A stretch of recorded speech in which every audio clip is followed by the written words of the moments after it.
and went to seek David and his men upon the rocks of the wild goats. And he came to the sheepcotes by the way, where was a cave. And Saul went in to cover his feet, and David and his men remained in the sides of the cave. And the men of David said unto him, Behold the day of which the Lord said unto thee, Behold, I will deliver thine enemy into thine hand, that thou mayest do to him as it shall seem good unto thee. And David arose and cut off the skirt of Saul's robe privily. And it came to pass afterward that David's heart smote him, because he had cut off Saul's skirt.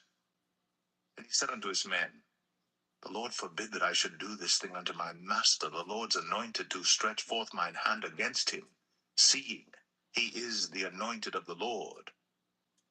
So David stayed his servants with these words, and suffered them not to rise against Saul.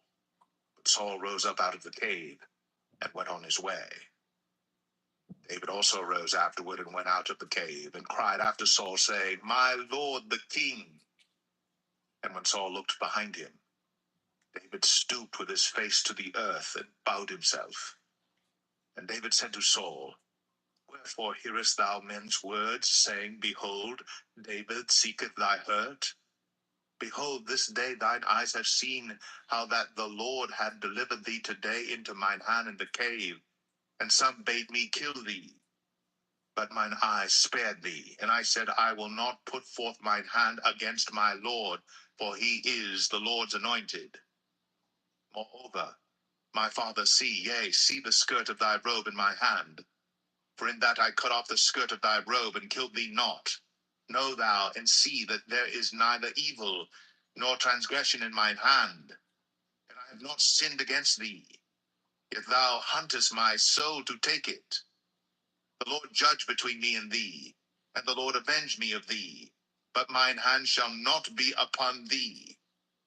As saith the proverb of the ancients, Wickedness proceedeth from the wicked, but mine hand shall not be upon thee. After whom is the king of Israel come out? After whom dost thou pursue? After a dead dog, after a flea? The Lord therefore be judge, and judge between me and thee, and see, and plead my cause, and deliver me out of thine hand. And it came to pass, when David had made an end of speaking these words unto Saul, that Saul said, Is this thy voice, my son David? And Saul lifted up his voice, and wept. And he said to David, Thou art more righteous than I, for thou hast rewarded me good, whereas I have rewarded thee evil. And thou hast shown this day how that thou hast dealt well with me, for as much as when the Lord had delivered me into thine hand, thou killedst me not. For if a man find his enemy, will he let him go well away? Wherefore the Lord reward thee good for that thou hast done unto me this day. And now behold, I know well that thou shalt surely be king, and that the kingdom of Israel shall be established in thine hand. Swear now therefore unto me by the Lord, that thou wilt not cut off my seed after me, and that thou wilt not destroy my name out of my father's house. And David sware unto Saul, and Saul went home, but David and his men gat them up unto the hold.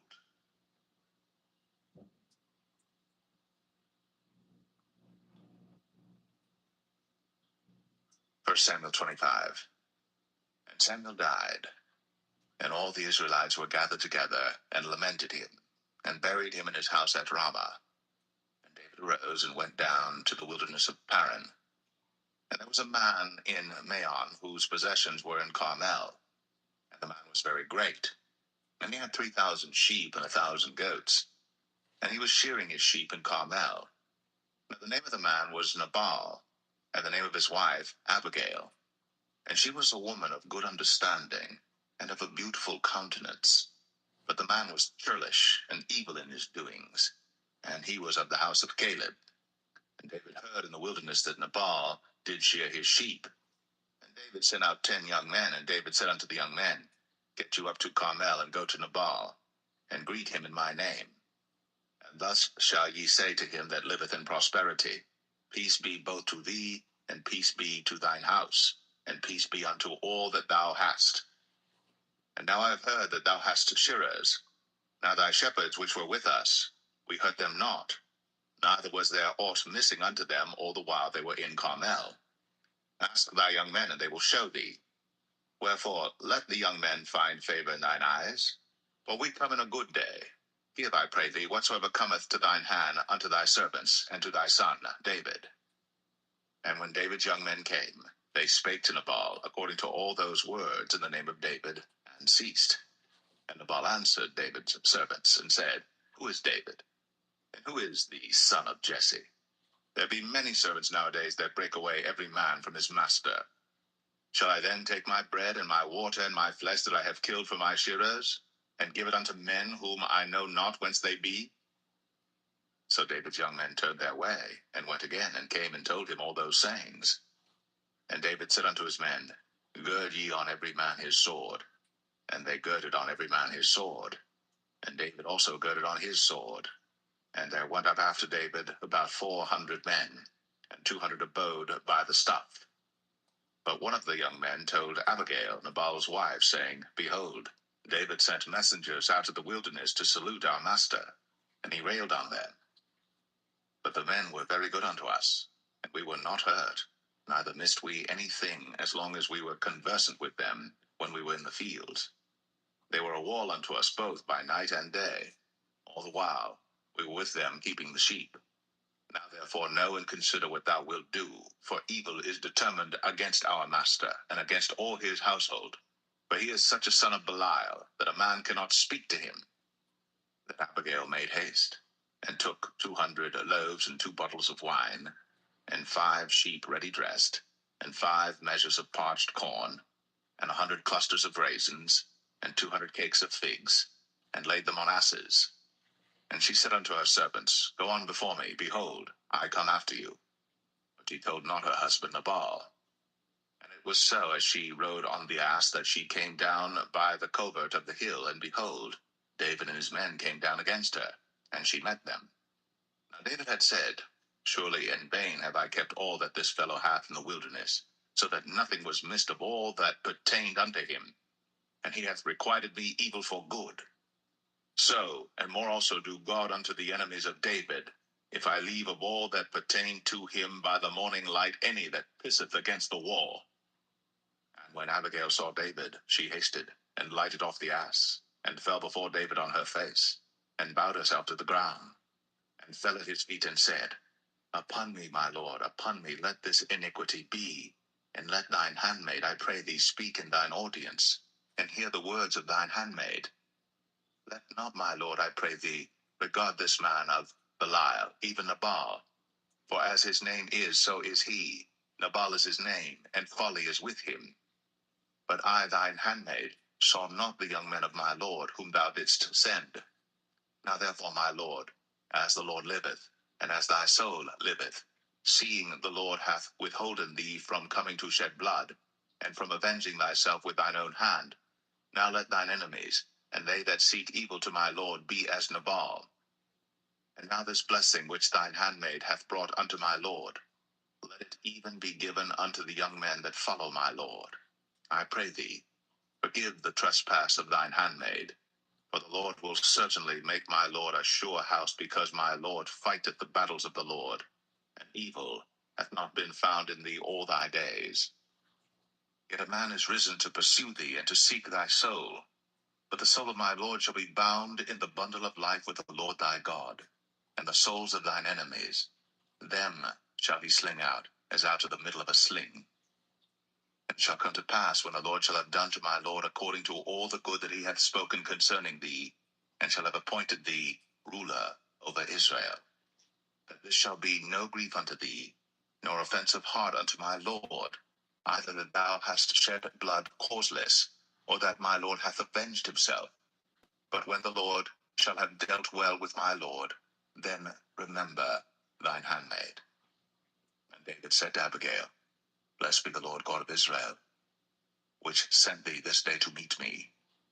And blessed be thy advice, and blessed be thou, which hast kept me this day from coming to shed blood, and from avenging myself with mine own hand.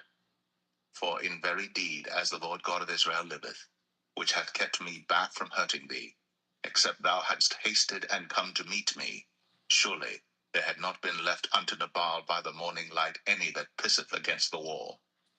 So David received of her hand that which she had brought him, and said unto her, Go up in peace to thine house. See, I have hearkened to thy voice, and have accepted thy person.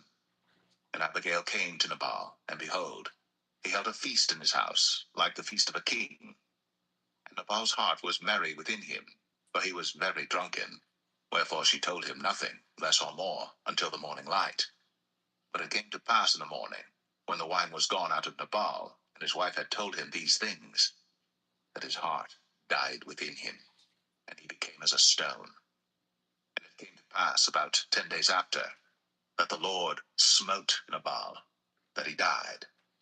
And when David heard that Nabal was dead, he said, Blessed be the Lord, that hath pleaded the cause of my reproach from the hand of Nabal, and hath kept his servant from evil. For the Lord hath returned the wickedness of Nabal upon his own head.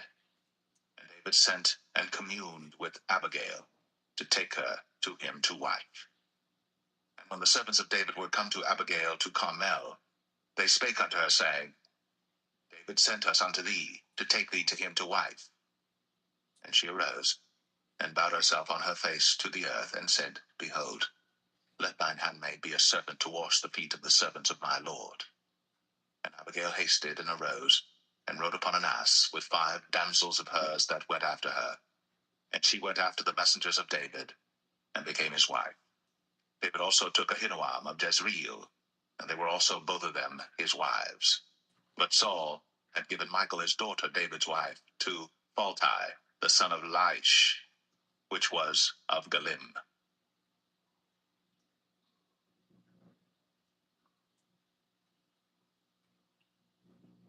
1 Samuel 26. And the Ziphites came unto Saul to Gibeah, saying, Doth not David hide himself in the hill of Hachilah, which is before Jeshimon? Then Saul arose, and went down to the wilderness of Ziph, having 3,000 chosen men of Israel with him to seek David in the wilderness of Ziph. And Saul pitched in the hill of Hachilah, which is before Jeshimon, by the way. But David abode in the wilderness, and he saw that Saul came after him into the wilderness. David therefore sent out spies, and understood that Saul was come in very deed. And David arose, and came to the place where Saul had pitched. And David beheld the place where Saul lay, and Abner the son of Ner, the captain of his host. And Saul lay in the trench, and the people pitched round about him. Then answered David, and said to Ahimelech the Hittite, and to Abishai, the son of Zeruiah, brother to Joab, saying, Who will go down with me to Saul to the camp? And Abishai said, I will go down with thee. So David and Abishai came to the people by night, and behold, Saul lay sleeping within the trench, and his spear stuck in the ground at his bolster. But Abner and the people lay round about him. Then said Abishai to David, God hath delivered thine enemy into thine hand this day.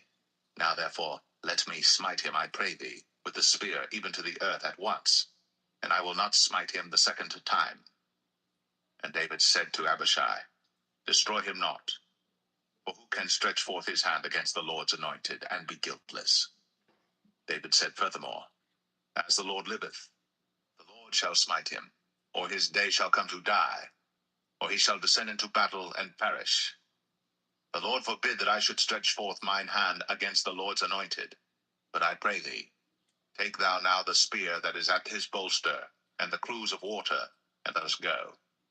So David took the spear and the cruse of water from Saul's bolster, and they gat them away, and no man saw it, nor knew it, neither awaked, but they were all asleep, because a deep sleep from the Lord was fallen upon them.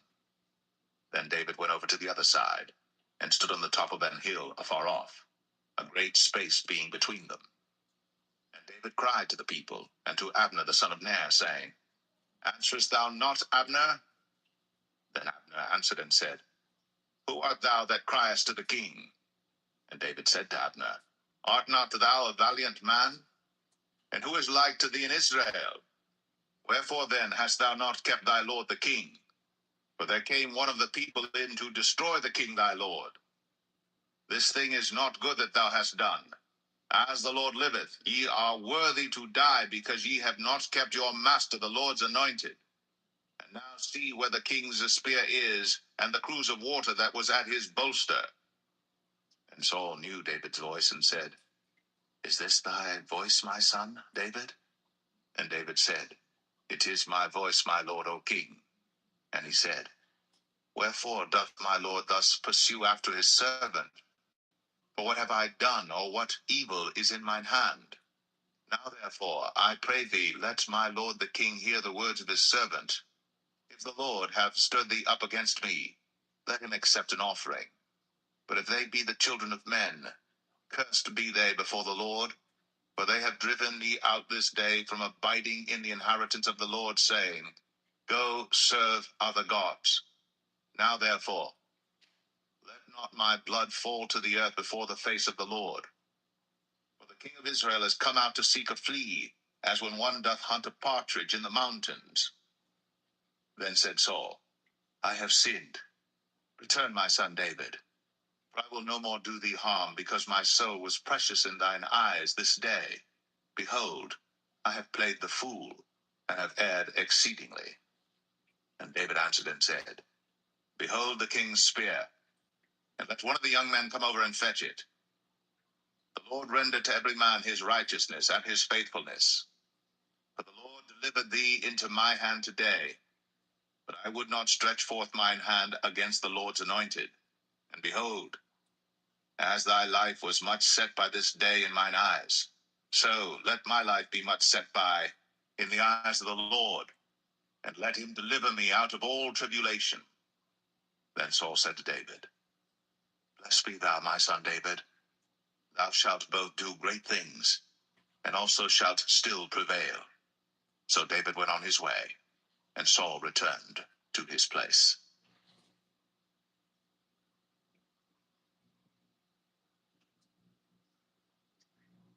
1 Samuel 27.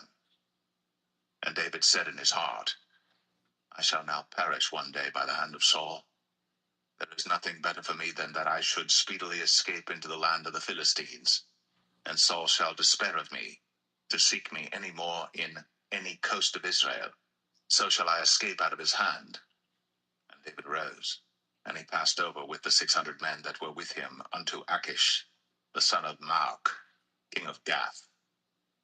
And David dwelt with Achish at Gath, he and his men, every man with his household, even David with his 2 wives, Ahinoam the Jezreelitess, and Abigail the Carmelitess, Nabal's wife. And it was told Saul that David was fled to Gath, and he sought no more again for him.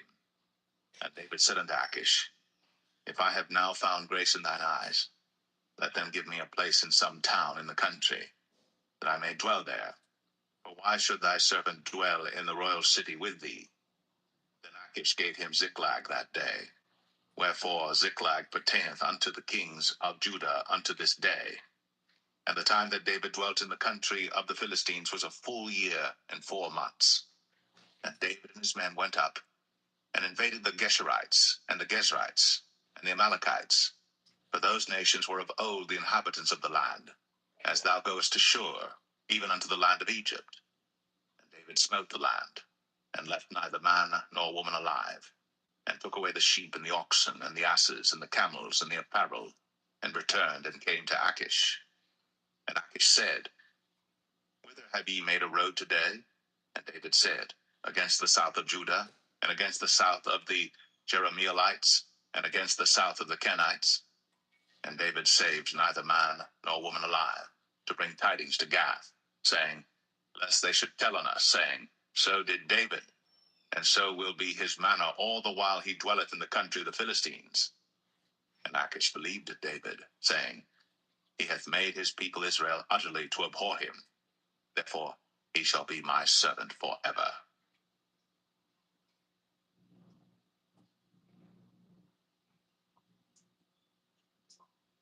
1 Samuel 28. And it came to pass in those days that the Philistines gathered their armies together for warfare, to fight with Israel. And Achish said unto David, Know thou assuredly that thou shalt go out with me to battle, thou and thy men.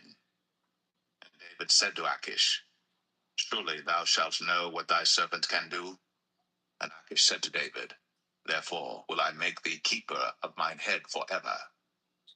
Now Samuel was dead, and all Israel had lamented him and buried him in Ramah, even in his own city.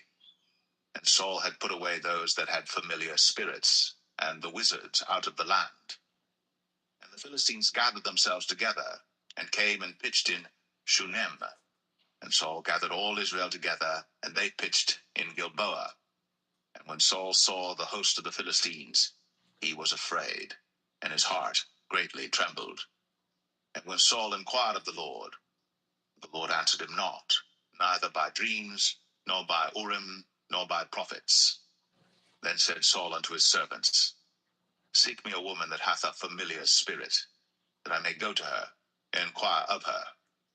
And his servant said to him, Behold, there is a woman that hath a familiar spirit at Endor.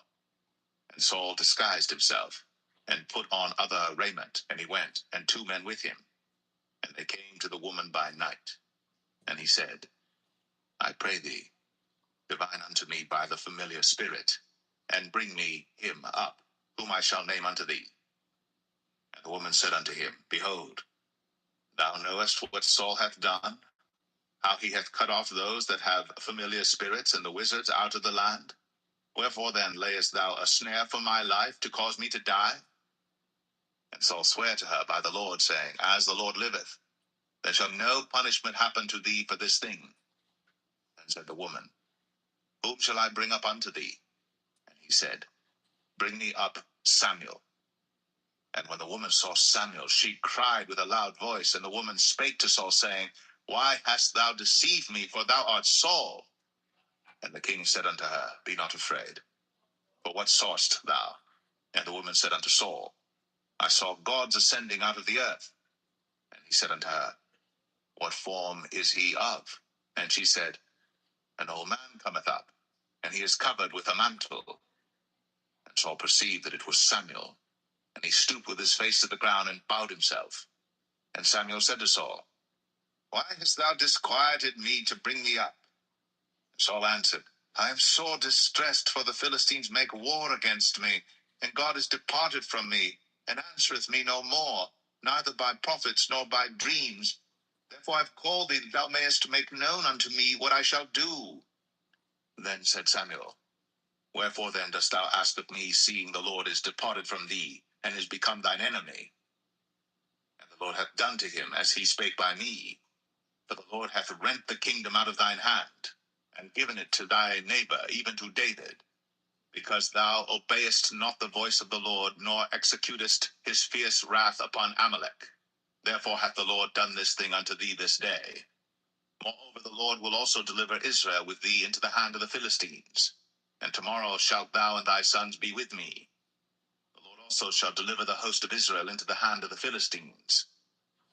Then Saul fell straightway all along on the earth, and was sore afraid because of the words of Samuel. And there was no strength in him, for he had eaten no bread all the day, nor all the night. And the woman came unto Saul, and saw that he was sore troubled, and said unto him, Behold, thine handmaid hath obeyed thy voice, and I have put my life in my hand, and have hearkened unto thy words which thou spakest unto me. Now therefore, I pray thee, hearken thou also unto the voice of thine handmaid, and let me set a morsel of bread before thee, and eat, that thou mayest have strength, when thou goest on thy way. But he refused, and said, I will not eat. But his servants, together with the woman, compelled him, and he hearkened unto their voice. So he arose from the earth, and sat upon the bed. And the woman had a fat calf in the house, and she hasted and killed it, and took flour and kneaded it, and did bake unleavened bread thereof. And she brought it before Saul, and before his servants, and they did eat. Then they rose up, and went away that night.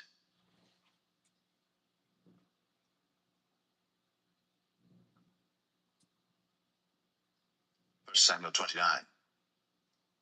Now the Philistines gathered together all their armies to Aphek, and the Israelites pitched by a fountain which is in Jezreel. And the lords of the Philistines passed on by hundreds and by thousands, but David and his men passed on in the rearward with Achish.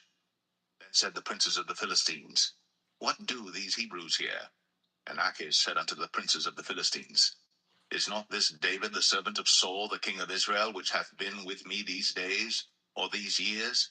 And I have found no fault in him since he fell unto me unto this day.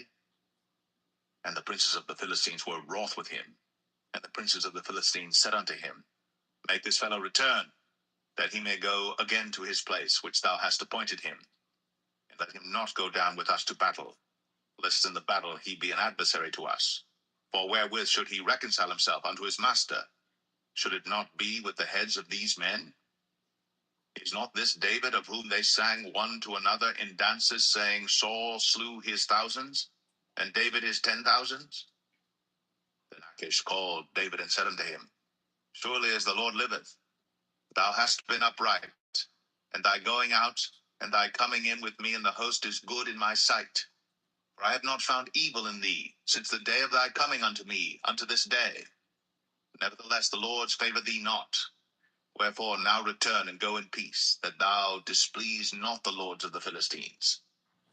And David said unto Achish, But what have I done? And what hast thou found in thy servant so long as I have been with thee unto this day, that I may not go fight against the enemies of my lord the king? And Achish answered and said to David, I know that thou art good in my sight, as an angel of God. Notwithstanding, the princes of the Philistines have said, He shall not go up with us to the battle. Wherefore now rise up early in the morning with thy master's servants that are come with thee, and as soon as ye be up early in the morning and have light, depart. So David and his men rose up early to depart in the morning, to return into the land of the Philistines. And the Philistines went up to Jezreel.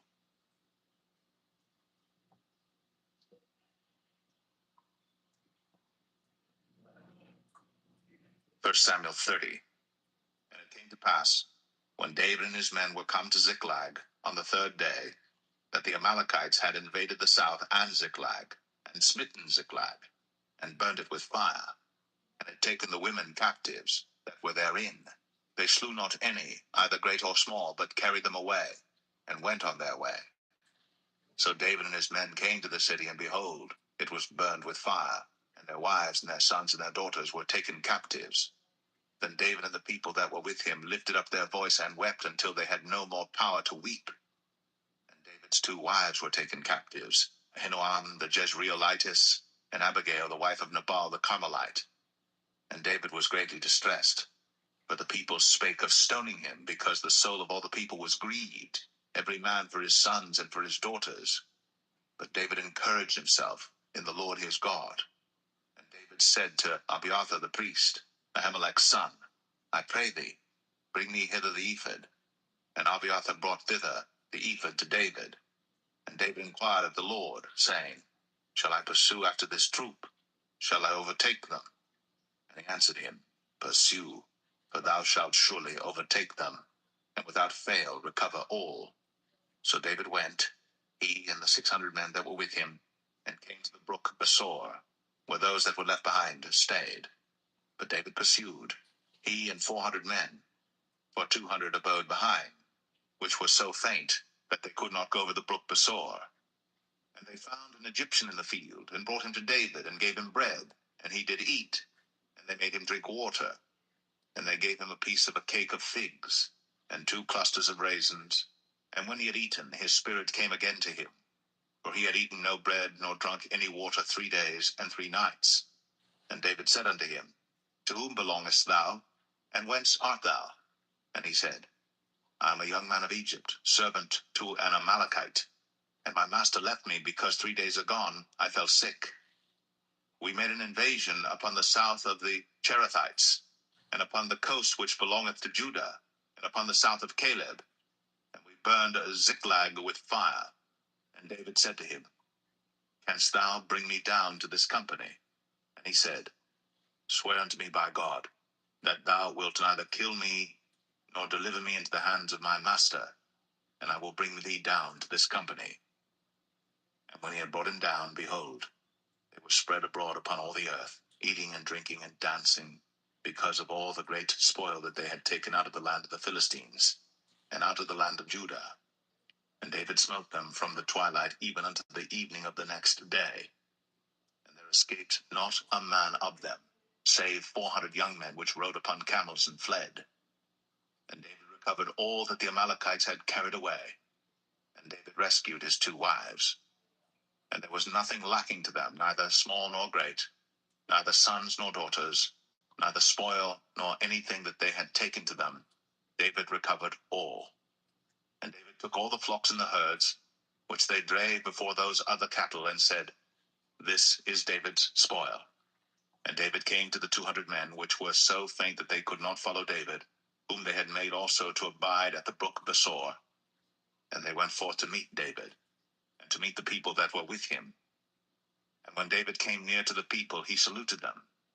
Then answered all the wicked men and men of Belial, of those that went with David, and said, Because they went not with us, we will not give them aught of the spoil that we have recovered, save to every man his wife and his children, that they may lead them away and depart. Then said David, Ye shall not do so, my brethren, with that which the Lord hath given us, who hath preserved us, and delivered the company that came against us into our hand. For who will hearken unto you in this matter? But as his part is that goeth down to the battle, so shall his part be that tarrieth by the stuff. They shall part alike. And it was so from that day forward that he made it a statute and an ordinance for Israel unto this day.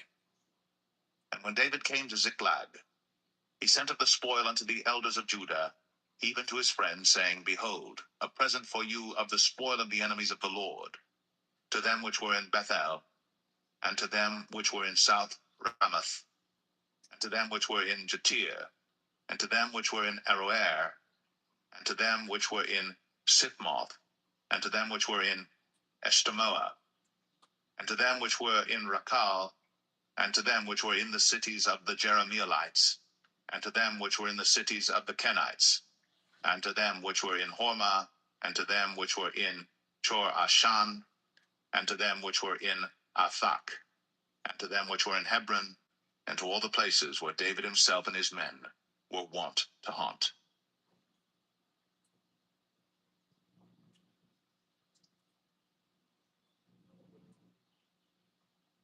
1 Samuel 31. Now the Philistines fought against Israel, and the men of Israel fled from before the Philistines, and fell down slain in Mount Gilboa. And the Philistines followed hard upon Saul and upon his sons. And the Philistines slew Jonathan and Abinadab and Milchishua, Saul's sons. And the battle went sore against Saul, and the archers hit him, and he was sore wounded of the archers. Then said Saul unto his armor-bearer, Draw thy sword, and thrust me through therewith, lest these uncircumcised come and thrust me through and abuse me. But his armor-bearer would not, for he was sore afraid. Therefore Saul took a sword, and fell upon it. And when his armor-bearer saw that Saul was dead, he fell likewise upon his sword, and died with him. So Saul died, and his 3 sons, and his armor-bearer, and all his men, that same day together.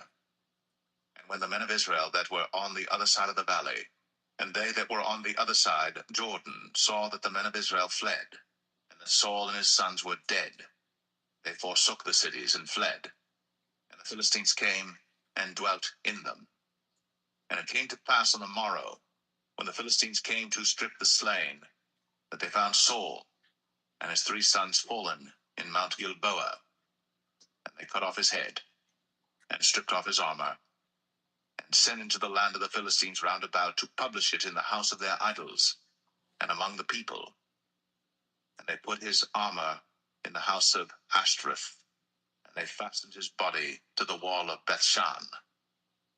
And when the inhabitants of Jabesh Gilead heard of that which the Philistines had done to Saul, all the valiant men arose, and went all night, and took the body of Saul, and the bodies of his sons from the wall of Bethshan, and came to Jabesh, and burnt them there. And they took their bones, and buried them under a tree at Jabesh, and fasted 7 days.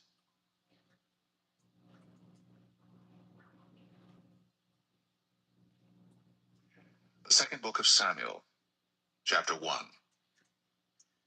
Now it came to pass after the death of Saul, when David was returned from the slaughter of the Amalekites, and David had abode 2 days in Ziklag, it came even to pass on the 3rd day that, behold, a man came out of the camp from Saul with his clothes rent, and earth upon his head. And so it was, when he came to David, that he fell to the earth, and did obeisance. And David said unto him, From whence comest thou? And he said unto him, Out of the camp of Israel am I escaped. And David said unto him, How went the matter? I pray thee, tell me. And he answered, That the people are fled from the battle, and many of the people also are fallen and dead. And Saul and Jonathan his son are dead also. Then David said unto the young man that told him, How knowest thou that Saul and Jonathan his son be dead? And the young man that told him said, As I happened by chance upon Mount Gilboa, behold, Saul leaned upon his spear, and lo, the chariots and horsemen followed hard after him. And when he looked behind him, he saw me, and called unto me, and I answered, Here am I. And he said unto me, Who art thou? And I answered him, I am an Amalekite. He said unto me again, Stand, I pray thee, upon me, and slay me. For anguish is come upon me, because my life is yet whole in me. So I stood upon him, and slew him, because I was sure that he could not live after that he was fallen. And I took the crown that was upon his head, and the bracelet that was on his arm, and have brought them hither unto my lord. Then David took hold on his clothes, and rent them, and likewise all the men that were with him.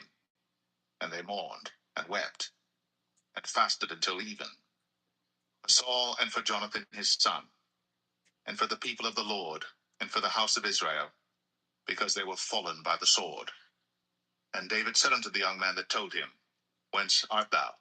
And he answered, I am the son of a stranger, an Amalekite. And David said unto him, How wast thou not afraid to stretch forth thine hand to destroy the Lord's anointed? And David called one of the young men and said, Go near, and fall upon him. And he smote him that he died. And David said unto him, Thy blood be upon thy head. For thy mouth hath testified against thee, saying, I have slain the Lord's anointed. And David lamented with this lamentation over Saul and over Jonathan his son. Also he bade them teach the children of Judah the use of the bow. Behold, it is written in the book of Jasher, The beauty of Israel is slain upon thy high places. How are the mighty fallen? Tell it not in Gath. Publish it not in the streets of Ashkelon, lest the daughters of the Philistines rejoice, lest the daughters of the uncircumcised triumph. Ye mountains of Gilboa, let there be no dew, neither let there be rain upon you, nor fields of offerings. For there the shield of the mighty is vilely cast away, the shield of Saul, as though he had not been anointed with oil. From the blood of the slain, from the fat of the mighty, the bow of Jonathan turned not back, and the sword of Saul returned not empty. Saul and Jonathan were lovely and pleasant in their lives, and in their death they were not divided. They were swifter than eagles. They were stronger than lions. Ye daughters of Israel, weep over Saul, who clothed you in scarlet with other delights, who put on ornaments of gold upon your apparel. How are the mighty fallen in the midst of the battle, O Jonathan? Thou wast slain in thine high places. I am distressed for thee, my brother Jonathan. Very pleasant hast thou been unto me. Thy love to me was wonderful, passing the love of women. How are the mighty fallen, and the weapons of war perished.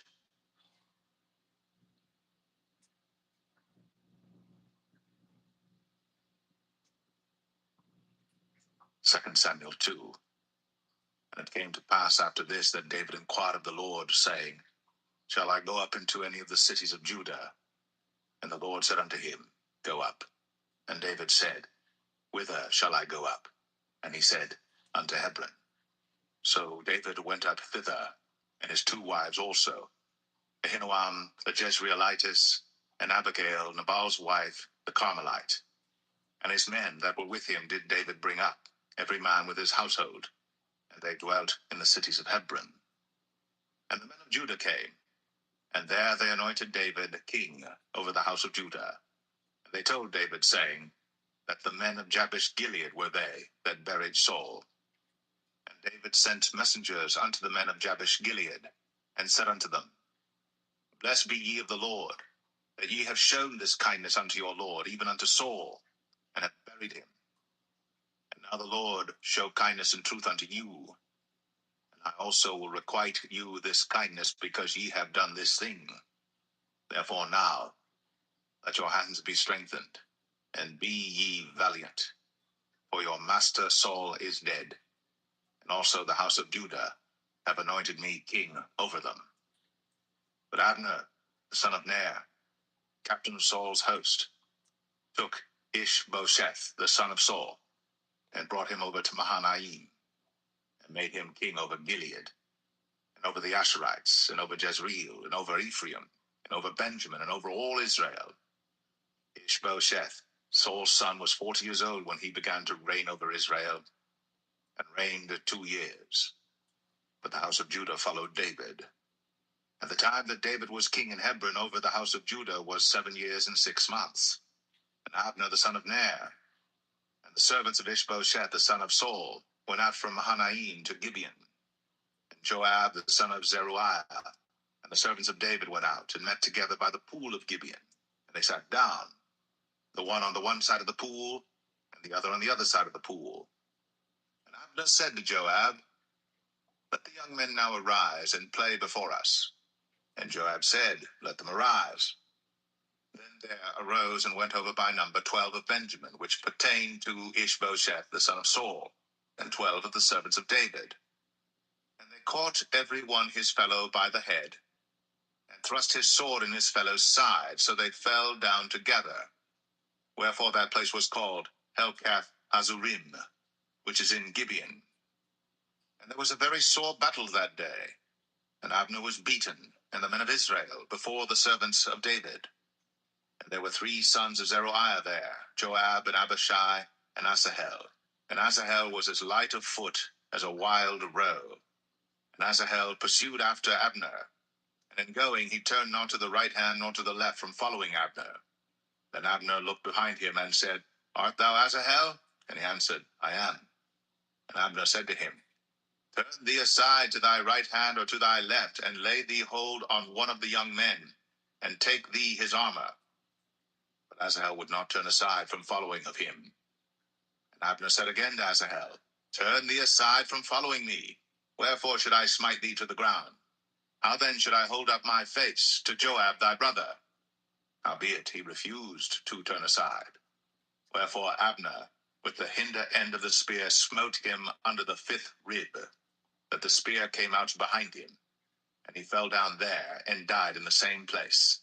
And it came to pass, that as many as came to the place where Asahel fell down and died stood still. Joab also and Abishai pursued after Abner. And the sun went down when they were come to the hill of Ammah, that lieth before Giah by the way of the wilderness of Gibeon. And the children of Benjamin gathered themselves together after Abner, and became one troop, and stood on the top of an hill. Then Abner called to Joab and said, Shall the sword devour forever? Knowest thou not that it will be bitterness in the latter end? How long shall it be then, ere thou bid the people return from following their brethren? And Joab said, As God liveth, unless thou hadst spoken. Surely then in the morning the people had gone up every one from following his brother. So Joab blew a trumpet, and all the people stood still, and pursued after Israel no more, neither fought they any more. And Abner and his men walked all that night through the plain, and passed over Jordan, and went through all Bithron, and they came to Mahanaim. And Joab returned from following Abner, and when he had gathered all the people together, there lacked of David's servants 19 men and Asahel. But the servants of David had smitten of Benjamin, and of Abner's men, so that 360 men died. And they took up Asahel, and buried him in the sepulchre of his father, which was in Bethlehem. And Joab and his men went all night, and they came to Hebron at break of day.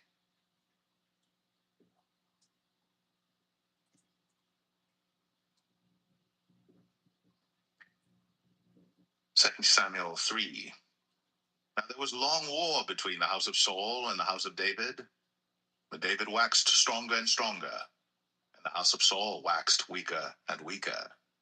And unto David were sons born in Hebron, and his firstborn was Amnon, of Ahinoam the Jezreelitess, and his second, Chileab, of Abigail, the wife of Nabal the Carmelite, and the third, Absalom, the son of Maacah, the daughter of Talmai, king of Geshur, and the fourth, Adonijah, the son of Haggith, and the fifth, Shephatiah, the son of Abital, and the sixth, Ithream, by Eglah, David's wife.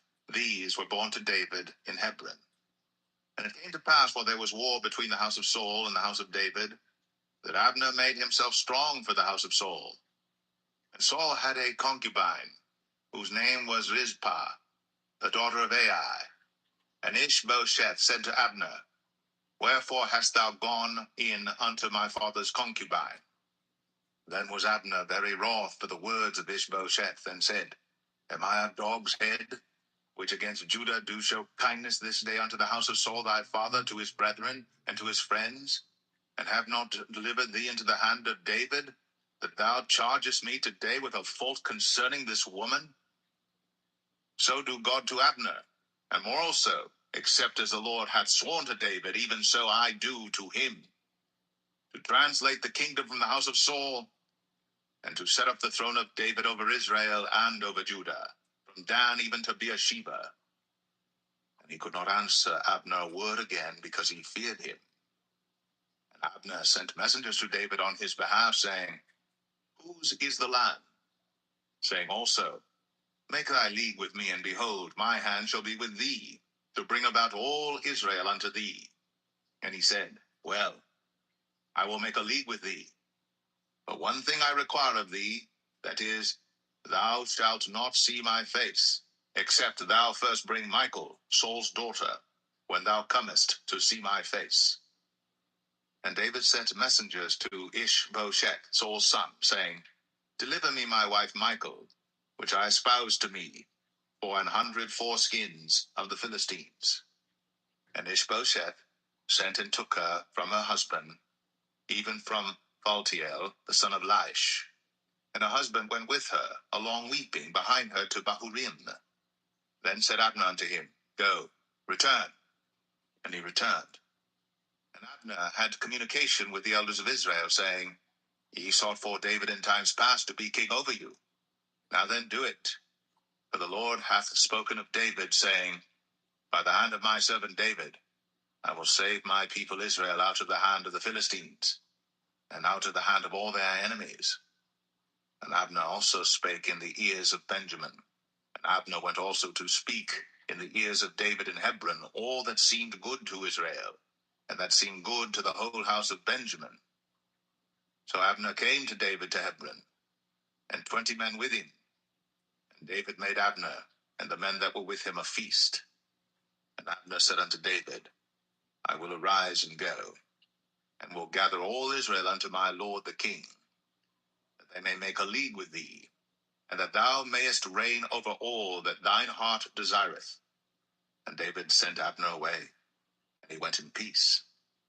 And behold, the servants of David and Joab came from pursuing a troop, and brought in a great spoil with them. But Abner was not with David in Hebron, for he had sent him away, and he was gone in peace.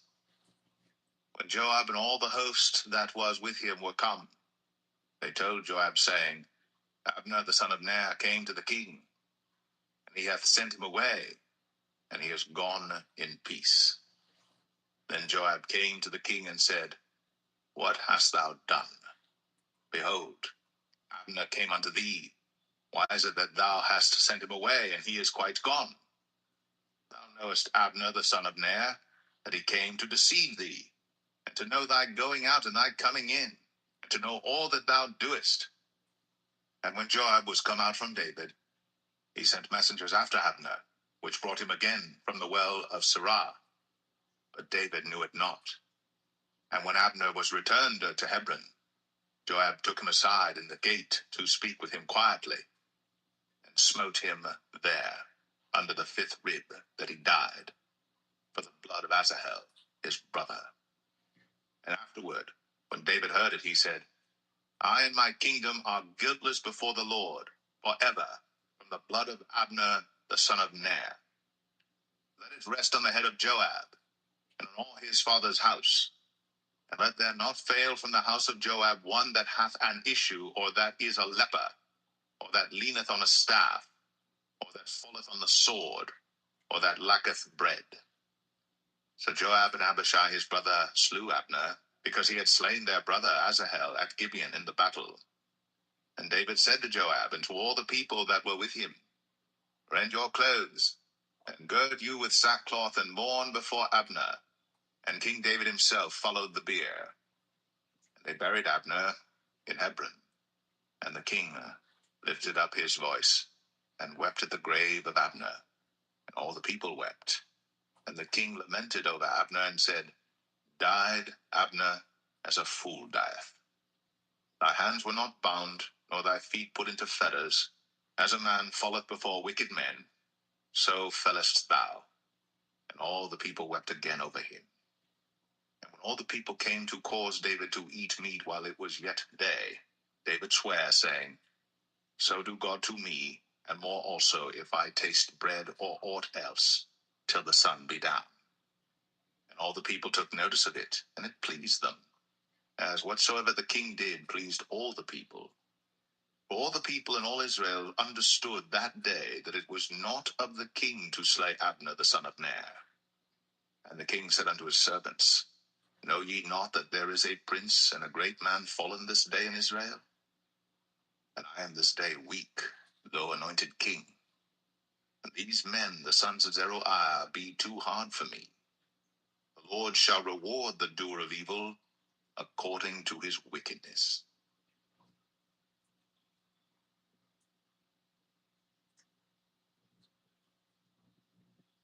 2 Samuel 4.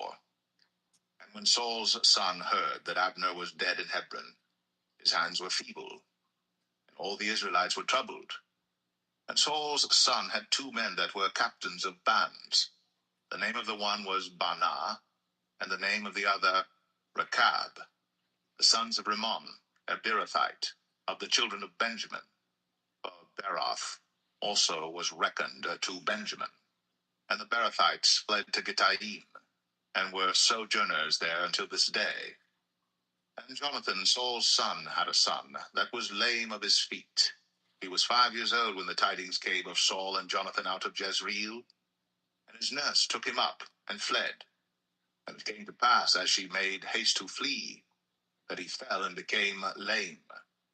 And his name was Mephibosheth. And the sons of Rimmon the Beerothite, Rechab and Baanah, went, and came about the heat of the day to the house of Ishbosheth, who lay on a bed at noon. And they came thither into the midst of the house, as though they would have fetched wheat. And they smote him under the fifth rib. And Rechab and Baanah his brother escaped. But when they came into the house, he lay on his bed in his bedchamber. And they smote him, and slew him, and beheaded him, and took his head, and gat them away through the plain all night.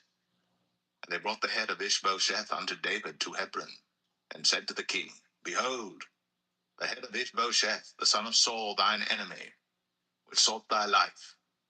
And the Lord hath avenged my lord the king this day of Saul, and of his seed. And David answered Rechab and Baanah his brother, the sons of Rimmon the Beerothite, and said unto them, As the Lord liveth, who hath redeemed my soul out of all adversity? When one told me, saying, Behold, Saul is dead, thinking to have brought good tidings, I took hold of him, and slew him in Ziklag, who thought that I would have given him a reward for his tidings. How much more, when wicked men have slain a righteous person in his own house upon his bed? Shall I not therefore now require his blood of your hand, and take you away from the earth? And David commanded his young men, and they slew them, and cut off their hands and their feet, and hanged them up over the pool in Hebron. But they took the head of Ishbosheth, and buried it in the sepulchre of Abner in Hebron.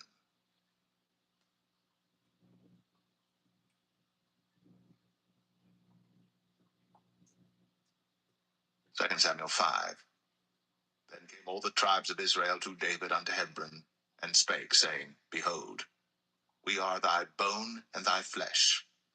Also in time past, when Saul was king over us, thou wast he that leddest out and broughtest in Israel. And the Lord said to thee, Thou shalt feed my people Israel, and thou shalt be a captain over Israel. So all the elders of Israel came to the king to Hebron, and King David made a league with them in Hebron before the Lord, and they anointed David king over Israel. David was 30 years old when he began to reign, and he reigned 40 years. In Hebron he reigned over Judah 7 years and 6 months, and in Jerusalem he reigned 33 years over all Israel and Judah.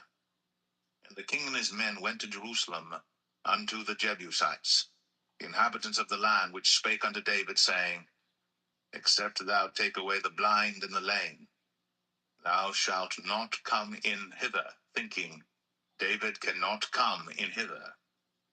Nevertheless, David took the stronghold of Zion, the same is the city of David.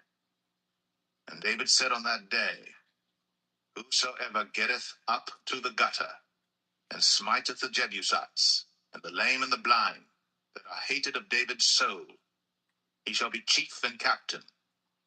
Wherefore they said, The blind and the lame shall not come into the house. So David dwelt in the fort, and called it the city of David. And David built round about from Millo and inward. And David went on, and grew great. And the Lord God of hosts was with him. And Hiram king of Tyre sent messengers to David, and cedar trees, and carpenters, and masons. And they built David an house. And David perceived that the Lord had established him king over Israel, and that he had exalted his kingdom for his people Israel's sake. And David took him more concubines and wives out of Jerusalem, after he was come from Hebron. And there were yet sons and daughters born to David. And these be the names of those that were born unto him in Jerusalem: Shammua, and Shabab, and Nathan, and Solomon. Ibhar also, and Elishua, and Nepheg, and Japhia, and Elishama, and Eliada, and Eliphalet. But when the Philistines heard that they had anointed David king over Israel, all the Philistines came up to seek David. And David heard of it, and went down to the hold. The Philistines also came and spread themselves in the valley of Rephaim. And David inquired of the Lord, saying, Shall I go up to the Philistines? Wilt thou deliver them into mine hand? And the Lord said unto David, Go up, for I will doubtless deliver the Philistines into thine hand. And David came to Baal Perazim, and David smote them there, and said, The Lord hath broken forth upon mine enemies before me, as the breach of waters. Therefore he called the name of that place Baal Perazim. And there they left their images, and David and his men burned them. And the Philistines came up yet again, and spread themselves in the valley of Rephaim. And when David inquired of the Lord, he said, Thou shalt not go up, but fetch a compass behind them, and come upon them over against the mulberry trees. And let it be, when thou hearest the sound of a going in the tops of the mulberry trees, that then thou shalt bestir thyself. For then shall the Lord go out before thee to smite the host of the Philistines.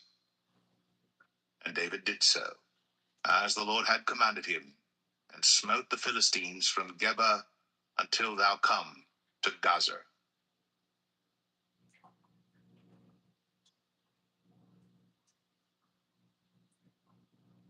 2 Samuel 6. Again David gathered together all the chosen men of Israel, 30,000. And David arose and went with all the people that were with him from Baalah of Judah, to bring up from thence the ark of God, whose name is called by the name of the Lord of hosts, that dwelleth between the cherubims. And they set the ark of God upon a new cart, and brought it out of the house of Abinadab that was in Gibeah. And Uzzah and Ahiah, the sons of Abinadab, drave the new cart. And they brought it out of the house of Abinadab, which was at Gibeah, accompanying the ark of God. And Ahiah went before the ark. And David and all the house of Israel played before the Lord in all manner of instruments made of fir wood, even on harps, and on psalteries, and on timbrels, and on cornets, and on cymbals. And when they came to Nachon's threshing floor, Uzzah put forth his hand to the ark of God, and took hold of it, for the oxen shook it. And the anger of the Lord was kindled against Uzzah, and God smote him there for his error, and there he died by the ark of God. And David was displeased, because the Lord had made a breach upon Uzzah, and he called the name of the place Perez Uzzah to this day. And David was afraid of the Lord that day, and said, How shall the ark of the Lord come to me? So David would not remove the ark of the Lord unto him into the city of David, but David carried it aside into the house of Obed-Edom the Gittite. And the ark of the Lord continued in the house of Obed-Edom the Gittite 3 months. And the Lord blessed Obed-Edom and all his household. And it was told King David, saying, The Lord hath blessed the house of Obed-Edom, and all that pertaineth unto him, because of the ark of God. So David went and brought up the ark of God from the house of Obed-Edom into the city of David with gladness. And it was so, that when they that bare the ark of the Lord had gone 6 paces, he sacrificed oxen and fatlings. And David danced before the Lord with all his might. And David was girded with a linen ephod. So David and all the house of Israel brought up the ark of the Lord with shouting, and with the sound of the trumpet. And as the ark of the Lord came into the city of David, Michal, Saul's daughter, looked through a window, and saw King David leaping and dancing before the Lord. And she despised him in her heart. And they brought in the ark of the Lord, and set it in his place in the midst of the tabernacle that David had pitched for it. And David offered burnt offerings and peace offerings before the Lord. And as soon as David had made an end of offering burnt offerings and peace offerings, he blessed the people in the name of the Lord of hosts. And he dealt among all the people, even among the whole multitude of Israel, as well to the women as men, to every one a cake of bread, and a good piece of flesh, and a flagon of wine. So all the people departed every one to his house. Then David returned to bless his household. And Michal, the daughter of Saul, came out to meet David, and said, How glorious was the king of Israel today, who uncovered himself today in the eyes of the handmaids of his servants, as one of the vain fellows shamelessly uncovereth himself. And David said unto Michal, It was before the Lord which chose me before thy father, and before all his house, to appoint me ruler over the people of the Lord, over Israel. Therefore will I play before the Lord. And I will yet be more vile than thus, and will be base in mine own sight. And of the maidservants which thou hast spoken of them shall I be had in honor. Therefore Michal, the daughter of Saul, had no child unto the day of her death.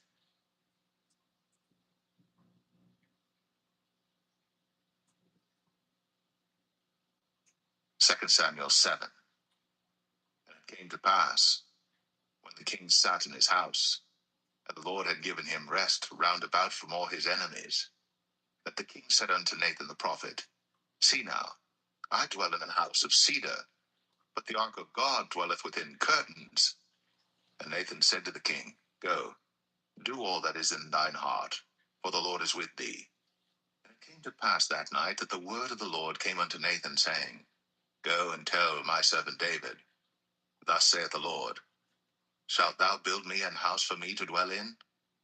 Whereas I have not dwelt in any house since the time that I brought up the children of Israel out of Egypt, even to this day, but have walked in a tent and in a tabernacle.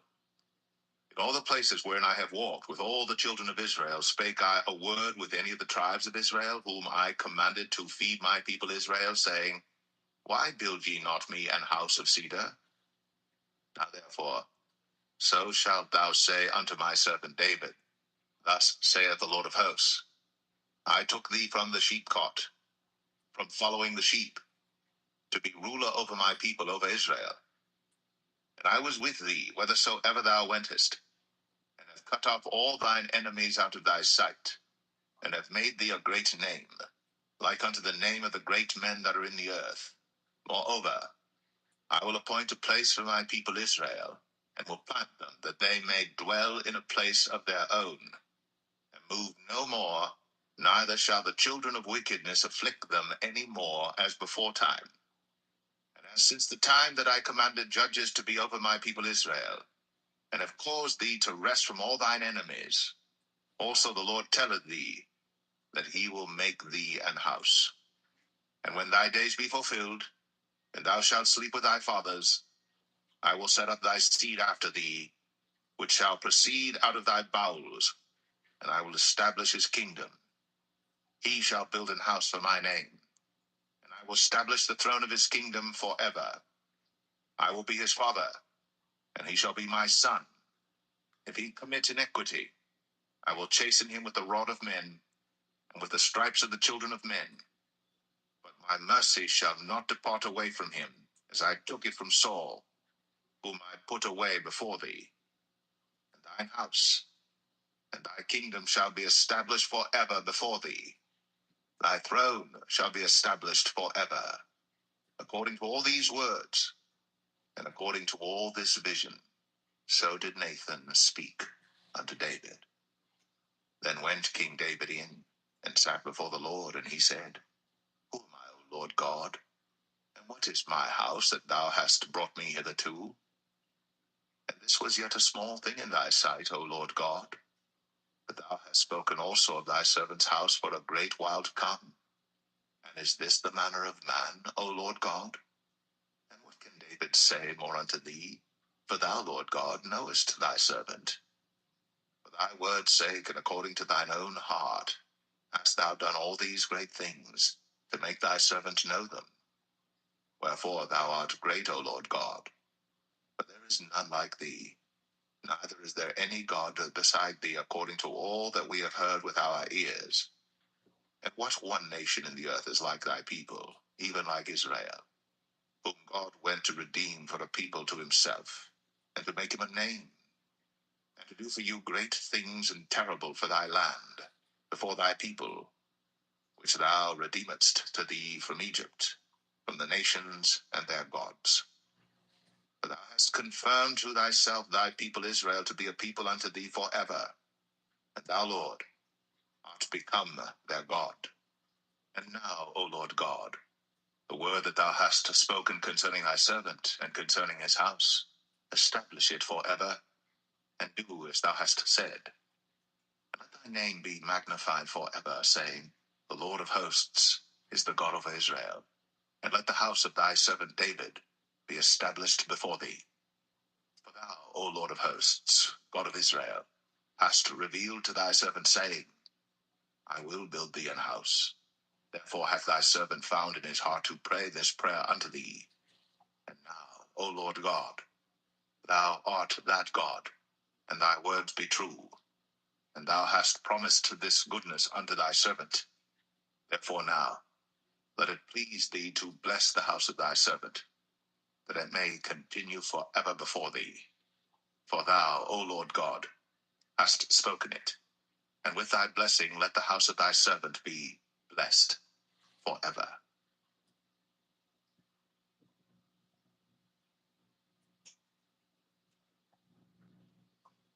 2 Samuel 8.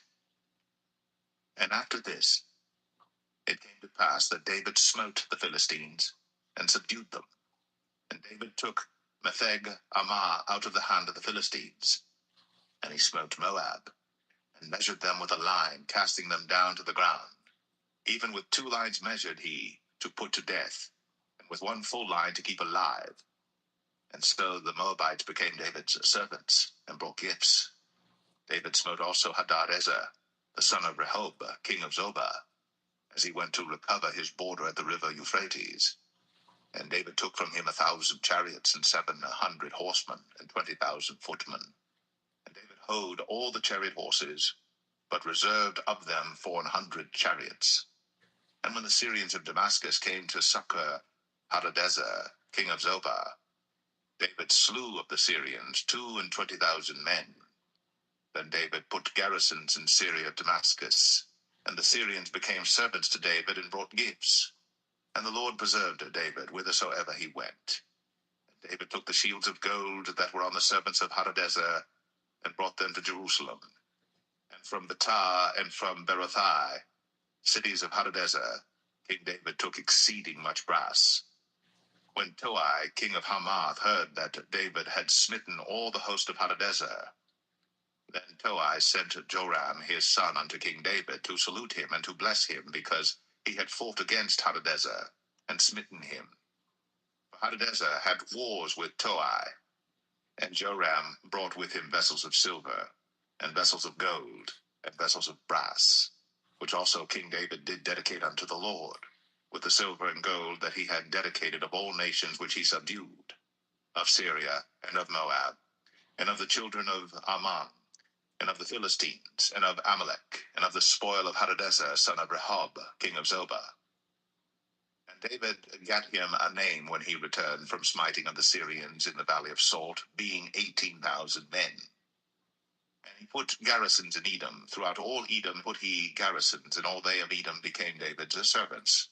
And the Lord preserved David whithersoever he went. And David reigned over all Israel. And David executed judgment and justice unto all his people. And Joab the son of Zeruiah was over the host. And Jehoshaphat the son of Ahilud was recorder. And Zadok the son of Ahitub, and Ahimelech the son of Abiathar were the priests. And Seraiah was the scribe. And Benaniah the son of Jehoiada was over both the Cherethites and the Pelethites. And David's sons were chief rulers.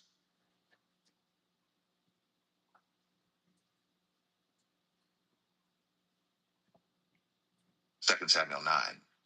And David said, Is there yet any that is left of the house of Saul, that I may show him kindness for Jonathan's sake? And there was of the house of Saul a servant whose name was Ziba. And when they had called him unto David, the king said unto him, Art thou Ziba? And he said, Thy servant is he. And the king said, Is there not yet any of the house of Saul, that I may show the kindness of God unto him? And Ziba said unto the king, Jonathan hath yet a son which is lame on his feet. And the king said unto him, Where is he?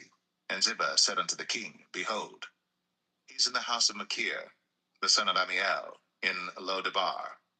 Then King David sent and fetched him out of the house of Machir, the son of Amiel, from Lo-debar. Now when Mephibosheth, the son of Jonathan, the son of Saul, was come unto David, he fell on his face and did reverence.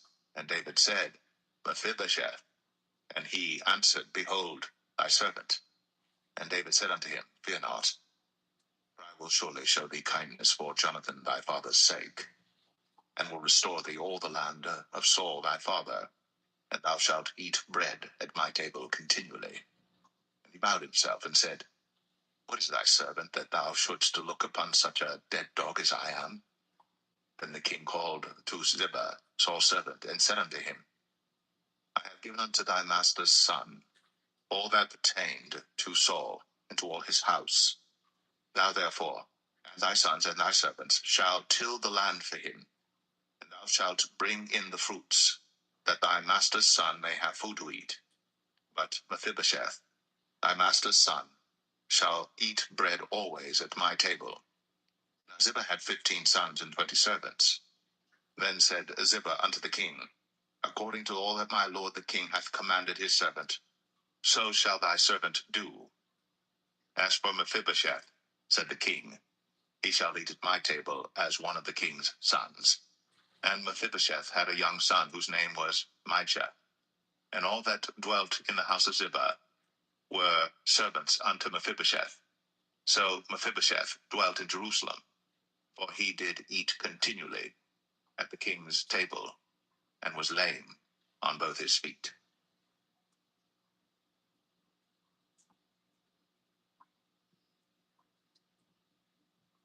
2 Samuel 10. And it came to pass after this, that the king of the children of Ammon died, and Hanan his son reigned in his stead. Then said David, I will show kindness unto Hanan the son of Nahash, as his father showed kindness unto me.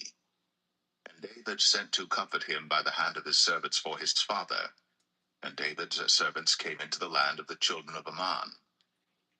And the princes of the children of Ammon said unto Hanan their lord, Thinkest thou that David doth honor thy father, that he hath sent comforters unto thee? Hath not David rather sent his servants unto thee to search the city, and to spy it out, and to overthrow it? Wherefore Hanan took David's servants, and shaved off the one half of their beards, and cut off their garments in the middle, even to their buttocks, and sent them away. When they told it unto David, he sent to meet them, because the men were greatly ashamed. And the king said, Tarry at Jericho until your beards be grown, and then return. And when the children of Ammon saw that they stank before David, the children of Ammon sent and hired the Syrians of Beth Rehob, and the Syrians of Zobah, 20,000 footmen, and of King Maacah 1,000 men, and of Ishtab 12,000 men. And when David heard of it, he sent Joab and all the host of the mighty men. And the children of Ammon came out and put the battle in array at the entering in of the gate. And the Syrians of Zobah, and of Rehob, and Ishtab, and Maacah were by themselves in the field.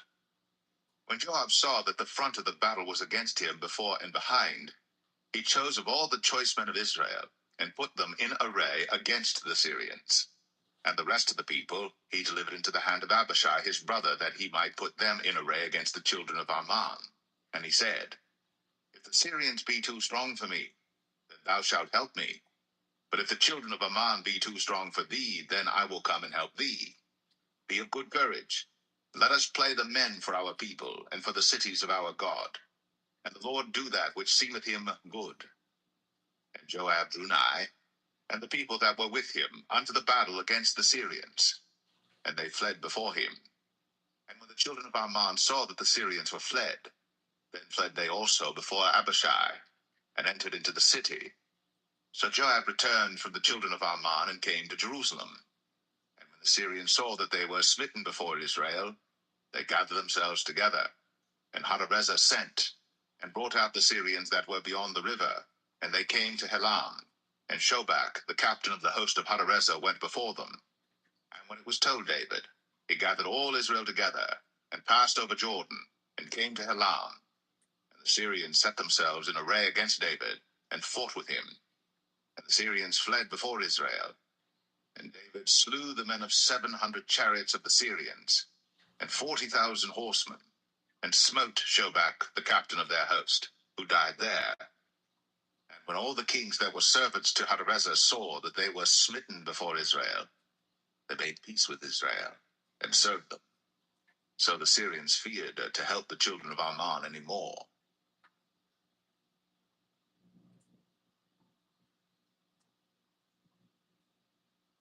2 Samuel 11. And it came to pass, after the year was expired, at the time when kings go forth to battle, that David sent Joab and his servants with him, and all Israel. And they destroyed the children of Ammon, and besieged Rabbah. But David tarried still at Jerusalem. And it came to pass in an evening tide, that David arose from off his bed, and walked upon the roof of the king's house.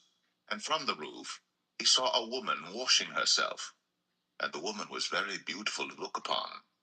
And David sent and inquired after the woman. And one said, Is not this Bathsheba, the daughter of Eliam, the wife of Uriah the Hittite? And David sent messengers, and took her. And she came in unto him, and he lay with her. For she was purified from her uncleanness, and she returned unto her house. And the woman conceived, and sent and told David, and said, I am with child. And David sent to Joab, saying, Send me Uriah the Hittite. And Joab sent Uriah to David.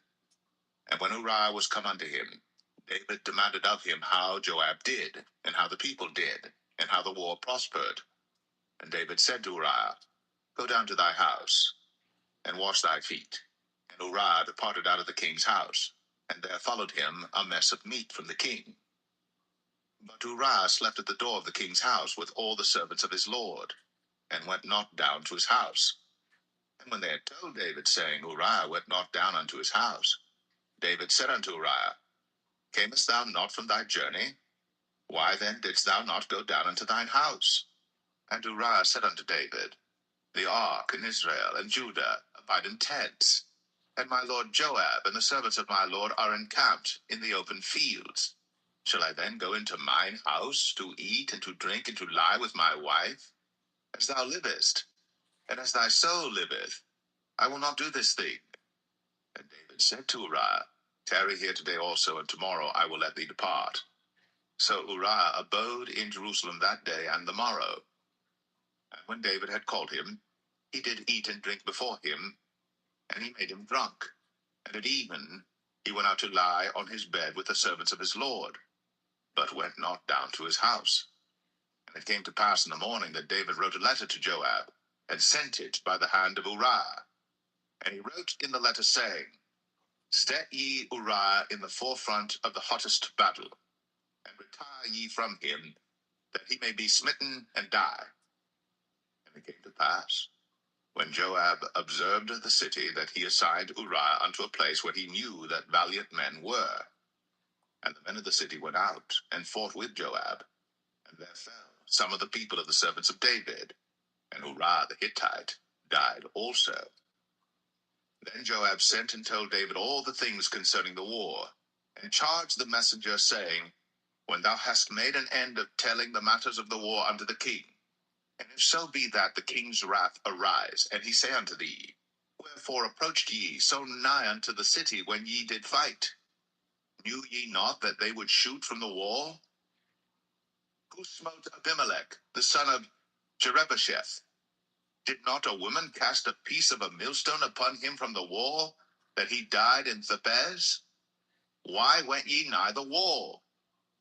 Then say thou, Thy servant Uriah the Hittite is dead also. So the messenger went, and came and showed David all that Joab had sent him for. And the messenger said unto David, Surely the men prevailed against us, and came out unto us into the field, and we were upon them even unto the entering of the gate. And the shooters shot from off the wall upon thy servants, and some of the king's servants be dead. And thy servant Uriah the Hittite is dead also. Then David said unto the messenger, Thus shalt thou say unto Joab, Let not this thing displease thee, for the sword devoureth one as well as another. Make thy battle more strong against the city, and overthrow it, and encourage thou him.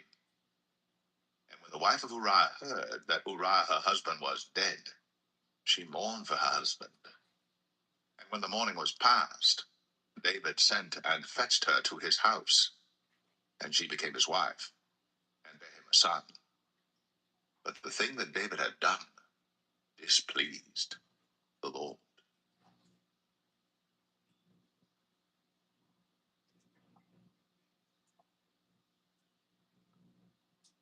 2 Samuel 12. And the Lord sent Nathan unto David, and he came unto him, and said unto him, There were two men in one city, the one rich and the other poor. The rich man had exceeding many flocks and herds, but the poor man had nothing save one little ewe lamb, which he had bought and nourished up. And it grew up together with him, and with his children. It did eat of his own meat, and drank of his own cup, and lay in his bosom, and was unto him as a daughter. And there came a traveller unto the rich man, and he spared to take of his own flock and of his own herd to dress for the wayfaring man that was come unto him, but took the poor man's lamb, and dressed it for the man that was come to him. And David's anger was greatly kindled against the man. And he said to Nathan, As the Lord liveth, the man that hath done this thing shall surely die, and he shall restore the lamb fourfold, because he did this thing, and because he had no pity.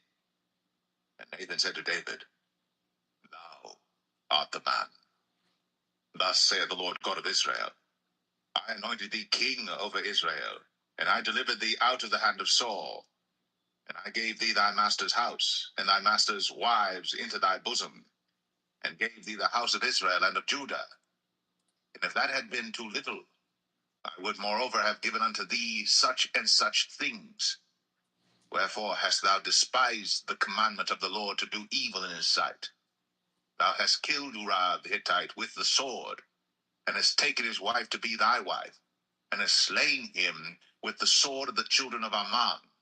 Now therefore the sword shall never depart from thine house, because thou hast despised me, and hast taken the wife of Uriah the Hittite to be thy wife.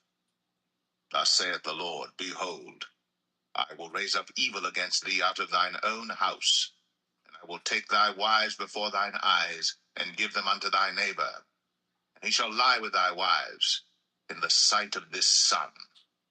For thou didst it secretly, but I will do this thing before all Israel, and before the sun. And David said unto Nathan, I have sinned against the Lord.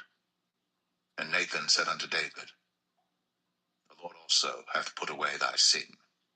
Thou shalt not die. Howbeit, because by this deed thou hast given great occasion to the enemies of the Lord to blaspheme, the child also that is born unto thee shall surely die. And Nathan departed unto his house. And the Lord struck the child that Uriah's wife bare unto David, and it was very sick.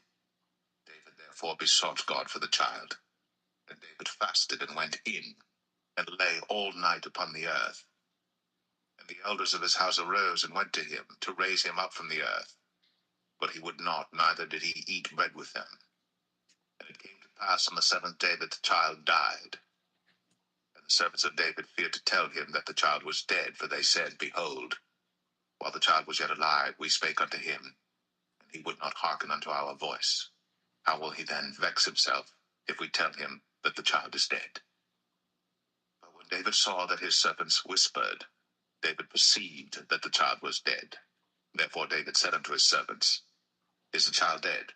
And they said, He is dead. Then David arose from the earth, and washed, and anointed himself, and changed his apparel, and came into the house of the Lord, and worshipped. Then he came to his own house, and when he required, they set bread before him, and he did eat. Then said his servants unto him, What thing is this that thou hast done? Thou didst fast and weep for the child while it was alive, but when the child was dead, thou didst rise and eat bread. And he said, While the child was yet alive, I fasted and wept, for I said, Who can tell whether God will be gracious to me, that the child may live? But now he is dead. Wherefore should I fast? Can I bring him back again? I shall go to him, but he shall not return to me. And David comforted Bathsheba his wife, and went in unto her, and lay with her. And she bare a son, and he called his name Solomon. And the Lord loved him. And he sent by the hand of Nathan the prophet, and he called his name Jedediah, because of the Lord. And Joab fought against Rabbah of the children of Ammon, and took the royal city. And Joab sent messengers to David, and said, I have fought against Rabbah, and have taken the city of waters. Now therefore, gather the rest of the people together, and encamp against the city, and take it, lest I take the city, and it be called after my name. And David gathered all the people together, and went to Rabbah, and fought against it, and took it. And he took their king's crown from off his head, the weight whereof was a talent of gold, with the precious stones, and it was set on David's head. And he brought forth the spoil of the city in great abundance. And he brought forth the people that were therein, and put them under saws, and under harrows of iron, and under axes of iron, and made them pass through the brick kiln. And thus did he unto all the cities of the children of Ammon. So David and all the people returned unto Jerusalem.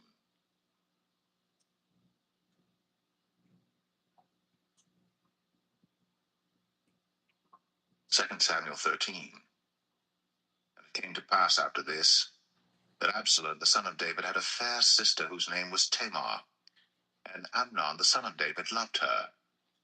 And Amnon was so vexed that he fell sick for his sister Tamar, for she was a virgin. And Amnon thought it hard for him to do anything to her. But Amnon had a friend whose name was Jonadab, the son of Shimea, David's brother. And Jonadab was a very subtle man. And he said unto him, Why art thou, being the king's son, lean from day to day? Wilt thou not tell me? And Amnon said unto him, I love Tamar, my brother Absalom's sister. And Jonadab said unto him, Lay thee down on thy bed, and make thyself sick. And when thy father cometh to see thee, say unto him, I pray thee, let my sister Tamar come and give me meat, and dress the meat in my sight, that I may see it, and eat it at her hand. So Amnon lay down, and made himself sick. And when the king was come to see him, Amnon said unto the king, I pray thee, let Tamar my sister come, and make me a couple of cakes in my sight, that I may eat at her hand. Then David sent home to Tamar, saying, Go now to thy brother Amnon's house, and dress him meat. So Tamar went to her brother Amnon's house, and he was laid down. And she took flour, and kneaded it, and made cakes in his sight, and did bake the cakes. And she took a pan, and poured them out before him. But he refused to eat. And Amnon said, Have out all men from me. And they went out every man from him. And Amnon said unto Tamar, Bring the meat into the chamber, that I may eat of thine hand. And Tamar took the cakes which she had made, and brought them into the chamber to Amnon her brother. And when she had brought them unto him to eat, he took hold of her, and said unto her, Come, lie with me, my sister. And she answered him, Nay, my brother, do not force me. For no such thing ought to be done in Israel. Do not thou this folly. And I, whither shall I cause my shame to go? And as for thee, thou shalt be as one of the fools in Israel. Now therefore I pray thee, speak unto the king, for he will not withhold me from thee. Howbeit, he would not hearken unto her voice, but being stronger than she, forced her, and lay with her. Then Amnon hated her exceedingly, so that the hatred wherewith he hated her was greater than the love wherewith he had loved her. And Amnon said unto her, Arise, be gone. And she said unto him, There is no cause. This evil in sending me away is greater than the other that thou didst unto me. But he would not hearken unto her. Then he called his servant that ministered unto him, and said, Put now this woman out from me, and bolt the door after her. And she had a garment of divers colors upon her, for with such robes were the king's daughters that were virgins apparelled. Then his servant brought her out, and bolted the door after her. And Tamar put ashes on her head, and rent her garment of divers colors that was on her, and laid her hand on her head, and went on crying. And Absalom, her brother, said unto her, Hath Amnon thy brother been with thee? But hold now thy peace, my sister. He is thy brother. Regard not this thing. So Tamar remained desolate in her brother Absalom's house. But when King David heard of all these things, he was very wroth. And Absalom spake unto his brother Amnon, neither good nor bad. For Absalom hated Amnon, because he had forced his sister Tamar. And it came to pass after 2 full years, that Absalom had sheep shearers in Baal Hazor, which is beside Ephraim. And Absalom invited all the king's sons. And Absalom came to the king and said, Behold now, thy servant hath sheep shearers. Let the king, I beseech thee, and his servants go with thy servant. And the king said to Absalom, Nay, my son, let us not all now go, lest we be chargeable unto thee.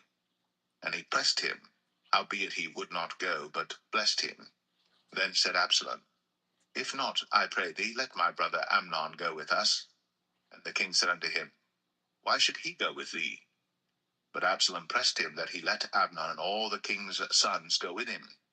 Now Absalom had commanded his servant, saying, Mark ye now, when Amnon's heart is merry with wine, and when I say unto you, Smite Amnon, then kill him. Fear not. Have not I commanded you? Be courageous, and be valiant. And the servants of Absalom did unto Amnon as Absalom had commanded. Then all the king's sons arose, and every man gat him up upon his mule, and fled.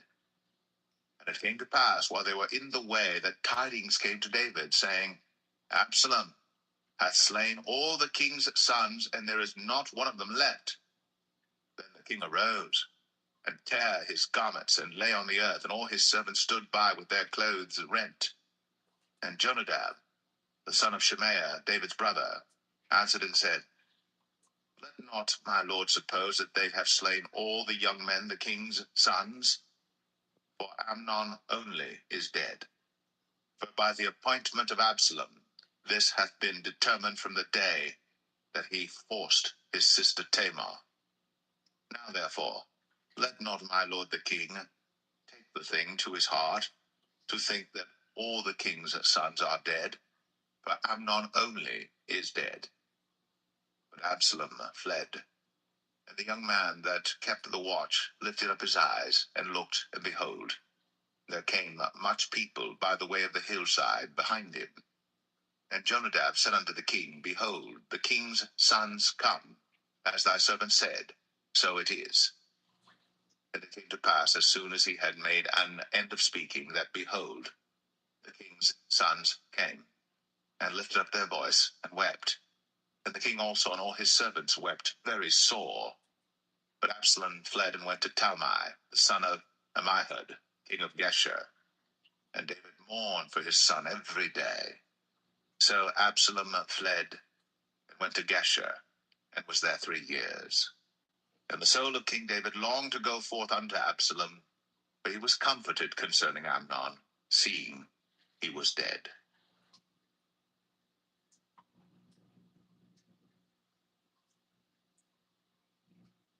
2 Samuel 14. Now Joab the son of Zeruiah perceived that the king's heart was toward Absalom. And Joab sent to Tekoa, and fetched thence a wise woman, and said unto her, I pray thee, feign thyself to be a mourner, and put on now mourning apparel, and anoint not thyself with oil, but be as a woman that had a long time mourned for the dead, and come to the king, and speak on this manner unto him. So Joab put the words in her mouth. And when the woman of Tekoa spake to the king, she fell on her face to the ground, and did obeisance, and said, Help, O king. And the king said unto her, What aileth thee? And she answered, I am indeed a widow woman, and mine husband is dead. And thy handmaid had 2 sons, and they 2 strove together in the field, and there was none to part them. But the one smote the other, and slew him.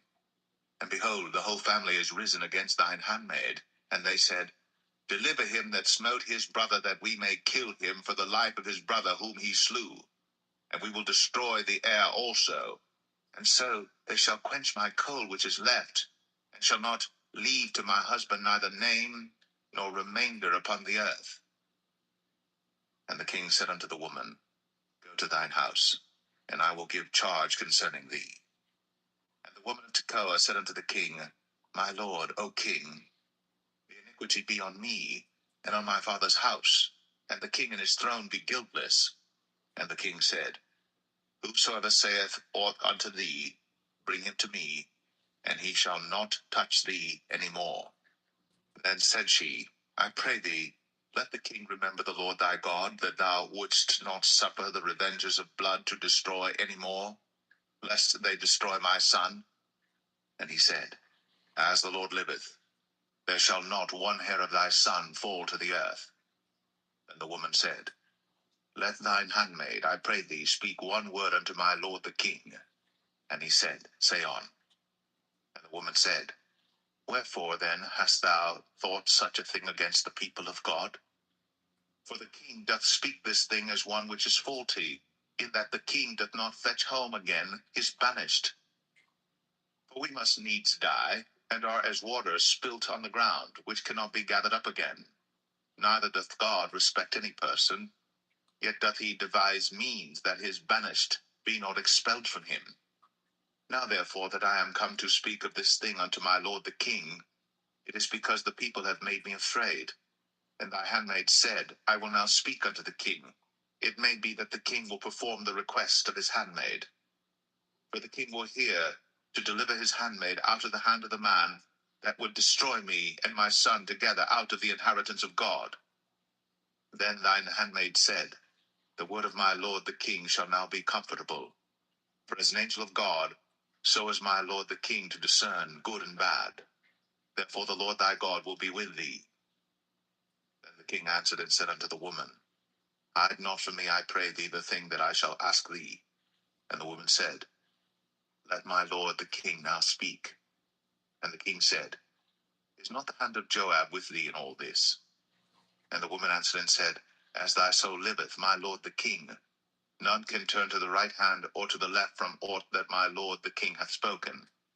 For thy servant Joab, he bade me, and he put all these words in the mouth of thine handmaid, to fetch about this former speech, hath thy servant Joab done this thing.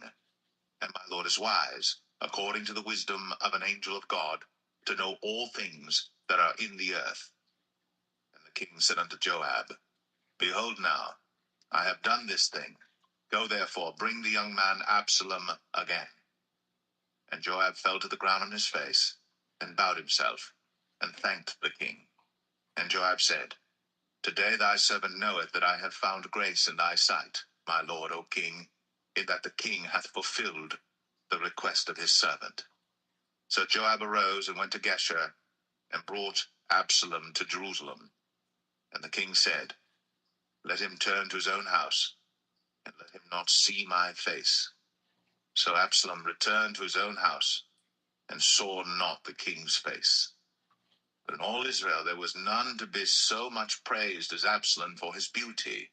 From the sole of his foot even to the crown of his head, there was no blemish in him. And when he polled his head, for it was at every year's end that he polled it, because the hair was heavy on him, therefore he polled it, he weighed the hair of his head at 200 shekels after the king's weight. And unto Absalom there were born 3 sons, and 1 daughter, whose name was Tamar. She was a woman of a fair countenance. So Absalom dwelt 2 full years in Jerusalem, and saw not the king's face. Therefore Absalom sent for Joab to have sent him to the king, but he would not come to him. And when he sent again the second time, he would not come. Therefore he said unto his servants, See, Joab's field is near mine, and he hath barley there. Go and set it on fire. And Absalom's servants set the field on fire. Then Joab arose, and came to Absalom unto his house, and said unto him, Wherefore have thy servants set my field on fire? And Absalom answered Joab, Behold, I sent unto thee, saying, Come hither, that I may send thee to the king, to say, Wherefore am I come from Geshur? It had been good for me to have been there still. Now therefore let me see the king's face, and if there be any iniquity in me, let him kill me. So Joab came to the king, and told him. And when he had called for Absalom, he came to the king, and bowed himself on his face to the ground before the king. And the king kissed Absalom.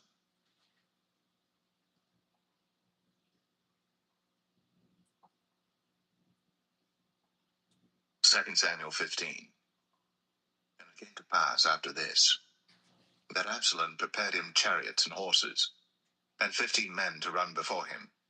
And Absalom rose up early, and stood beside the way of the gate. And it was so, that when any man that had a controversy came to the king for judgment, then Absalom called unto him, and said, Of what city art thou? And he said, Thy servant is of one of the tribes of Israel. And Absalom said unto him, See, thy matters are good and right, but there is no man deputed of the king to hear thee.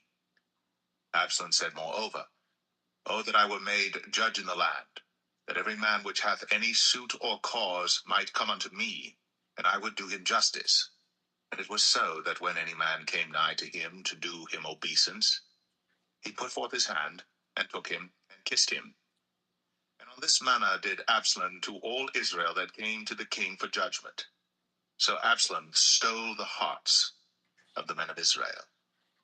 And it came to pass after 40 years, that Absalom said unto the king, I pray thee, let me go and pay my vow, which I had vowed unto the Lord in Hebron.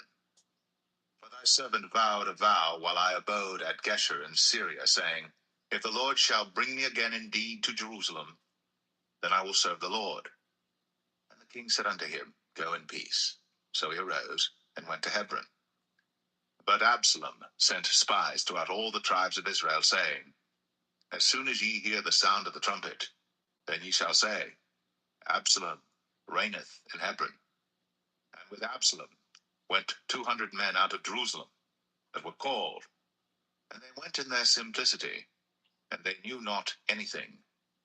And Absalom sent for Ahithophel the Gilonite, David's counselor, from his city, even from Gilo, while he offered sacrifices. And the conspiracy was strong, for the people increased continually with Absalom. And there came a messenger to David, saying, The hearts of the men of Israel are after Absalom. And David said unto all his servants that were with him at Jerusalem, Arise, and let us flee. For we shall not else escape from Absalom. Make speed to depart, lest he overtake us suddenly, and bring evil upon us, and smite the city with the edge of the sword. And the king's servant said unto the king, Behold, thy servants are ready to do whatsoever my lord the king shall appoint. And the king went forth, and all his household after him. And the king left 10 women which were concubines to keep the house. And the king went forth, and all the people after him, and tarried in a place that was far off. And all his servants passed on beside him, and all the Cherethites, and all the Pelethites, and all the Gittites, 600 men which came after him from Gath, passed on before the king. Then said the king to Ittai the Gittite, Wherefore goest thou also with us? Return to thy place, and abide with the king. For thou art a stranger, and also an exile. Whereas thou camest but yesterday, should I this day make thee go up and down with us? Seeing I go whither I may, return thou, and take back thy brethren.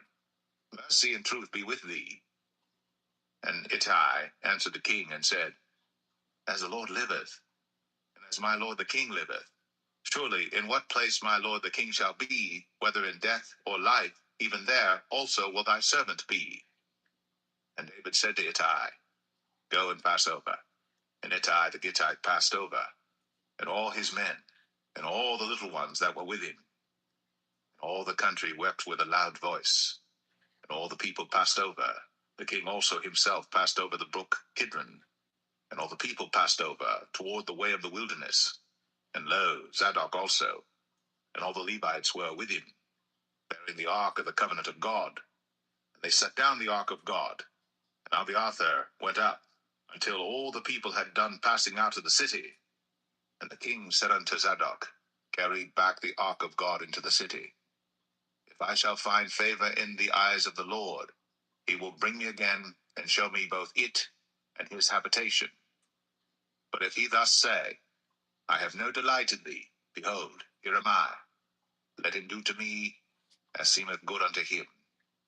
The king said also unto Zadok the priest, Art not thou a seer? Return into the city in peace, and your 2 sons with you, Ahimaaz thy son, and Jonathan the son of Abiathar. See, I will tarry in the plain of the wilderness until there come word from you to certify me. Zadok therefore and Abiathar carried the ark of God again to Jerusalem, and they tarried there.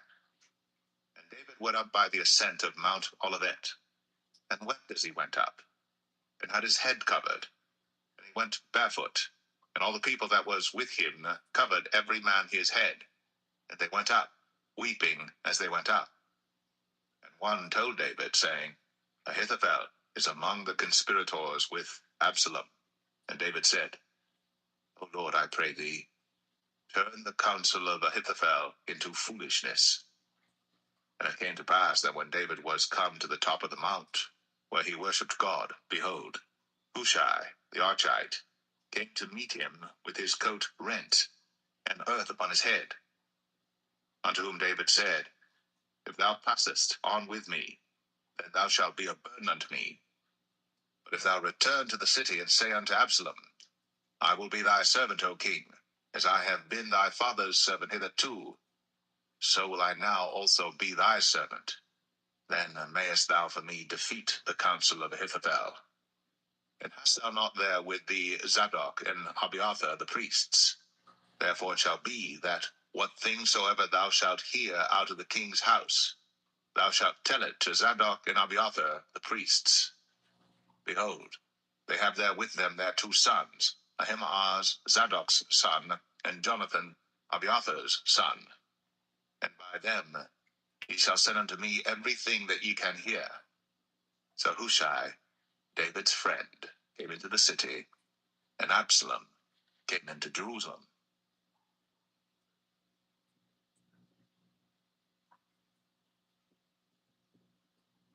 2 Samuel 16. And when David was a little past the top of the hill, behold, Ziba, the servant of Mephibosheth, met him with a couple of asses saddled, and upon them 200 loaves of bread, and 100 bunches of raisins, and 100 of summer fruits, and a bottle of wine. And the king said unto Ziba, What meanest thou by these? And Ziba said, The asses be for the king's household to ride on, and the bread and summer fruit for the young men to eat, and the wine, that such as be faint in the wilderness may drink. And the king said, And where is thy master's son? And Ziba said unto the king, Behold, he abideth at Jerusalem, for he said, Today shall the house of Israel restore me the kingdom of my father. Then said the king to Ziba, Behold, thine are all that pertained unto Mephibosheth. And Ziba said, I humbly beseech thee that I may find grace in thy sight, my lord, O king. And when King David came to Bahurim, behold, thence came out a man of the family of the house of Saul, whose name was Shimei, the son of Gera. He came forth, and cursed still as he came. And he cast stones at David, and at all the servants of King David. And all the people and all the mighty men were on his right hand and on his left. And thus said Shimei, when he cursed, Come out, thou bloody man, and thou man of Belial. The Lord hath returned upon thee all the blood of the house of Saul, in whose stead thou hast reigned. And the Lord hath delivered the kingdom into the hand of Absalom thy son. And behold, thou art taken in thy mischief, because thou art a bloody man. Then said Abishai the son of Zeruiah unto the king, Why should this dead dog curse my lord the king? Let me go over, I pray thee, and take off his head. And the king said, What have I to do with you, ye sons of Zeruiah? So let him curse, because the Lord hath said unto him, Curse David. Who shall then say, Wherefore hast thou done so? And David said to Abishai and to all his servants, Behold, my son, which came forth of my bowels, seeketh my life. How much more now may this Benjamite do it? Let him alone, and let him curse. For the Lord hath bidden him. It may be that the Lord will look on mine affliction, and that the Lord will requite me good for his cursing this day. And as David and his men went by the way, Shimei went along on the hills side over against him, and cursed as he went, and threw stones at him, and cast dust. Then the king and all the people that were with him came weary, and refreshed themselves there. And Absalom and all the people, the men of Israel, came to Jerusalem, and Ahithophel with him. And it came to pass, when Hushai the Archite, David's friend, was come unto Absalom, that Hushai said unto Absalom, God save the king. God save the king. And Absalom said to Hushai, Is this thy kindness to thy friend? Why wentest thou not with thy friend? And Hushai said unto Absalom, Nay, but whom the Lord and this people and all the men of Israel choose, his will I be, and with him will I abide. And again, whom should I serve? Should I not serve in the presence of his son? As I have served in thy father's presence, so will I be in thy presence. Then said Absalom to Ahithophel, Give counsel among you what we shall do. And Ahithophel said unto Absalom, Go in unto thy father's concubines, which he hath left to keep the house. And all Israel shall hear that thou art abhorred of thy father. Then shall the hands of all that are with thee be strong. So they spread Absalom a tent upon the top of the house. And Absalom went in unto his father's concubines in the sight of all Israel. And the counsel of Ahithophel which he counseled in those days, was as if a man had inquired at the oracle of God. So was all the counsel of Ahithophel, both with David and with Absalom.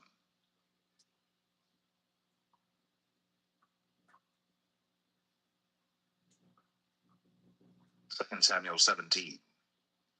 Moreover, Ahithophel said unto Absalom, Let me now choose out 12,000 men, and I will arise and pursue after David this night.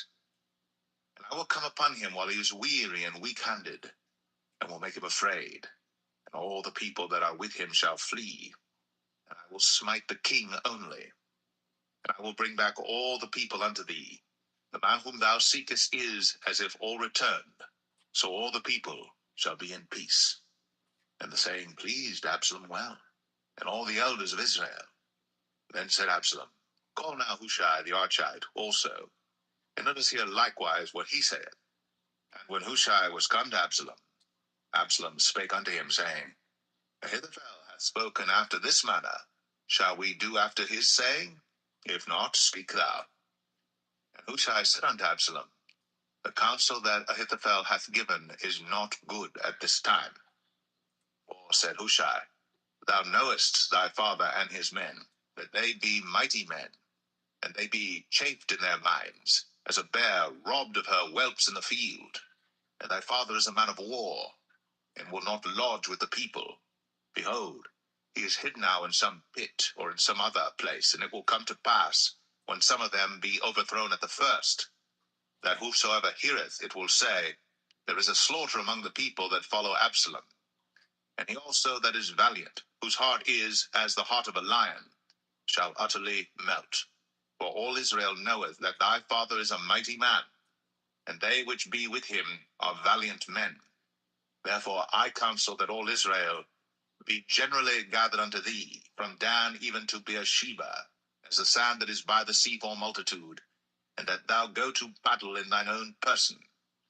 So shall we come upon him in some place where he shall be found, and we will light upon him as the dew falleth on the ground, and of him, and of all the men that are with him, there shall not be left so much as one.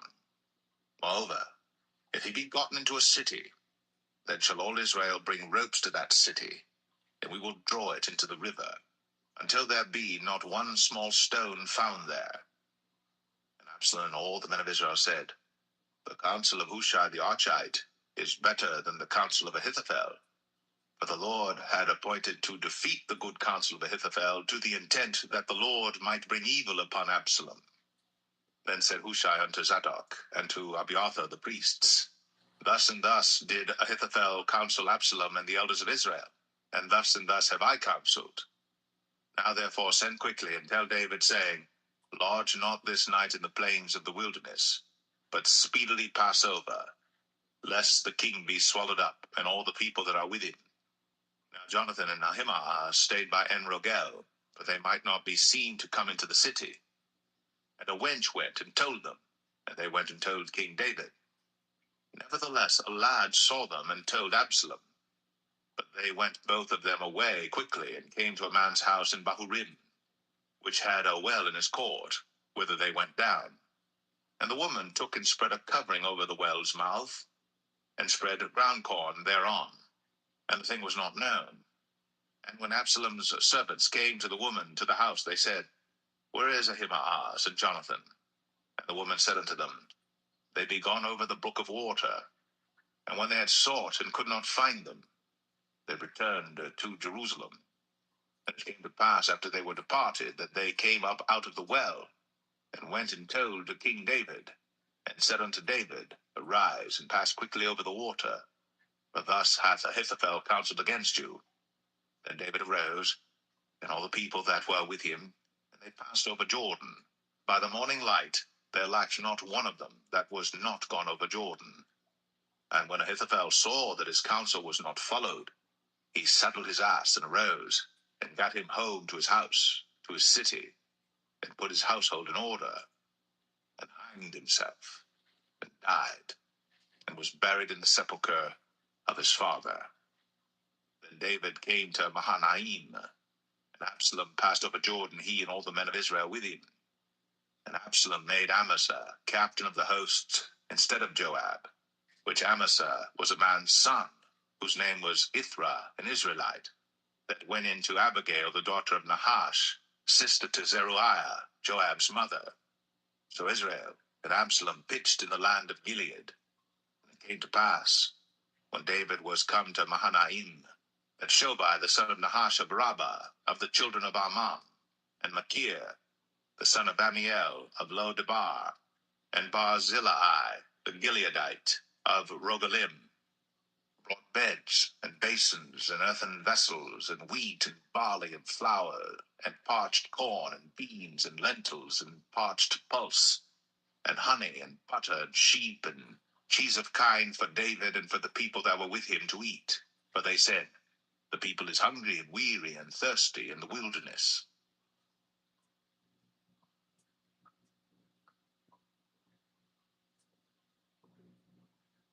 2 Samuel 18. And David numbered the people that were with him, and set captains of thousands and captains of hundreds over them. And David sent forth a third part of the people under the hand of Joab, and a third part under the hand of Abishai the son of Zeruiah, Joab's brother, and a third part under the hand of Ittai the Gittite. And the king said unto the people, I will surely go forth with you myself also. But the people answered, Thou shalt not go forth, for if we flee away, they will not care for us. Neither, if half of us die, will they care for us. But now thou art worth 10,000 of us. Therefore now it is better that thou succor us out of the city. And the king said unto them, What seemeth you best, I will do. And the king stood by the gate side, and all the people came out by hundreds and by thousands. And the king commanded Joab and Abishai and Ittai, saying, Deal gently for my sake with the young man, even with Absalom. And all the people heard when the king gave all the captains charge concerning Absalom. So the people went out into the field against Israel, and the battle was in the wood of Ephraim, where the people of Israel were slain before the servants of David. And there was there a great slaughter that day of 20,000 men. For the battle was there scattered over the face of all the country, and the wood devoured more people that day than the sword devoured. And Absalom met the servants of David, and Absalom rode upon a mule. And the mule went under the thick boughs of a great oak, and his head caught hold of the oak. And he was taken up between the heaven and the earth. And the mule that was under him went away. And a certain man saw it, and told Joab, and said, Behold, I saw Absalom hanged in an oak. And Joab said unto the man that told him, And behold, thou sawest him, and why didst thou not smite him there to the ground? And I would have given thee 10 shekels of silver and a girdle.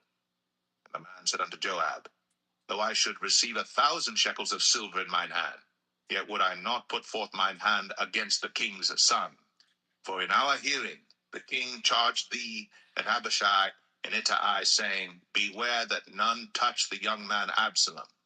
Otherwise I should have wrought falsehood against mine own life. For there is no matter hid from the king, and thou thyself wouldest have set thyself against me. Then said Joab, I may not tarry thus with thee. And he took 3 darts in his hand, and thrust them through the heart of Absalom, while he was yet alive in the midst of the oak. And 10 young men that bare Joab's armor compassed about, and smote Absalom, and slew him. And Joab blew the trumpet, and the people returned from pursuing after Israel. But Joab held back the people, and they took Absalom, and cast him into a great pit in the wood, and laid a very great heap of stones upon him. And all Israel fled, every one to his tent. Now Absalom, in his lifetime, had taken and reared up for himself a pillar which is in the king's dale. For he said, I have no son to keep my name in remembrance. And he called the pillar after his own name, and it is called unto this day Absalom's place. Then said Ahimaaz, the son of Zadok, Let me now run, and bear the king tidings, how that the Lord hath avenged him of his enemies. And Joab said unto him, Thou shalt not bear tidings this day, but thou shalt bear tidings another day. But this day thou shalt bear no tidings, because the king's son is dead. Then said Joab to Cushai, Go tell the king what thou hast seen. And Cushai bowed himself unto Joab, and ran. Then said Ahimaaz the son of Zadok yet again to Joab, But howsoever let me, I pray thee, also run after Cushai. And Joab said, Wherefore wilt thou run, my son, seeing that thou hast no tidings ready? But howsoever said he, Let me run. And he said unto him, Run. Then Ahimaaz ran by the way of the plain, and overran Cushai. And David sat between the two gates. And the watchman went up to the roof over the gate unto the wall, and lifted up his eyes, and looked, and behold, a man running alone. And the watchman cried, and told the king. And the king said, If he be alone, there is tidings in his mouth. And he came apace, and drew near. And the watchman saw another man running. And the watchman called unto the porter, and said, Behold, another man running alone. And the king said, He also bringeth tidings. And the watchman said, Methinketh the running of the foremost is like the running of Ahimaaz the son of Zadok. And the king said, He is a good man, and cometh with good tidings. And Ahimaaz called, and said unto the king, All is well. And he fell down to the earth upon his face before the king, and said, Blessed be the Lord thy God, which hath delivered up the men that lifted up their hand against my lord the king. And the king said, Is the young man Absalom safe? And Ahimaaz answered, When Joab sent the king's servant, and me thy servant, I saw a great tumult, but I knew not what it was. And the king said unto him, Turn aside, and stand here. And he turned aside, and stood still. And behold, Cushai came. And Cushai said, Tidings, my lord the king. For the Lord hath avenged thee this day of all them that rose up against thee. And the king said unto Cushai, Is the young man Absalom safe? And Cushai answered, The enemies of my lord the king, and all that rise against thee to do thee hurt, be as that young man is. And the king was much moved, and went up to the chamber over the gate, and wept. And as he went, thus he said, O my son Absalom, my son Absalom. Would God I had died for thee, O Absalom, my son, my son.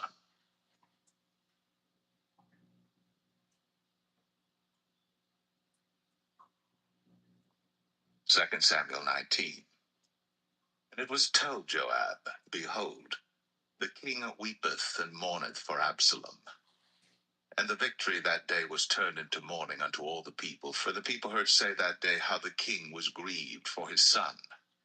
And the people gat them by stealth that day into the city, as people being ashamed steal away when they flee in battle. But the king covered his face. And the king cried with a loud voice, O my son Absalom! O Absalom, my son, my son!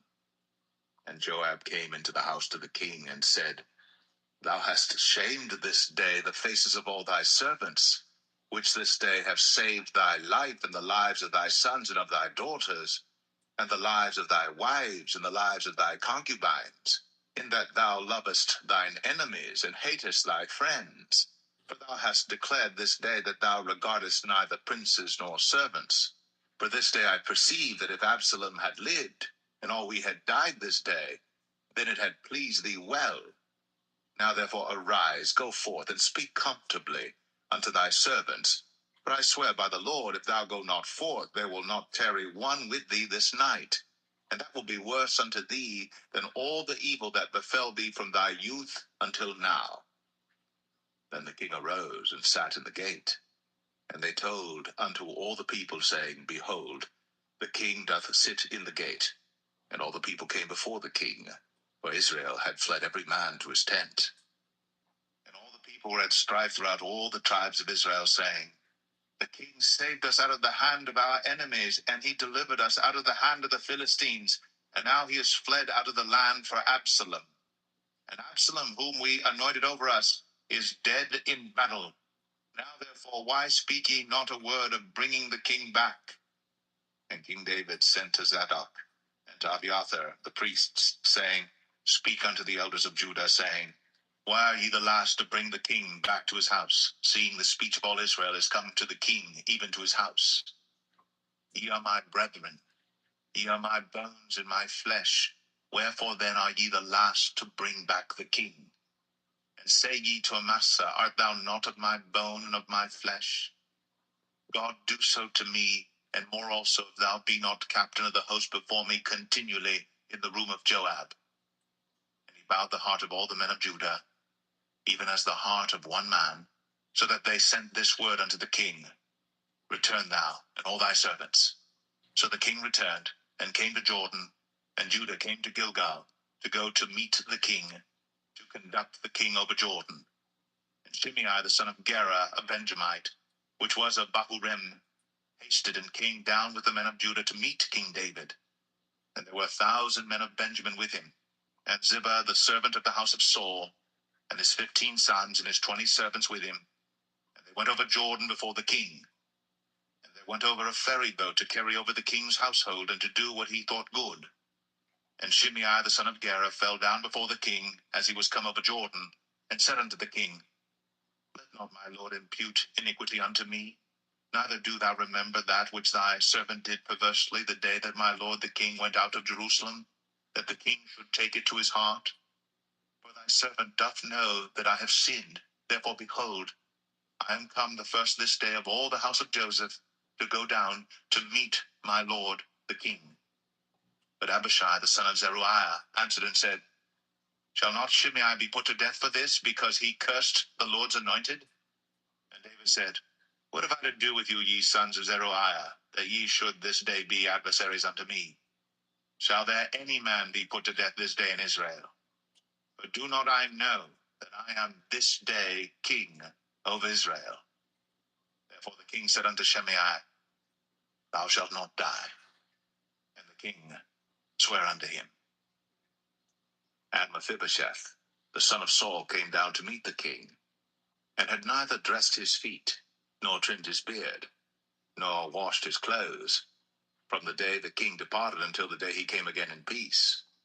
And it came to pass, when he was come to Jerusalem to meet the king, that the king said unto him, Wherefore wentest not thou with me, Mephibosheth? And he answered, My lord, O king, my servant deceived me.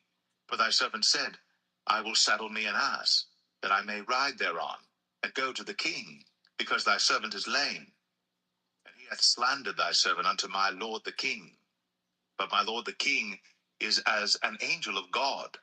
Do therefore what is good in thine eyes. For all of my father's house were but dead men before my lord the king. Yet didst thou set thy servant among them that did eat at thine own table? What right therefore have I yet to cry any more unto the king? And the king said unto him, Why speakest thou any more of thy matters? I have said, Thou and Ziba divide the land. And Mephibosheth said unto the king, Yea, let him take all, for as much as my lord the king is come again in peace unto his own house. And Barzillai the Gileadite came down from Rogelim, and went over Jordan with the king to conduct him over Jordan. Now Barzillai was a very aged man, even 80 years old, and he had provided the king of sustenance while he lay at Mahanaim, for he was a very great man. And the king said unto Barzillai, Come thou over with me, and I will feed thee with me in Jerusalem. And Barzillai said unto the king, How long have I to live, that I should go up with the king unto Jerusalem?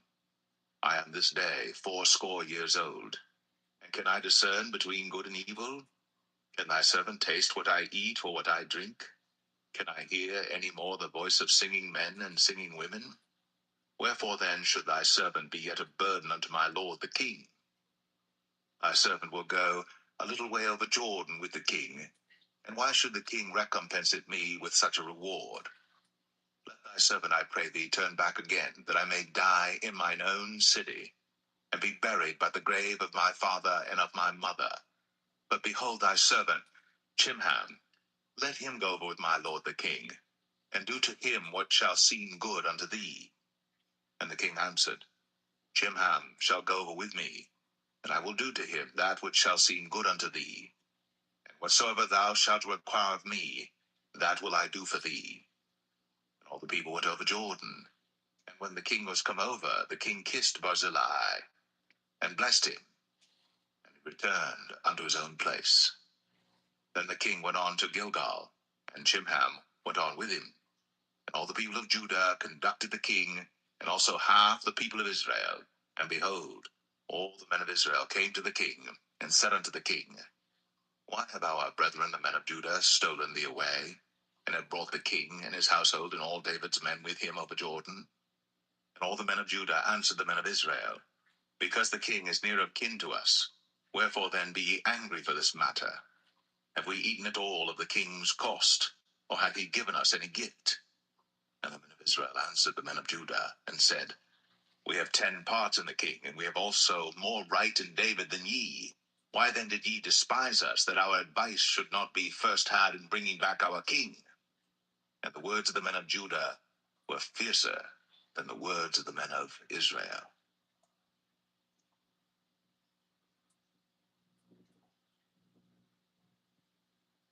2 Samuel 20.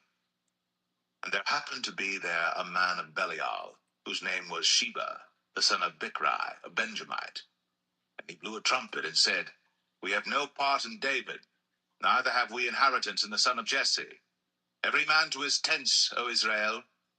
So every man of Israel went up from after David, and followed Sheba the son of Bichri. But the men of Judah clave unto their king, from Jordan even to Jerusalem. And David came to his house at Jerusalem. And the king took the 10 women, his concubines, whom he had left to keep the house, and put them in ward, and fed them, but went not in unto them. So they were shut up unto the day of their death, living in widowhood. Then said the king to Amasa, Assemble me the men of Judah within 3 days, and be thou here present. So Amasa went to assemble the men of Judah, but he tarried longer than the set time which he had appointed him. And David said to Abishai, Now shall Sheba the son of Bichri do us more harm than did Absalom.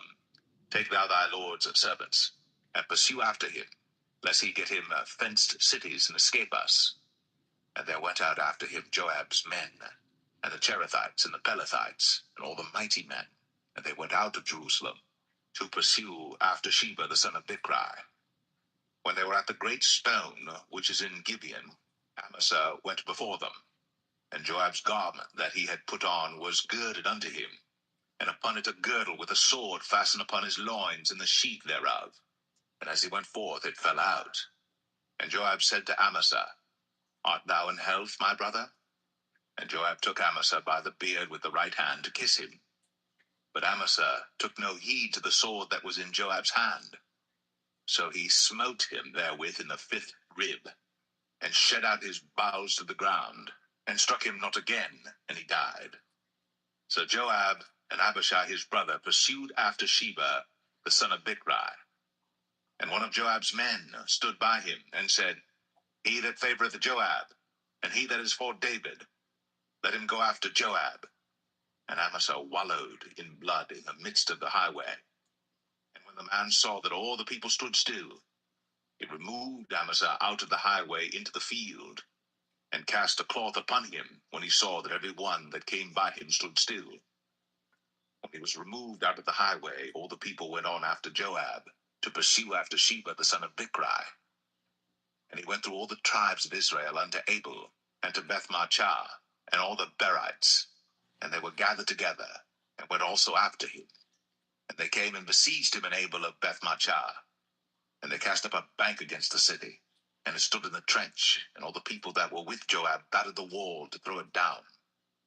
Then cried a wise woman out of the city, Hear, hear, say, I pray you, unto Joab, Come near hither, that I may speak with thee. And when he was come near unto her, the woman said, Art thou Joab? And he answered, I am he. Then she said unto him, Hear the words of thine handmaid. And he answered, I do hear. Then she spake, saying, They were wont to speak in old times, saying, They shall surely ask counsel at Abel.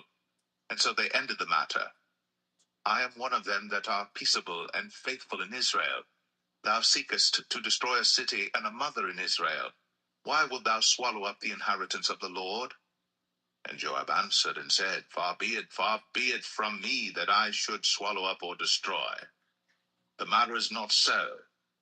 But a man of Mount Ephraim, Sheba, the son of Bichri by name, hath lifted up his hand against the king, even against David. Deliver him only, and I will depart from the city. And the woman said unto Joab, behold, his head shall be thrown to thee over the wall. Then the woman went unto all the people in her wisdom, and they cut off the head of Sheba the son of Bichri, and cast it out to Joab. And he blew a trumpet, and they retired from the city, every man to his tent. And Joab returned to Jerusalem unto the king. Now Joab was over all the host of Israel, and Benaiah the son of Jehoiada was over the Cherethites and over the Pelethites, and Adoram was over the tribute, and Jehoshaphat the son of Ahilud was recorder, and Sheva was scribe, and Zadok and Abiathar were priests, and Ira also the Jerite was a chief ruler about David.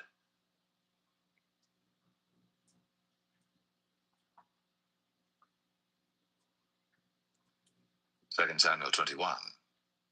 Then there was a famine in the days of David 3 years, year after year. And David inquired of the Lord. And the Lord answered, it is for Saul and for his bloody house, because he slew the Gibeonites. And the king called the Gibeonites, and said unto them, now the Gibeonites were not of the children of Israel, but of the remnant of the Amorites. And the children of Israel had sworn unto them. And Saul sought to slay them in his zeal to the children of Israel and Judah. Wherefore David said unto the Gibeonites, what shall I do for you? And wherewith shall I make the atonement, that ye may bless the inheritance of the Lord?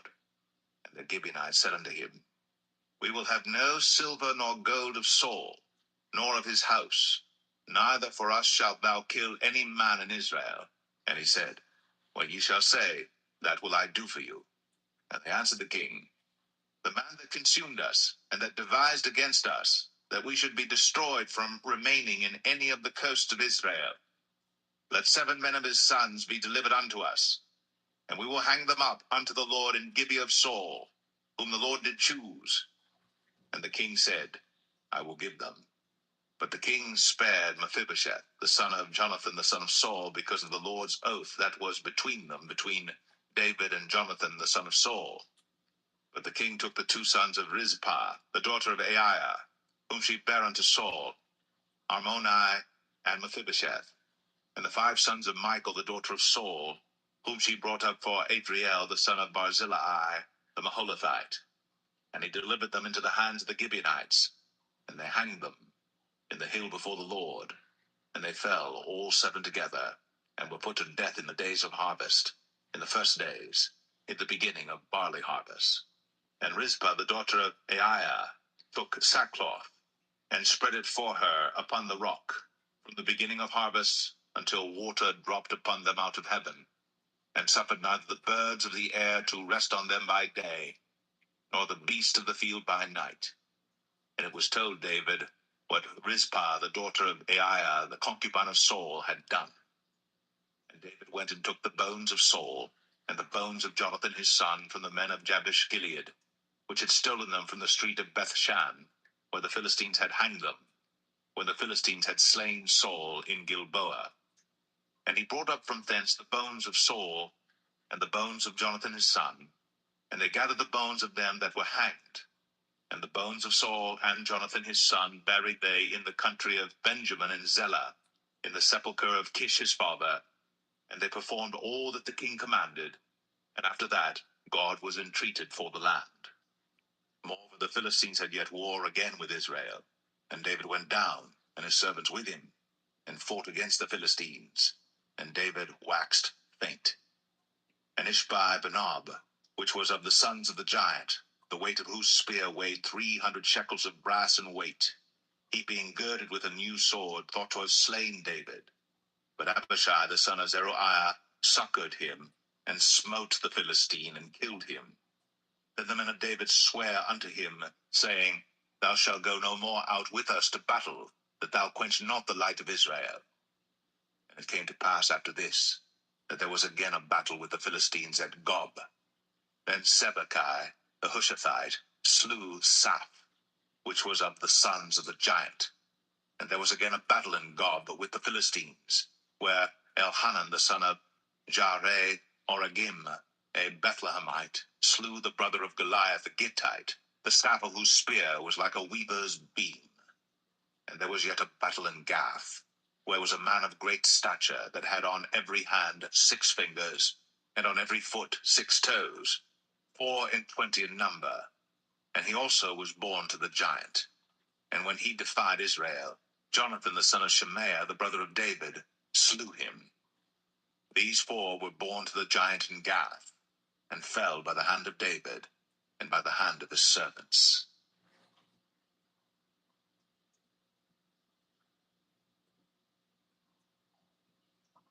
2 Samuel 22. And David spake unto the Lord the words of this song in the day that the Lord had delivered him out of the hand of all his enemies, and out of the hand of Saul. And he said, The Lord is my rock, and my fortress, and my deliverer. The God of my rock, in him will I trust. He is my shield, and the horn of my salvation, my high tower, and my refuge, my Savior. Thou savest me from violence. I will call on the Lord, who is worthy to be praised. So shall I be saved from mine enemies. When the waves of death compassed me, the floods of ungodly men made me afraid. The sorrows of hell compassed me about. The snares of death prevented me. In my distress I called upon the Lord, and cried to my God. And he did hear my voice out of his temple, and my cry did enter into his ears. Then the earth shook and trembled. The foundations of heaven moved and shook, because he was wroth. There went up a smoke out of his nostrils, and fire out of his mouth devoured. Coals were kindled by it. It bowed the heavens also, and came down, and darkness was under his feet. And he rode upon a cherub, and did fly, and he was seen upon the wings of the wind. And he made darkness pavilions round about him, dark waters, and thick clouds of the skies. Through the brightness before him were coals of fire kindled. The Lord thundered from heaven, and the Most High uttered his voice. And he sent out arrows, and scattered them, lightning, and discomfited them. And the channels of the sea appeared. The foundations of the world were discovered. At the rebuking of the Lord, at the blast of the breath of his nostrils.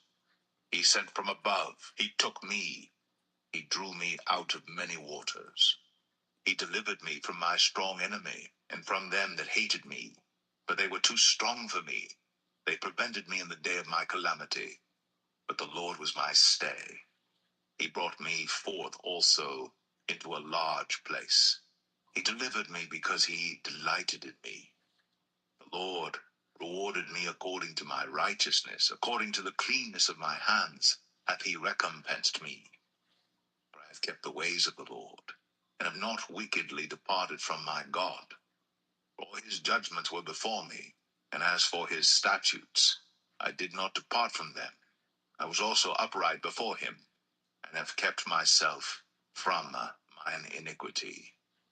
Therefore the Lord hath recompensed me according to my righteousness, according to my cleanness in his eyesight. With the merciful thou wilt show thyself merciful, and with the upright man thou wilt show thyself upright. With the pure thou wilt show thyself pure, and with the froward thou wilt show thyself unsavory. And the afflicted people thou wilt save, but thine eyes are upon the haughty, that thou mayest bring them down. For thou art my lamp, O Lord, and the Lord will lighten my darkness. For by thee I have run through a troop, by my God have I leaped over a wall. As for God, his way is perfect. The word of the Lord is tried. He is a buckler to all them that trust in him. For who is God save the Lord? And who is a rock save our God? God is my strength and power, and he maketh my way perfect. He maketh my feet like hinds' feet, and setteth me upon my high places. He teacheth my hands to war, so that a bow of steel is broken by mine arms. Thou hast also given me the shield of thy salvation, and thy gentleness hath made me great. Thou hast enlarged my steps under me, so that my feet did not slip. I have pursued mine enemies, and destroyed them, and turned not again until I had consumed them. And I have consumed them and wounded them, that they could not arise. Yea, they are fallen under my feet. But thou hast girded me with strength to battle. Them that rose up against me hast thou subdued under me. Thou hast also given me the necks of mine enemies, that I might destroy them that hate me. They looked, but there was none to save, even unto the Lord. But he answered them not. Then did I beat them as small as the dust of the earth. I did stamp them as the mire of the street, and did spread them abroad. Thou also hast delivered me from the strivings of my people. Thou hast kept me to be head of the heathen. A people which I knew not shall serve me. Strangers shall submit themselves unto me. As soon as they hear, they shall be obedient unto me. Strangers shall fade away, and they shall be afraid out of their close places. The Lord liveth, and blessed be my rock, and exalted be the God of the rock of my salvation. It is God that avengeth me, and that bringeth down the people unto me, and that bringeth me forth from mine enemies. Thou also hast lifted me up on high above them that rose up against me. Thou hast delivered me from the violent man. Therefore I will give thanks unto thee, O Lord, among the heathen, and I will sing praises unto thy name. He is the tower of salvation for his king, and showeth mercy to his anointed, unto David, and to his seed forevermore.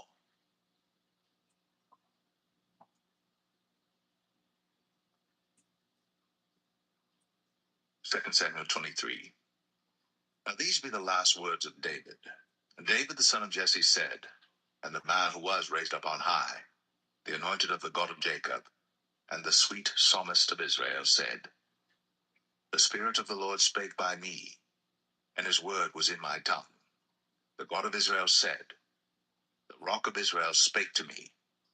He that ruleth over men must be just, ruling in the fear of God. And he shall be as the light of the morning, when the sun riseth, even a morning without clouds, as the tender grass springing out of the earth by clear shining after rain. Although my house be not so with God, yet he hath made with me an everlasting covenant, ordered in all things and sure. For this is all my salvation and all my desire, although he make it not to grow. But the sons of Belial shall be all of them as thorns thrust away, because they cannot be taken with hands. But the man that shall touch them must be fenced with iron, and the staff of a spear, and they shall be utterly burned with fire in the same place. These be the names of the mighty men whom David had. The Tachmonite, that sat in the seat, chief among the captains. The same was Adino, the Esnite. He lift up his spear against 800, whom he slew at one time. And after him was Eleazar, the son of Dodo the Ahohite, one of the 3 mighty men with David, when they defied the Philistines that were there gathered together to battle, and the men of Israel were gone away. He arose and smote the Philistines until his hand was weary, and his hand clave unto the sword. And the Lord wrought a great victory that day, and the people returned after him only to spoil. And after him was Shammah, the son of Agi, the Harahite. And the Philistines were gathered together into a troop, where was a piece of ground full of lentils, and the people fled from the Philistines. But he stood in the midst of the ground, and defended it, and slew the Philistines. And the Lord wrought a great victory. And 3 of the 30 chief went down, and came to David in the harvest time unto the cave of Adullam. And the troop of the Philistines pitched in the valley of Rephaim. And David was then in an hold, and the garrison of the Philistines was then in Bethlehem. And David longed and said, Oh, that one would give me drink of the water of the well of Bethlehem, which is by the gate. And the 3 mighty men brake through the host of the Philistines, and drew water out of the well of Bethlehem that was by the gate, and took it, and brought it to David. Nevertheless he would not drink thereof, but poured it out unto the Lord. And he said, Be it far from me, O Lord, that I should do this. Is not this the blood of the men that went in jeopardy of their lives? Therefore he would not drink it. These things did these 3 mighty men. And Abishai, the brother of Joab, the son of Zeruiah, was chief among 3. And he lifted up his spear against 300, and slew them, and had the name among 3. Was he not most honorable of 3? Therefore he was their captain, howbeit he attained not unto the first 3. And Benaiah the son of Jehoiada, the son of a valiant man of Kabzeel, who had done many acts, he slew 2 lion-like men of Moab. He went down also and slew a lion in the midst of a pit in time of snow. And he slew an Egyptian, a goodly man. And the Egyptian had a spear in his hand. But he went down to him with a staff, and plucked the spear out of the Egyptian's hand, and slew him with his own spear. These things did Benaiah the son of Jehoiada, and had the name among 3 mighty men. He was more honorable than the 30, but he attained not to the first 3. And David set him over his guard.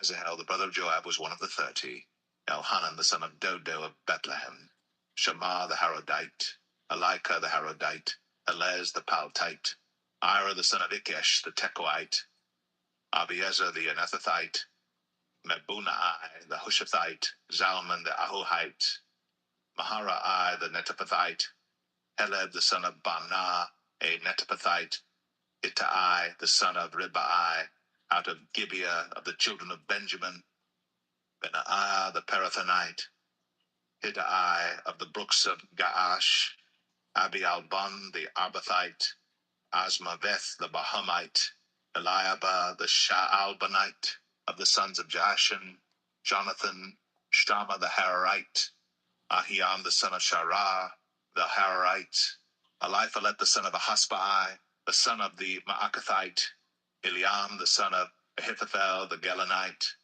Hezrai the Carmelite, Parai the Arbite, Igal the son of Nathan of Zobah, Bani the Gadite, Zelek the Ammonite, Naharai the Barathite, Armabera to Joab the son of Zeruiah, Ira and Ithrite, Gareb and Ithrite, Uriah the Hittite, 37 in all.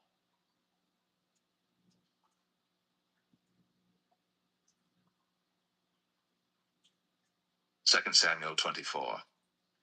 And again the anger of the Lord was kindled against Israel, and he moved David against them to say, Go, number Israel and Judah. But the king said to Joab, the captain of the host, which was with him, Go now through all the tribes of Israel, from Dan even to Beersheba, and number ye the people, that I may know the number of the people. And Joab said unto the king, Now the Lord thy God add unto the people, how many soever they be, an hundredfold, and that the eyes of my lord the king may see it. But why doth my lord the king delight in this thing? Notwithstanding the king's word prevailed against Joab and against the captains of the host. And Joab and the captains of the host went out from the presence of the king to number the people of Israel. And they passed over Jordan, and pitched in Aroer, on the right side of the city that lieth in the midst of the river of Gad, and toward Jazer. Then they came to Gilead, and to the land of Tatim Hoshai, and they came to Dan Jaan, and about to Zidon, and came to the stronghold of Tyre, and to all the cities of the Hivites and of the Canaanites. And they went out to the south of Judah, even to Beersheba. So when they had gone through all the land, they came to Jerusalem at the end of 9 months and 20 days. And Joab gave up the sum of the number of the people unto the king. And there were in Israel 800,000 valiant men that drew the sword, and the men of Judah were 500,000 men. And David's heart smote him after that he had numbered the people. And David said unto the Lord, I have sinned greatly in that I have done. And now I beseech thee, O Lord, take away the iniquity of thy servant, for I have done very foolishly. when David was up in the morning, the word of the Lord came unto the prophet Gad, David's seer, saying, Go and say unto David, Thus saith the Lord, I offer thee 3 things. Choose thee one of them, that I may do it unto thee. So Gad came to David and told him, and said unto him, Shall 7 years of famine come unto thee in thy land? Or wilt thou flee 3 months before thine enemies, while they pursue thee? Or that there be 3 days pestilence in thy land? Now advise, and see what answer I shall return to him that sent me.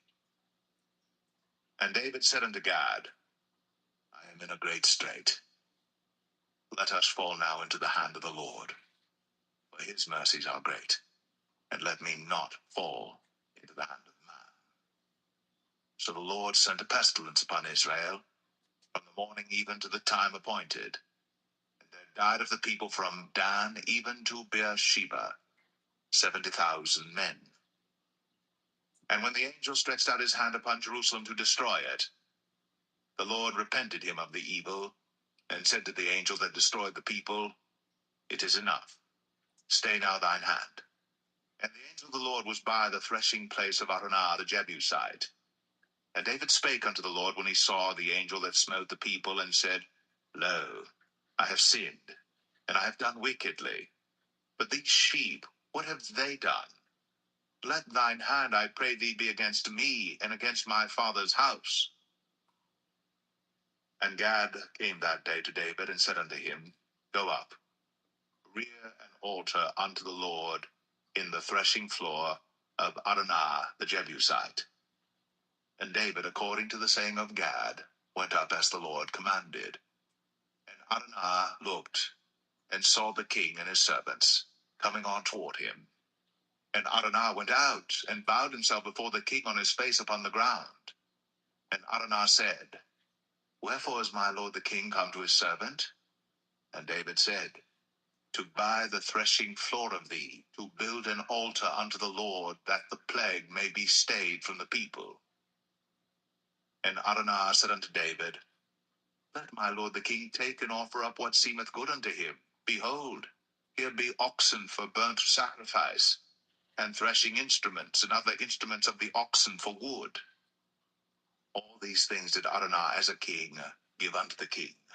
And Araunah said unto the king, The Lord thy God accept thee. And the king said unto Araunah, Nay, but I will surely buy it of thee at a price. Neither will I offer burnt offerings unto the Lord my God of that which doth cost me nothing. So David bought the threshing floor and the oxen for 50 shekels of silver. And David built there an altar unto the Lord, and offered burnt offerings and peace offerings. So the Lord was entreated for the land, and the plague was stayed from Israel.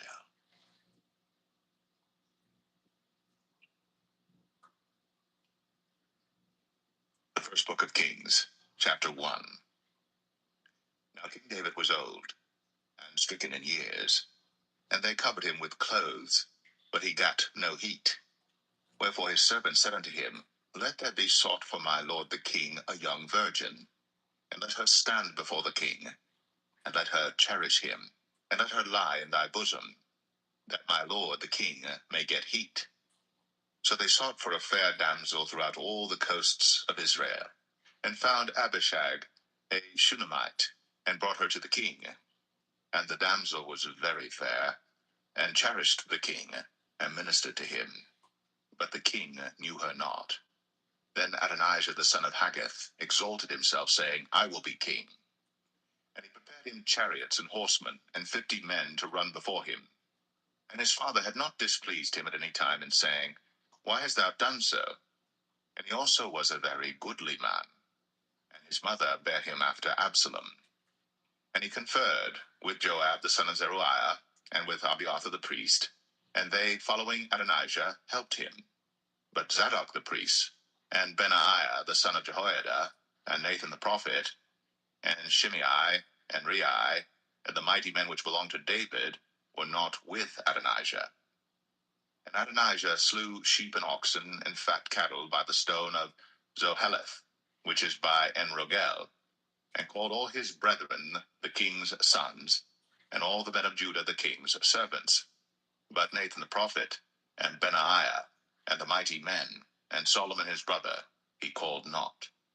Wherefore Nathan spake unto Bathsheba, the mother of Solomon, saying, Hast thou not heard that Adonijah the son of Haggith doth reign, and David our Lord knoweth it not? Now therefore come, let me, I pray thee, give thee counsel, that thou mayest save thine own life, and the life of thy son Solomon. Go and get thee in unto King David, and say unto him, Didst not thou, my lord, O king, swear unto thine handmaid, saying, Assuredly Solomon thy son shall reign after me, and he shall sit upon my throne? Why then doth Adonijah reign? Behold, while thou yet talkest there with the king, I also will come in after thee, and confirm thy words. And Bathsheba went in unto the king into the chamber, and the king was very old, and Abishag the Shunammite ministered unto the king. And Bathsheba bowed, and did obeisance unto the king. And the king said, What wouldst thou? And she said unto him, My lord, thou swearest by the Lord thy God unto thine handmaid, saying, Assuredly Solomon thy son shall reign after me, and he shall sit upon my throne. And now, behold, Adonijah reigneth. And now, my lord the king, thou knowest it not. And he hath slain oxen and fat cattle, and sheep in abundance, and hath called all the sons of the king, and Abiathar the priest, and Joab the captain of the host. But Solomon thy servant hath he not called. And thou, my lord, O king, the eyes of all Israel are upon thee, that thou shouldst tell them who shall sit on the throne of my lord the king after him. Otherwise it shall come to pass, when my lord the king shall sleep with his fathers, that I and my son Solomon shall be counted offenders. And lo, while she yet talked with the king, Nathan the prophet also came in. And they told the king, saying, Behold, Nathan the prophet. And when he was come in before the king, he bowed himself before the king with his face to the ground. And Nathan said, My lord, O king, hast thou said, Adonijah shall reign after me, and he shall sit upon my throne?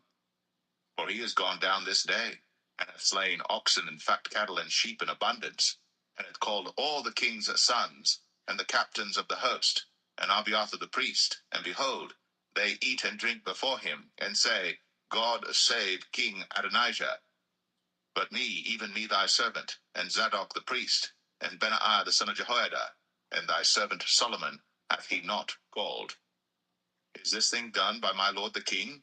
And thou hast not showed it unto thy servant, who should sit on the throne of my lord the king after him? Then King David answered and said, Call me Bathsheba. And she came into the king's presence, and stood before the king. And the king sware and said, As the Lord liveth, that hath redeemed my soul out of all distress, even as I swear unto thee by the Lord God of Israel, saying, Assuredly Solomon thy son shall reign after me, and he shall sit upon my throne in my stead, even so will I certainly do this day. Then Bathsheba bowed with her face to the earth, and did reverence to the king, and said, Let my lord King David live forever. And King David said, Call me Zadok the priest, and Nathan the prophet, and Benaiah the son of Jehoiada. And they came before the king. The king also said unto them, Take with you the servants of your lord, and cause Solomon my son to ride upon mine own mule, and bring him down to Gihon. And let Zadok the priest, and Nathan the prophet, anoint him there king over Israel. And blow ye with the trumpet, and say, God save King Solomon. Then he shall come up after him, that he may come and sit upon my throne, for he shall be king in my stead. And I have appointed him to be ruler over Israel and over Judah. And Benaiah the son of Jehoiada answered the king, and said, Amen. The Lord God of my lord the king say so too. As the Lord hath been with my lord the king, even so be he with Solomon, and make his throne greater than the throne of my lord King David.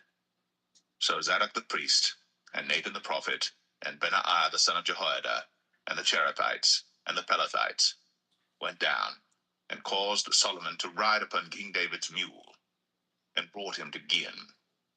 And Zadok the priest took an horn of oil out of the tabernacle, and anointed Solomon, and they blew the trumpet. And all the people said, God save King Solomon. And all the people came up after him, and the people piped with pipes, and rejoiced with great joy, so that the earth rent with the sound of them. And Adonijah and all the guests that were with him heard it as they had made an end of eating. And when Joab heard the sound of the trumpet, he said, Wherefore is this noise of the city being in an uproar? And while he yet spake, behold, Jonathan the son of Abiathar the priest came. And Adonijah said unto him, Come in, for thou art a valiant man, and bringest good tidings. And Jonathan answered and said to Adonijah, Verily, our Lord King David hath made Solomon king. And the king hath sent with him Zadok the priest, and Nathan the prophet, and Benaiah the son of Jehoiada, and the Cherethites and the Pelethites, and they have caused him to ride upon the king's mule. And Zadok the priest, and Nathan the prophet, have anointed him king in Gihon. And they are come up from thence, rejoicing, so that the city rang again. This is the noise that ye have heard. And also Solomon sitteth on the throne of the kingdom. And moreover, the king's servants came to bless our Lord King David, saying, God make the name of Solomon better than thy name, and make his throne greater than thy throne. And the king bowed himself upon the bed. And also thus said the king, Blessed be the Lord God of Israel, which hath given one to sit on my throne this day, mine eyes even seeing it. And all the guests that were with Adonijah were afraid, and rose up, and went every man his way. And Adonijah feared because of Solomon, and arose, and went, and caught hold on the horns of the altar. And it was told Solomon, saying, Behold, Adonijah feareth King Solomon. For lo, he hath caught hold on the horns of the altar, saying, Let King Solomon swear unto me today, that he will not slay his servant with the sword. And Solomon said, If he will show himself a worthy man, there shall not an hair of him fall to the earth. But if wickedness shall be found in him, he shall die. So King Solomon sent, and they brought him down from the altar, and he came and bowed himself to King Solomon. And Solomon said unto him, Go to thine house.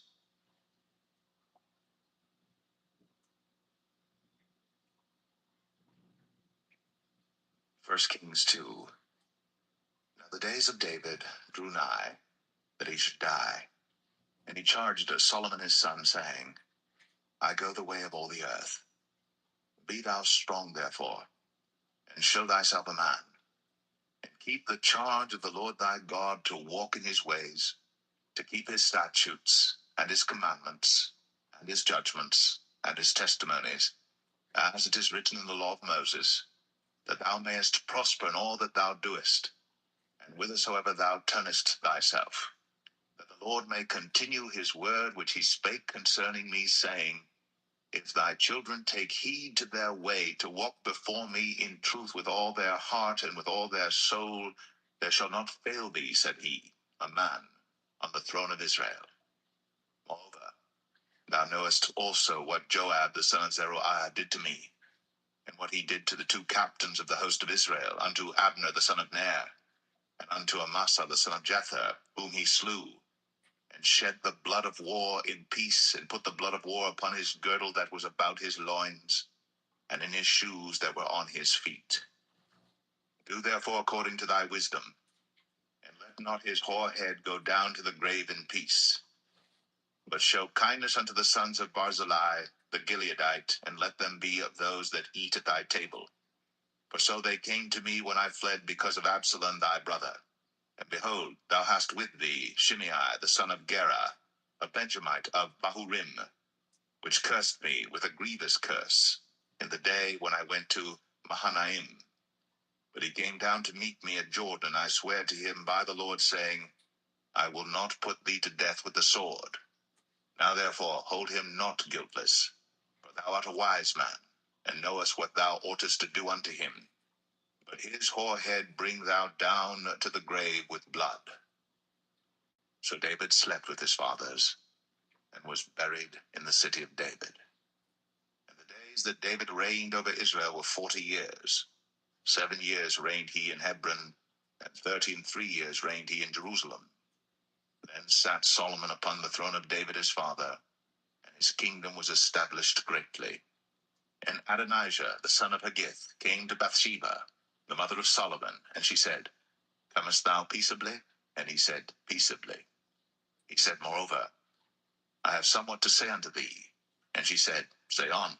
And he said, Thou knowest that the kingdom was mine, and that all Israel set their faces on me, that I should reign.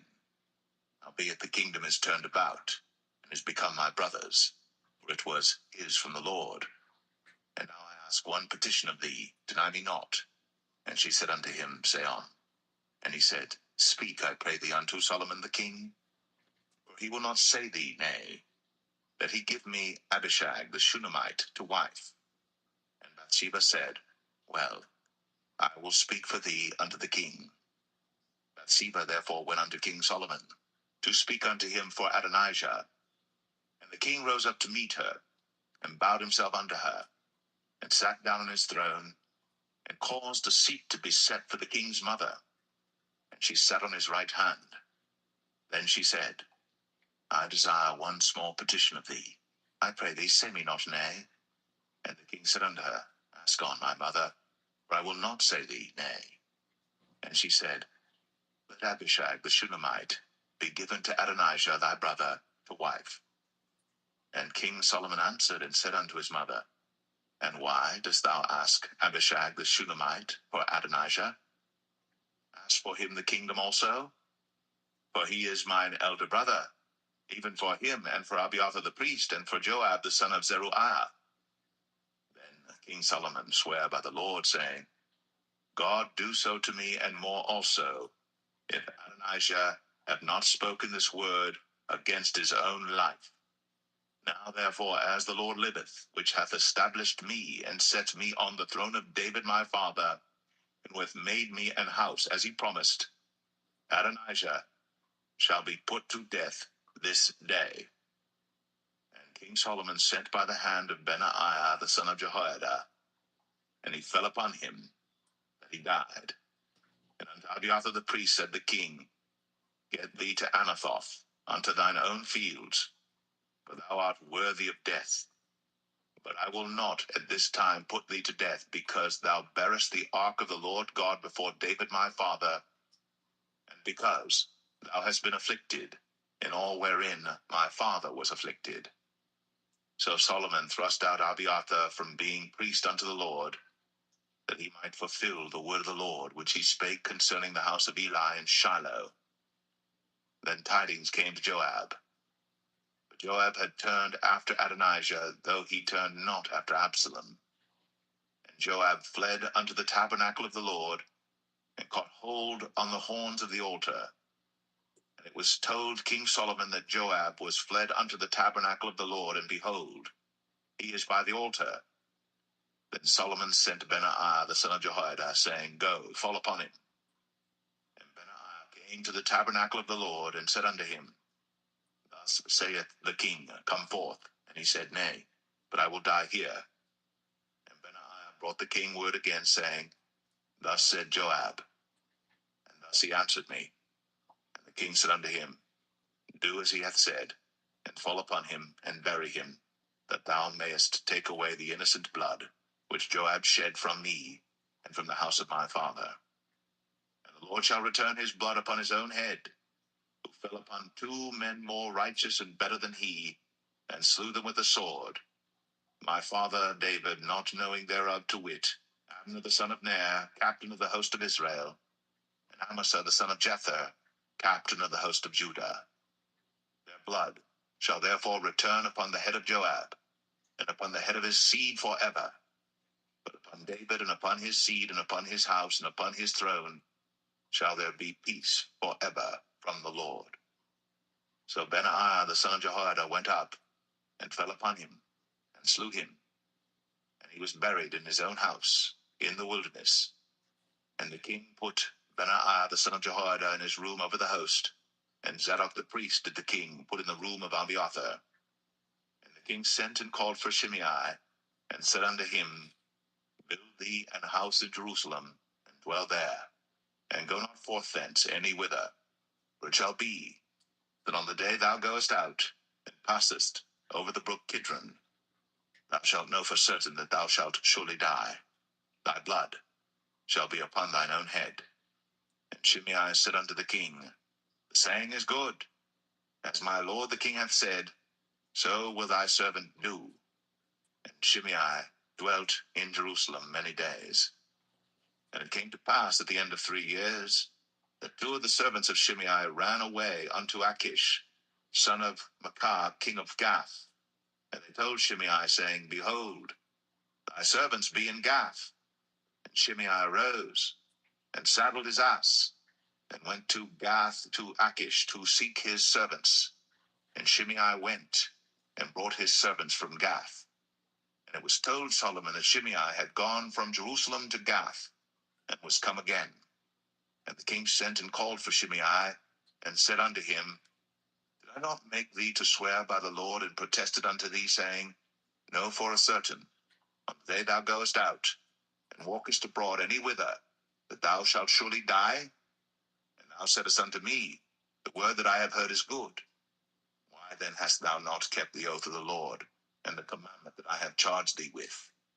The king said moreover to Shimei, Thou knowest all the wickedness which thine heart is privy to, that thou didst to David my father. Therefore the Lord shall return thy wickedness upon thine own head, and King Solomon shall be blessed, and the throne of David shall be established before the Lord forever. So the king commanded Benaiah the son of Jehoiada, which went out, and fell upon him that he died. And the kingdom was established in the hand of Solomon.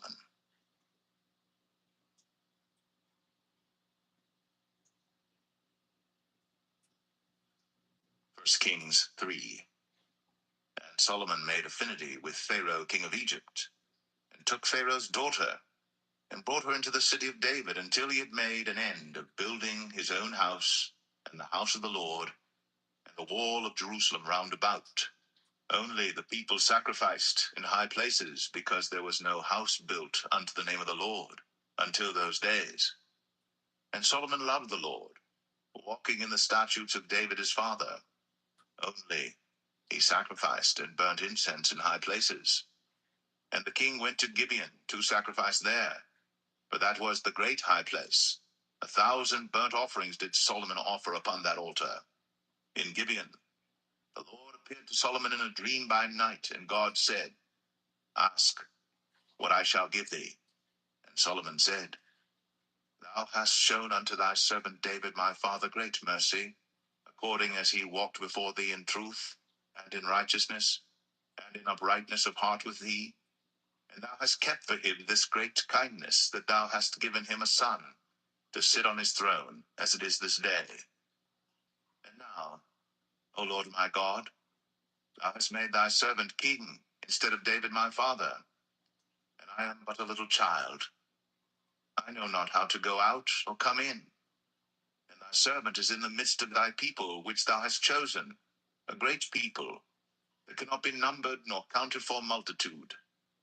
Give therefore thy servant an understanding heart to judge thy people, that I may discern between good and bad. For who is able to judge this, thy so great a people? And the speech pleased the Lord, that Solomon had asked this thing. And God said unto him, Because thou hast asked this thing, and hast not asked for thyself long life, neither hast asked riches for thyself, nor hast asked the life of thine enemies, but hast asked for thyself understanding, to discern judgment. Behold, I have done according to thy words. Lo, I have given thee a wise and an understanding heart, so that there was none like thee before thee, neither after thee shall any arise like unto thee. And I have also given thee that which thou hast not asked, both riches and honor, so that there shall not be any among the kings like unto thee all thy days.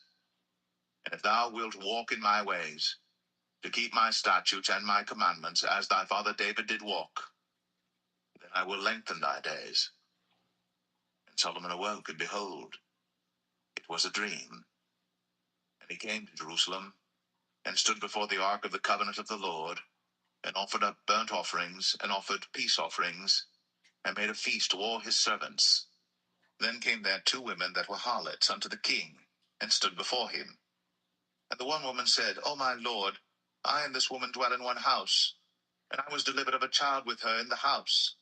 And it came to pass, the 3rd day after that I was delivered, that this woman was delivered also, and we were together. There was no stranger with us in the house, save we 2 in the house. And this woman's child died in the night, because she overlaid it. And she arose at midnight, and took my son from beside me while thine handmaid slept, and laid it in her bosom, and laid her dead child in my bosom. And when I rose in the morning to give my child suck, behold, it was dead. But when I had considered it in the morning, behold, it was not my son which I did bear. And the other woman said, Nay, but the living is my son, and the dead is thy son. And this said, No, but the dead is thy son, and the living is my son. Thus they spake before the king. Then said the king, The one saith, This is my son that liveth, and thy son is the dead. And the other saith, Nay, but thy son is the dead, and my son is the living. And the king said, Bring me a sword. And they brought a sword before the king. And the king said, Divide the living child in 2, and give half to the one, and half to the other. Then spake the woman, whose the living child was, unto the king, for her bowels yearned upon her son. And she said, O my lord, give her the living child, and in no wise slay it. But the other said, Let it be neither mine nor thine, but divide it. Then the king answered and said, Give her the living child, and in no wise slay it. She is the mother thereof. And all Israel heard of the judgment which the king had judged, and they feared the king, for they saw that the wisdom of God was in him to do judgment.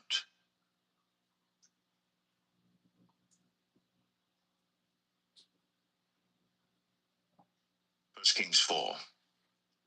So King Solomon was king over all Israel, and these were the princes which he had: Azariah the son of Zadok the priest, Elihoreph and Ahiah the sons of Shishah, scribes, Jehoshaphat the son of Ahilud, the recorder, and Benaiah the son of Jehoiada was over the host, and Zadok and Abiathar were the priests.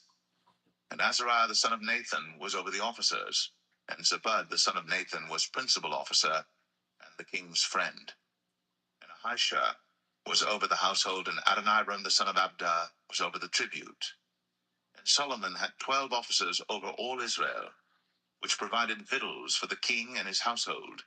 Each man his month and a year made provision. And these are their names: the son of Hur in Mount Ephraim, the son of Dekar in Makaz, and in Shaalbim, and in Beth Shemesh, in Elon Bethanan, the son of Hesed in Arabath. To him pertained Socho, and all the land of Hepher, the son of Abinadab, in all the region of Dor, which had Taphath, the daughter of Solomon, to wife. Baanah, the son of Ahilud, to him pertained Tanakh and Megiddo, and all Bethshan, which is by Zartanah beneath Jezreel, from Bethshan to Abel Meholah, even unto the place that is beyond Jokneam. The son of Geber, in Ramoth Gilead, to him pertain the towns of Jair, the son of Manasseh, which are in Gilead. To him also pertain the region of Argob, which is in Bashan, 80 great cities with walls and brazen bars. Ahinadab, the son of Edo, had Mahanaim. Ahimaaz was in Naphtali. He also took Basmath, the daughter of Solomon, to wife. Baanah, the son of Hushai, was in Asher and in Aloth. Jehoshaphat, the son of Paruah, in Issachar. Shimei, the son of Elah, in Benjamin. Geber, the son of Uri, was in the country of Gilead, in the country of Sihon, the king of the Amorites, and of Og, the king of Bashan, and he was the only officer which was in the land. Judah and Israel were many as the sand which is by the sea in multitude, eating and drinking and making merry. And Solomon reigned over all kingdoms, from the river unto the land of the Philistines, and unto the border of Egypt. They brought presents, and served Solomon all the days of his life. And Solomon's provisions for one day was 30 measures of fine flour, and 80 measures of meal, 10 fat oxen, and 20 oxen out of the pastures, and 100 sheep beside harts and roebucks, and fallow deer and fatted fowl, For he had dominion over all the region on this side the river, from Tifsah even to Azar, over all the kings on this side the river, and he had peace on all sides round about him. And Judah and Israel dwelt safely, every man under his vine and under his fig tree, from Dan even to Beersheba, all the days of Solomon. And Solomon had 40,000 stalls of horses for his chariots, and 12,000 horsemen. And those officers provided victual for King Solomon, and for all that came unto King Solomon's table, every man in his month, they lacked nothing. Barley also, and straw for the horses, and dromedaries brought they unto the place where the officers were, every man according to his charge.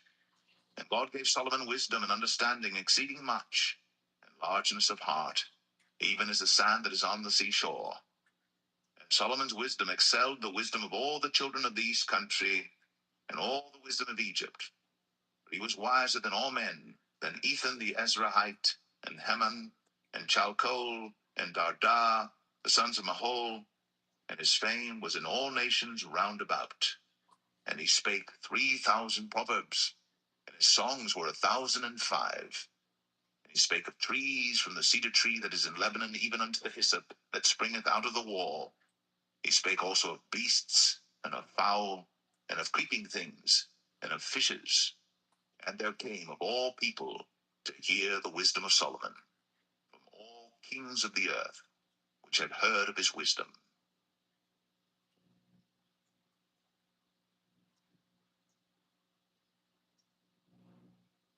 1 Kings 5. And Hiram, king of Tyre, sent his servants unto Solomon.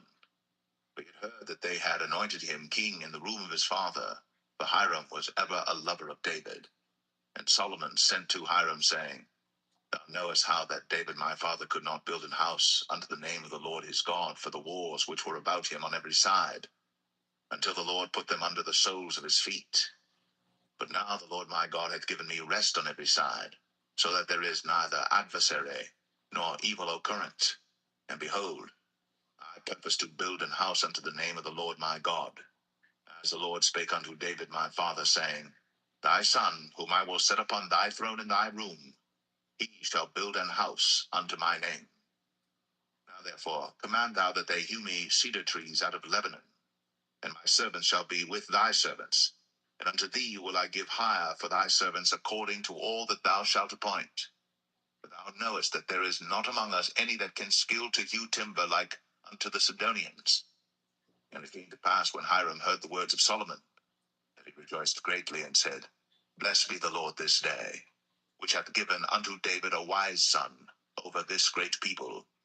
And Hiram sent to Solomon, saying, I have considered the things which thou sentest to me for, and I will do all thy desire concerning timber of cedar, and concerning timber of fir. My servants shall bring them down from Lebanon unto the sea, and I will convey them by sea in floats unto the place that thou shalt appoint me, and will cause them to be discharged there. And thou shalt receive them, and thou shalt accomplish my desire in giving food for my household. So Hiram gave Solomon cedar trees and fir trees, according to all his desire. And Solomon gave Hiram 20,000 measures of wheat for food to his household, and 20 measures of pure oil. Thus gave Solomon to Hiram year by year. And the Lord gave Solomon wisdom, as he promised him.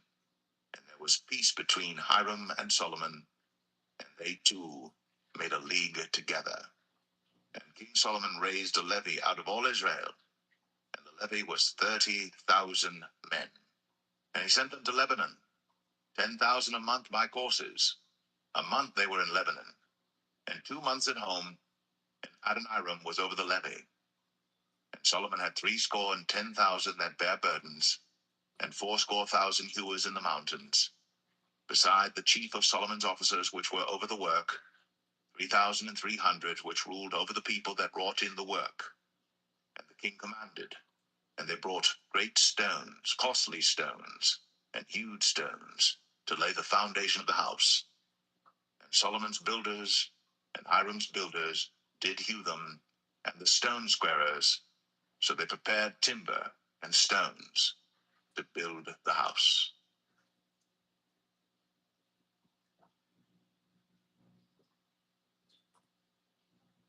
1 Kings 6. And it came to pass in the 480th year, after the children of Israel were come out of the land of Egypt, in the 4th year of Solomon's reign over Israel, in the month Ziph, which is the 2nd month, that he began to build the house of the Lord. And the house which King Solomon built for the Lord, the length thereof was 80 cubits, and the breadth thereof 20 cubits, and the height thereof 30 cubits.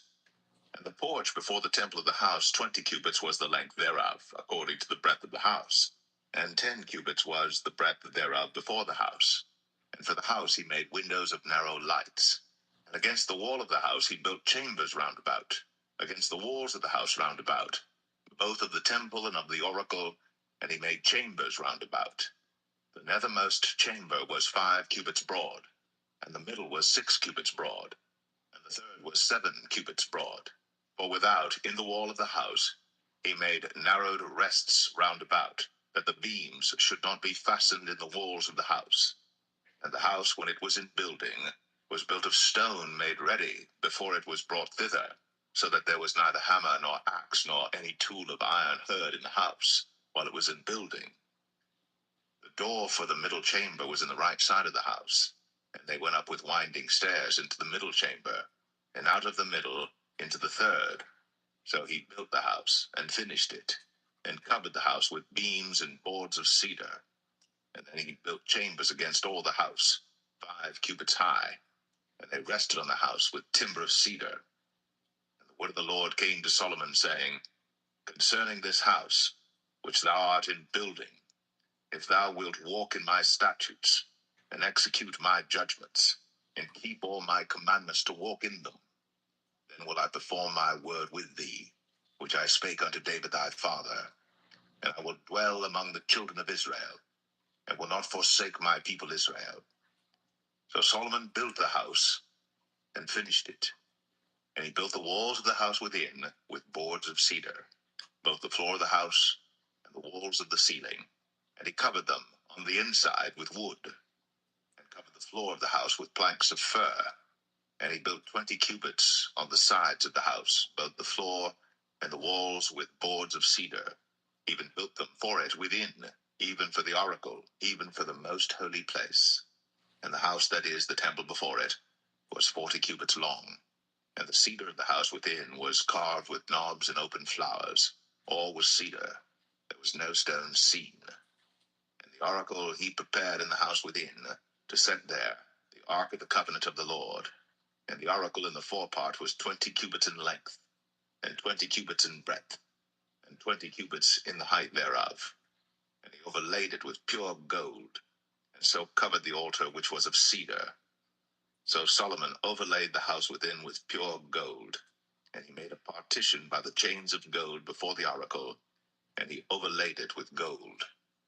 And the whole house he overlaid with gold until he had finished all the house. Also the whole altar that was by the oracle he overlaid with gold.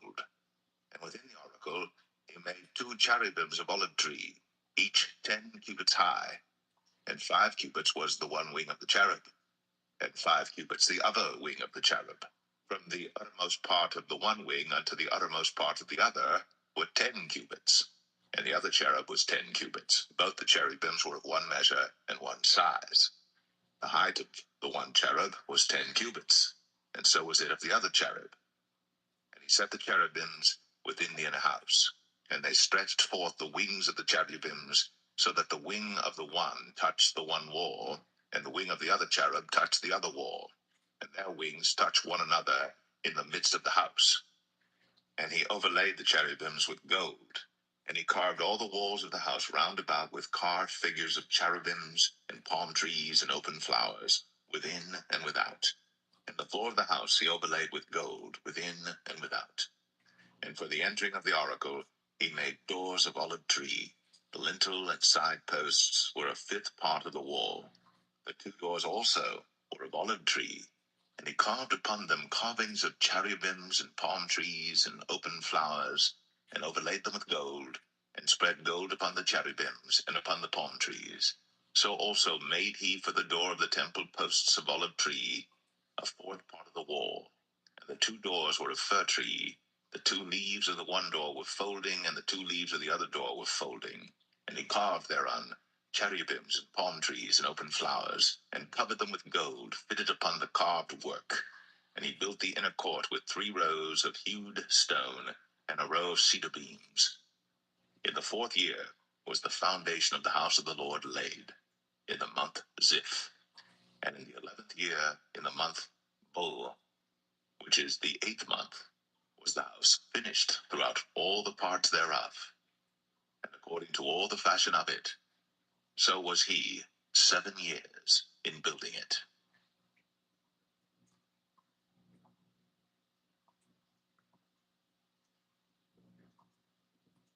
1 Kings 7.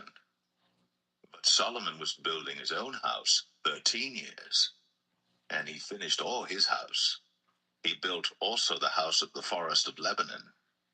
The length thereof was 100 cubits, and the breadth thereof 50 cubits, and the height thereof 30 cubits, upon 4 rows of cedar pillars, with cedar beams upon the pillars. And it was covered with cedar above, upon the beams, that lay on 45 pillars, 15 in a row. And there were windows in 3 rows, and light was against light in 3 ranks. And all the doors and posts were square with the windows, and light was against light in 3 ranks. And he made a porch of pillars. The length thereof was 50 cubits, and the breadth thereof 30 cubits. And the porch was before them, and the other pillars and the thick beam were before them. Then he made a porch for the throne where he might judge, even the porch of judgment. And it was covered with cedar from one side of the floor to the other. And his house where he dwelt had another court within the porch, which was of the like work. Solomon made also an house for Pharaoh's daughter, whom he had taken to wife, like unto this porch.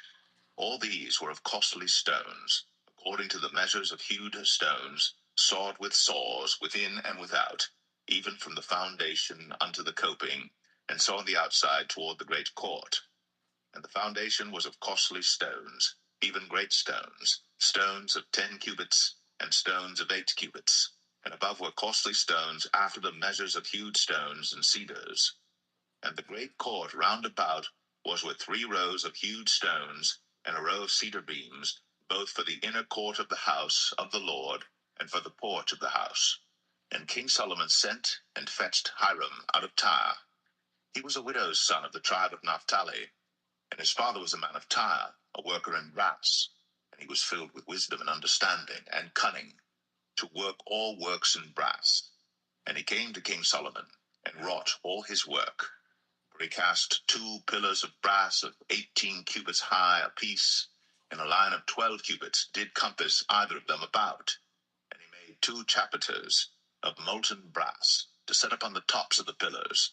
The height of the one chapiter was 5 cubits, and the height of the other chapiter was 5 cubits. And nets of checker work, and wreaths of chain work, for the chapiters which were upon the top of the pillars, 7 for the one chapiter, and 7 for the other chapiter. And he made the pillars, and 2 rows round about upon the one network, to cover the chapiters that were upon the top, with pomegranates. And so did he for the other chapiter. And the chapiters that were upon the top of the pillars were of lily work in the porch, 4 cubits. And the chapiters upon the 2 pillars had pomegranates also above, over against the belly which was by the network. And the pomegranates were 200 in rows round about upon the other chapiter. And he set up the pillars in the porch of the temple. And he set up the right pillar, and called the name thereof Jachin. And he set up the left pillar, and called the name thereof Boaz. And upon the top of the pillars was lily work. So was the work of the pillars finished. And he made a molten sea, 10 cubits from the one brim to the other. It was round all about, and his height was 5 cubits. And a line of 30 cubits did compass it round about. And under the brim of it round about there were knobs compassing it, 10 in a cubit, compassing the sea round about. The knobs were cast in 2 rows when it was cast. It stood upon 12 oxen, 3 looking toward the north, and 3 looking toward the west, and 3 looking toward the south, and 3 looking toward the east. And the sea was set above upon them, and all their hinder parts were inward. And it was an handbreadth thick, and the brim thereof was wrought like the brim of a cup, with flowers of lilies. It contained 2,000 baths. And he made 10 bases of brass. 4 cubits was the length of one base, and 4 cubits the breadth thereof, and 3 cubits the height of it. And the work of the bases was on this manner. They had borders, and the borders were between the ledges. And on the borders that were between the ledges were lions, oxen, and cherubims. And upon the ledges there was a base above, and beneath the lions and oxen were certain additions made of thin work. And every base had 4 brazen wheels, and plates of brass.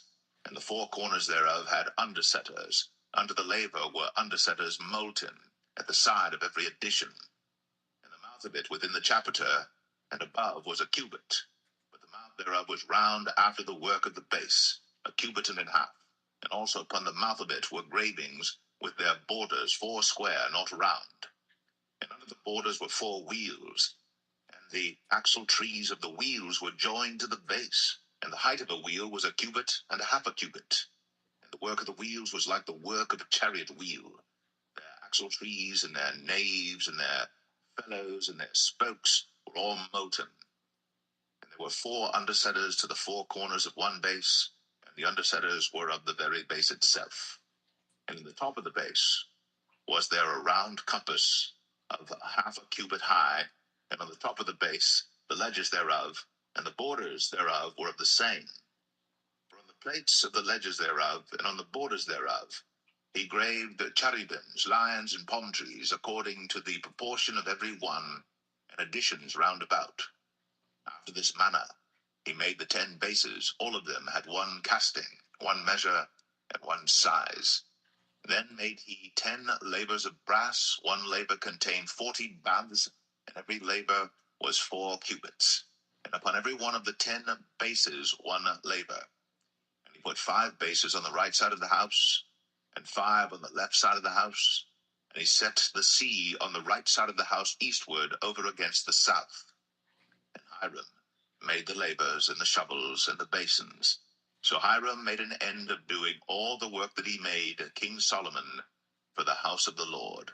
The 2 pillars and the 2 bowls of the chapiters that were on the top of the 2 pillars, and the 2 networks to cover the 2 bowls of the chapiters, which were upon the top of the pillars, and 400 pomegranates for the 2 networks, even 2 rows of pomegranates for 1 network, to cover the 2 bowls of the chapiters that were upon the pillars, and the 10 bases, and 10 labors on the bases, and 1 sea, and 12 oxen under the sea, and the pots, and the shovels, and the basins, and all these vessels which Hiram made to King Solomon for the house of the Lord, were of bright brass.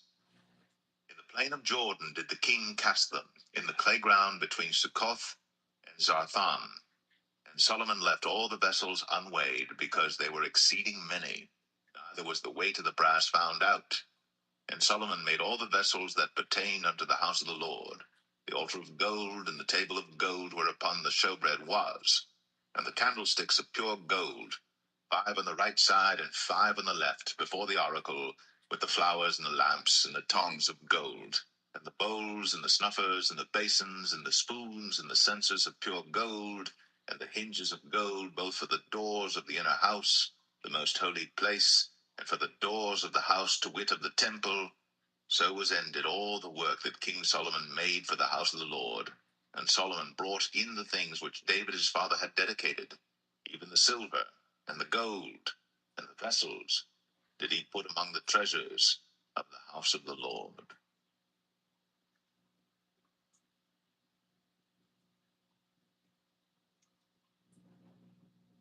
1 Kings 8. Then Solomon assembled the elders of Israel, and all the heads of the tribes, the chief of the fathers of the children of Israel, unto King Solomon in Jerusalem, that they might bring up the ark of the covenant of the Lord out of the city of David, which is Zion. And all the men of Israel assembled themselves unto King Solomon at the feast in the month Ethanim, which is the 7th month. And all the elders of Israel came, and the priests took up the ark, and they brought up the ark of the Lord, and the tabernacle of the congregation, and And all the holy vessels that were in the tabernacle, even those did the priest and the Levites bring up. And King Solomon and all the congregation of Israel that were assembled unto him were with him before the ark, sacrificing sheep and oxen that could not be told nor numbered for multitude. And the priests brought in the ark of the covenant of the Lord unto his place, into the oracle of the house, to the most holy place, even under the wings of the cherubims. For the cherubims spread forth their two wings over the place of the ark, and the cherubims covered the ark and the staves thereof above. And they drew out the staves, that the ends of the staves were seen out in the holy place before the oracle, and they were not seen without. And there they are unto this day. There was nothing in the ark save the two tables of stone, which Moses put there at Horeb, when the Lord made a covenant with the children of Israel, when they came out of the land of Egypt. And it came to pass, when the priests were come out of the holy place, that the cloud filled the house of the Lord, so that the priests could not stand to minister because of the cloud. For the glory of the Lord had filled the house of the Lord. Then spake Solomon. The Lord said that he would dwell in the thick darkness. I have surely built thee an house to dwell in, a settled place for thee to abide in forever. And the king turned his face about, and blessed all the congregation of Israel. And all the congregation of Israel stood, and he said, Blessed be the Lord God of Israel, which spake with his mouth unto David my father, and hath with his hand fulfilled it, saying, Since the day that I brought forth my people Israel out of Egypt, I chose no city out of all the tribes of Israel to build an house, that my name might be therein. But I chose David to be over my people Israel. And it was in the heart of David my father to build an house for the name of the Lord God of Israel. And the Lord said unto David my father, Whereas it was in thine heart to build an house unto my name, thou didst well that it was in thine heart. Nevertheless, thou shalt not build the house, but thy son that shall come forth out of thy loins, he shall build the house unto my name. And the Lord hath performed his word that he spake.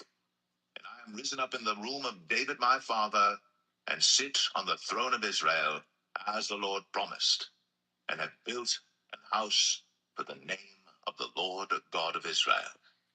And I have set there a place for the ark, wherein is the covenant of the Lord, which he made with our fathers when he brought them out of the land of Egypt.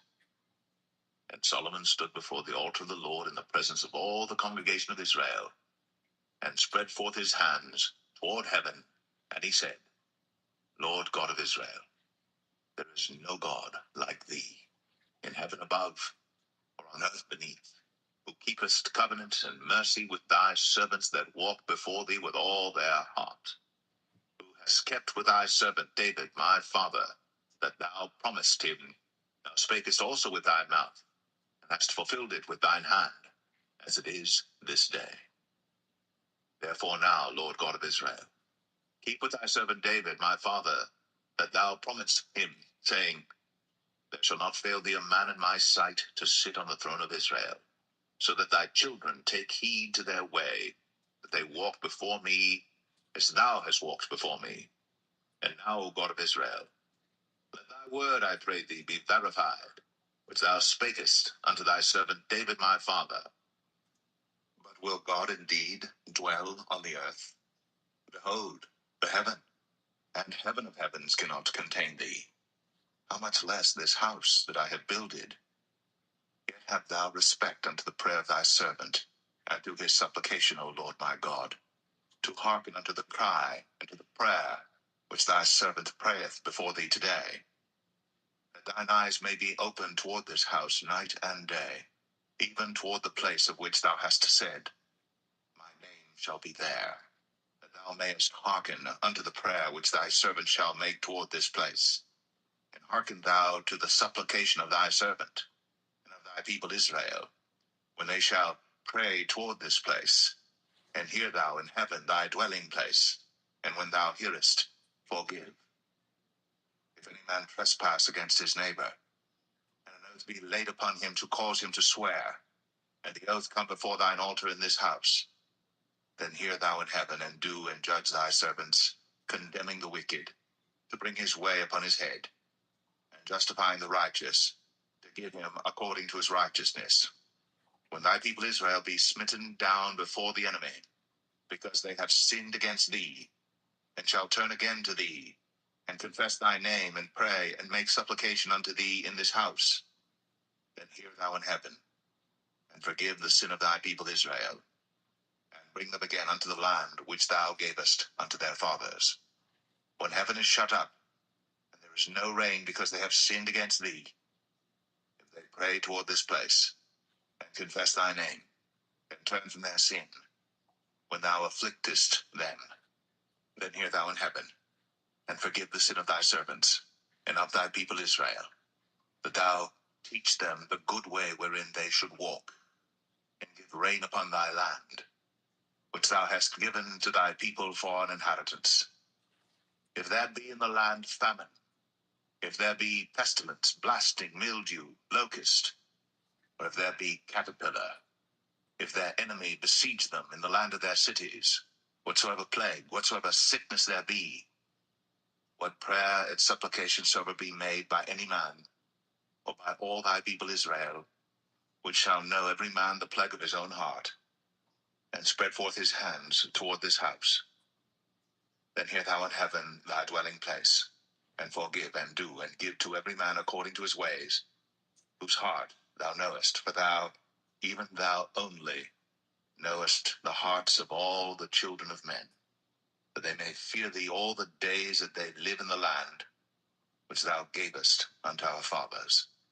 Moreover, concerning a stranger that is not of thy people Israel, but cometh out of a far country for thy name's sake, for they shall hear of thy great name, and of thy strong hand, and of thy stretched out arm, when he shall come and pray toward this house, hear thou in heaven thy dwelling place, and do according to all that the stranger calleth to thee for, that all people of the earth may know thy name, to fear thee, as do thy people Israel, and that they may know that this house which I have builded is called by thy name.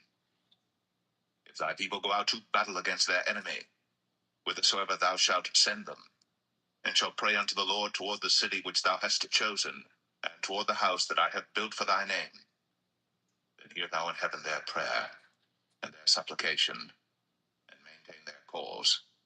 If they sin against thee, for there is no man that sinneth not, and thou be angry with them, and deliver them to the enemy, so that they carry them away captives unto the land of the enemy, far or near.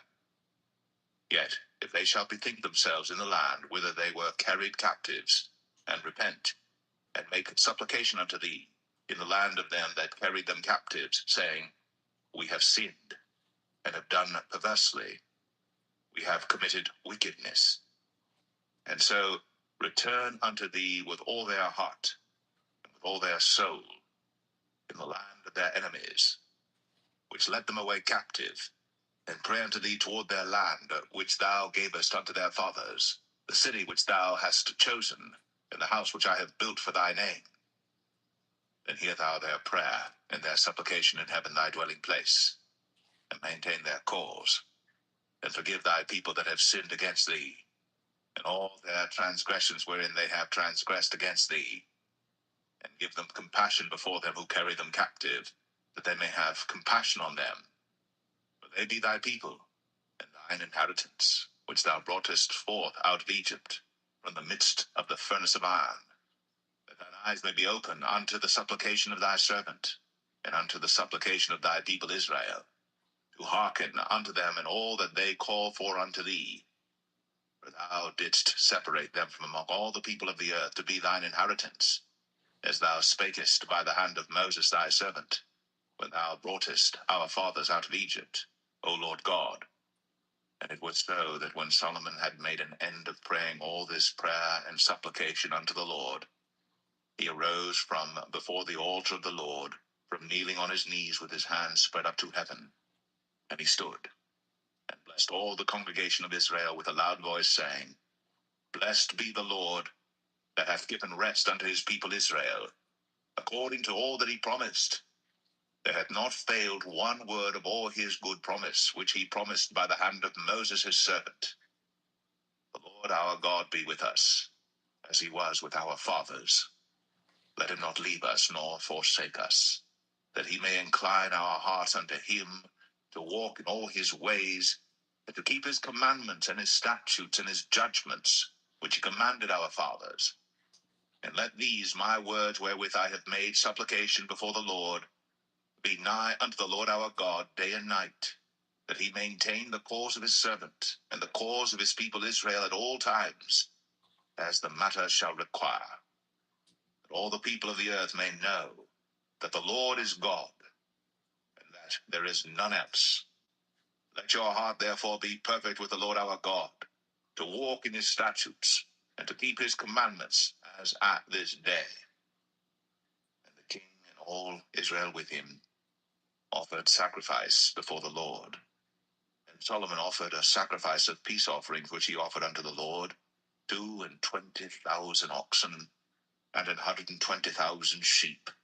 So the king and all the children of Israel dedicated the house of the Lord. The same day did the king hallow the middle of the court that was before the house of the Lord. For there he offered burnt offerings and meat offerings, and the fat of the peace offerings, because the brazen altar that was before the Lord was too little to receive the burnt offerings and meat offerings, and the fat of the peace offerings. And at that time Solomon held a feast, and all Israel with him, a great congregation, from the entering in of Hamath unto the river of Egypt, before the Lord our God 7 days, and 7 days, even 14 days. On the 8th day he sent the people away, and they blessed the king, and went unto their tents, joyful and glad of heart, for all the goodness that the Lord had done for David his servant, and for Israel his people.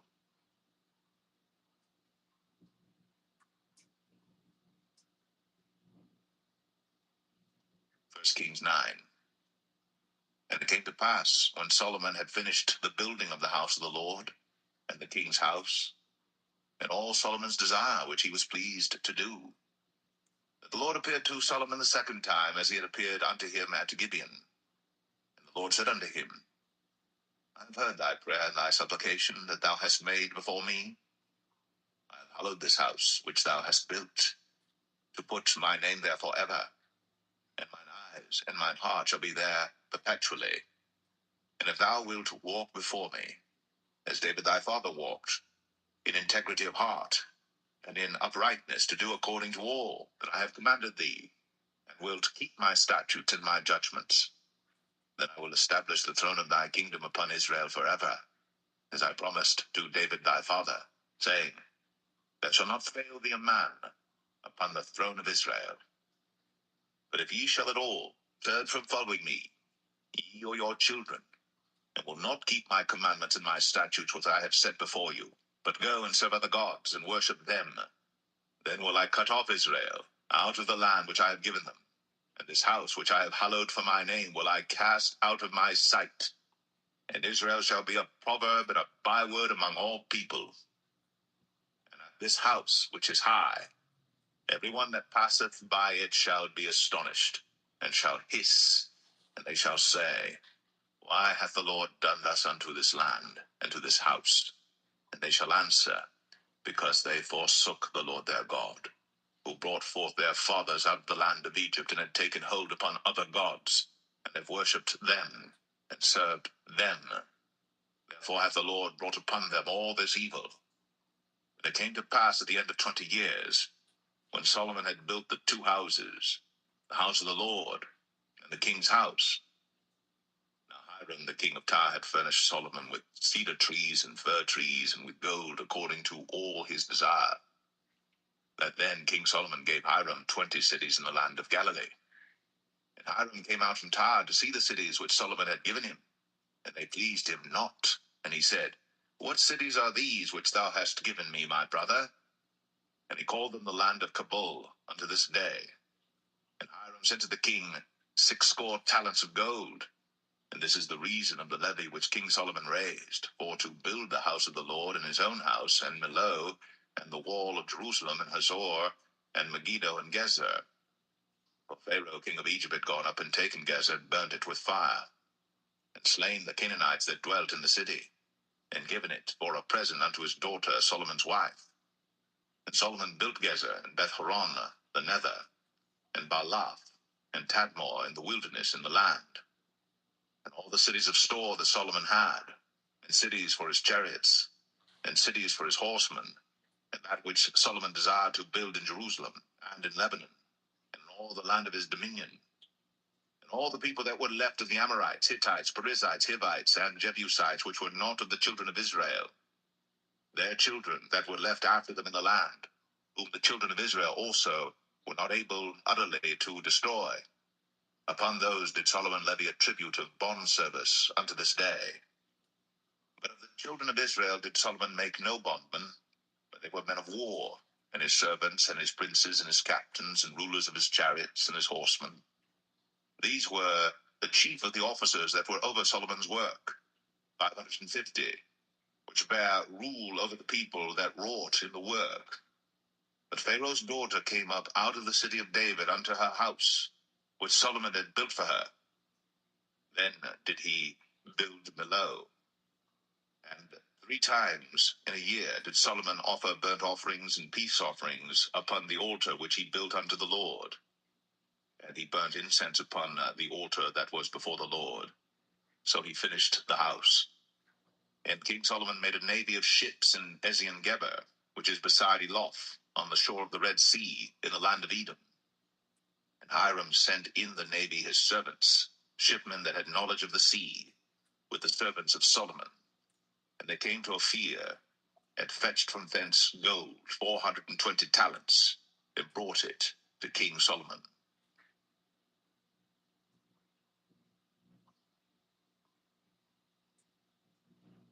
1 Kings 10. And when the queen of Sheba heard of the fame of Solomon concerning the name of the Lord, she came to prove him with hard questions. And she came to Jerusalem with a very great train, with camels that bare spices, and very much gold, and precious stones. And when she was come to Solomon, she communed with him of all that was in her heart. And Solomon told her all her questions. There was not anything hid from the king which he told her not. And when the queen of Sheba had seen all Solomon's wisdom, and the house that he had built, and the meat of his table, and the sitting of his servants, and the attendance of his ministers, and their apparel, and his cupbearers, and his ascent by which he went up unto the house of the Lord, there was no more spirit in her. And she said to the king, It was a true report that I heard in mine own land of thy acts and of thy wisdom. Howbeit, I believed not the word until I came, and mine eyes had seen it, and behold, the half was not told me. Thy wisdom and prosperity exceedeth the fame which I heard. Happy are thy men, happy are these thy servants, which stand continually before thee, and that hear thy wisdom. Blessed be the Lord thy God, which delighteth in thee, to set thee on the throne of Israel, because the Lord loved Israel forever. Therefore made he thee king, to do judgment and justice. And she gave the king 120 talents of gold and of spices, very great store, and precious stones.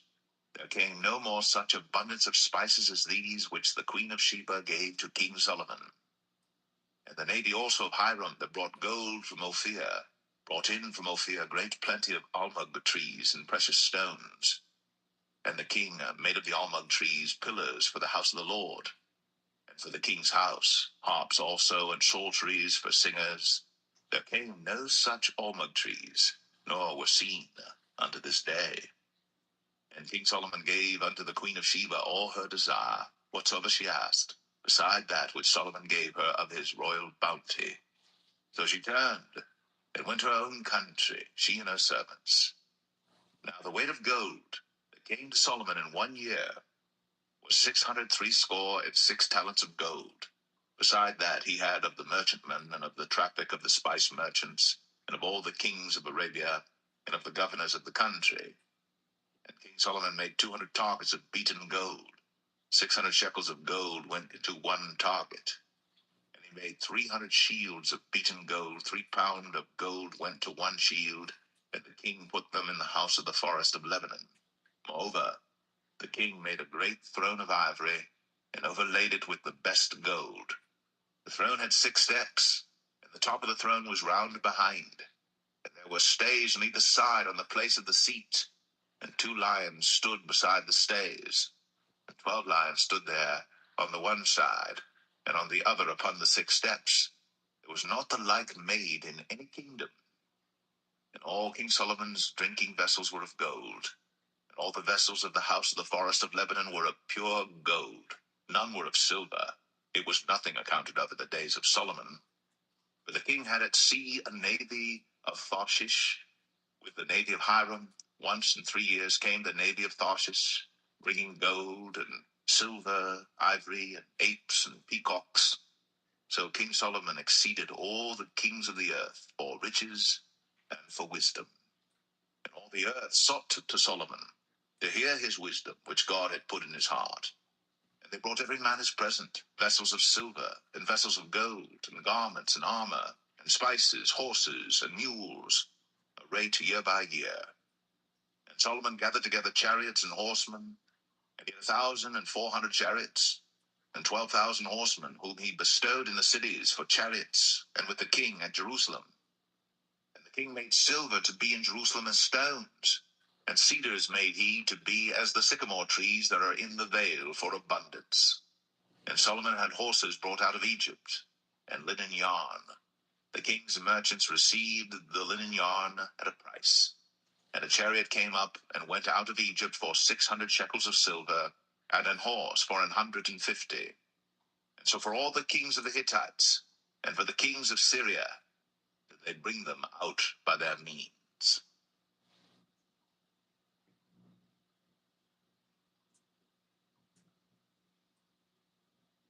1 Kings 11. But King Solomon loved many strange women, together with the daughter of Pharaoh, women of the Moabites, Ammonites, Edomites, Zidonians, and Hittites, of the nations concerning which the Lord said unto the children of Israel, Ye shall not go in to them, neither shall they come in unto you, for surely they will turn away your heart after their gods. Solomon clave unto these in love. And he had 700 wives, princesses, and 300 concubines, and his wives turned away his heart. For it came to pass, when Solomon was old, that his wives turned away his heart after other gods, and his heart was not perfect with the Lord his God, as was the heart of David his father. For Solomon went after Ashtoreth, the goddess of the Zidonians, and after Milcom, the abomination of the Ammonites. And Solomon did evil in the sight of the Lord, and went not fully after the Lord, as did David his father. Then did Solomon build an high place for Chemosh, the abomination of Moab, in the hill that is before Jerusalem, and for Moloch, the abomination of the children of Ammon. And likewise did he for all his strange wives, which burnt incense, and sacrificed unto their gods. And the Lord was angry with Solomon, because his heart was turned from the Lord God of Israel, which had appeared unto him twice, and has commanded him concerning this thing, that he should not go after other gods. But he kept not that which the Lord commanded. Wherefore the Lord said unto Solomon, Forasmuch as this is done of thee, and thou hast not kept my covenant and my statutes, which I have commanded thee, I will surely rend the kingdom from thee, and will give it to thy servant. Notwithstanding, in thy days, I will not do it for David thy father's sake, but I will rend it out of the hand of thy son. Howbeit, I will not rend away all the kingdom, but will give one tribe to thy son, for David my servant's sake, and for Jerusalem's sake, which I have chosen. And the Lord stirred up an adversary unto Solomon, Hadad the Edomite. He was of the king's seed in Edom. For it came to pass, when David was in Edom, and Joab, the captain of the host, was gone up to bury the slain, after he had smitten every male in Edom. For 6 months did Joab remain there with all Israel, until he had cut off every male in Edom that Hadad fled, he and certain Edomites of his father's servants with him, to go into Egypt, Hadad being yet a little child. And they rose out of Midian and came to Paran. And they took men with them out of Paran, and they came to Egypt, unto Pharaoh king of Egypt, which gave him an house, and appointed him victuals, and gave him land. And Hadad found a great favor in the sight of Pharaoh, so that he gave him to wife the sister of his own wife, the sister of Tahpenes the queen. And the sister of Tahpenes bare him Genubath, his son, whom Tahpenes weaned in Pharaoh's house. And Genubath was in Pharaoh's household among the sons of Pharaoh. And when Hadad heard in Egypt that David slept with his fathers, and that Joab the captain of the host was dead, Hadad said to Pharaoh, Let me depart, that I may go to mine own country. Then Pharaoh said unto him, But what hast thou lacked with me, that behold thou seekest to go to thine own country? And he answered, Nothing. Howbeit, let me go in any wise. And God stirred him up another adversary, Rezin the son of Eliadah, which fled from his lord Hadadezer king of Zobah. And he gathered men unto him, and became captain over a band, when David slew them of Zobah. And they went to Damascus, and dwelt therein, and reigned in Damascus. And he was an adversary to Israel all the days of Solomon, beside the mischief that Hadad did. And he abhorred Israel, and reigned over Syria. Jeroboam the son of Nebat, an Ephrathite of Zeradah, Solomon's servant, whose mother's name was Zeruiah, a widow woman, even he lifted up his hand against the king. And this was the cause that he lifted up his hand against the king. Solomon built Millo, and repaired the breaches of the city of David his father. And the man Jeroboam was a mighty man of valor. And Solomon, seeing the young man that he was industrious, he made him ruler over all the charge of the house of Joseph. And it came to pass at that time, when Jeroboam went out of Jerusalem, that the prophet Ahijah the Shilonite found him in the way, and he had clad himself with a new garment. And they two were alone in the field. And Ahijah caught the new garment that was on him, and rent it in 12 pieces. And he said to Jeroboam, Take thee 10 pieces. But thus saith the Lord, the God of Israel, Behold, I will rend the kingdom out of the hand of Solomon, and will give 10 tribes to thee. But he shall have 1 tribe for my servant David's sake, and for Jerusalem's sake, the city which I have chosen out of all the tribes of Israel, because that they have forsaken me, and have worshipped Ashtoreth, the goddess of the Zidonians, Chemosh, the god of the Moabites, and Milcom, the god of the children of Ammon, and have not walked in my ways, to do that which is right in mine eyes, and to keep my statutes and my judgments, as did David his father. Howbeit, I will not take the whole kingdom out of his hand, but I will make him prince all the days of his life, for David my servant's sake, whom I chose, because he kept my commandments and my statutes. But I will take the kingdom out of his son's hand, and will give it unto thee, even 10 tribes. And unto his son will I give 1 tribe, that David my servant may have a light always before me in Jerusalem, the city which I have chosen me, to put my name there. And I will take thee, and thou shalt reign according to all that thy soul desireth, and shalt be king over Israel. And it shall be, if thou wilt hearken unto all that I command thee, and wilt walk in my ways, and do that is right in my sight, to keep my statutes and my commandments, as David my servant did, that I will be with thee, and build thee a sure house, as I built for David, and will give Israel unto thee. And I will for this afflict the seed of David, but not forever. Solomon sought therefore to kill Jeroboam. And Jeroboam arose and fled into Egypt, unto Shishak king of Egypt, and was in Egypt until the death of Solomon. And the rest of the acts of Solomon, and all that he did, and his wisdom, are they not written in the book of the acts of Solomon? And the time that Solomon reigned in Jerusalem over all Israel was 40 years. And Solomon slept with his fathers, and was buried in the city of David his father. Rehoboam his son reigned in his stead.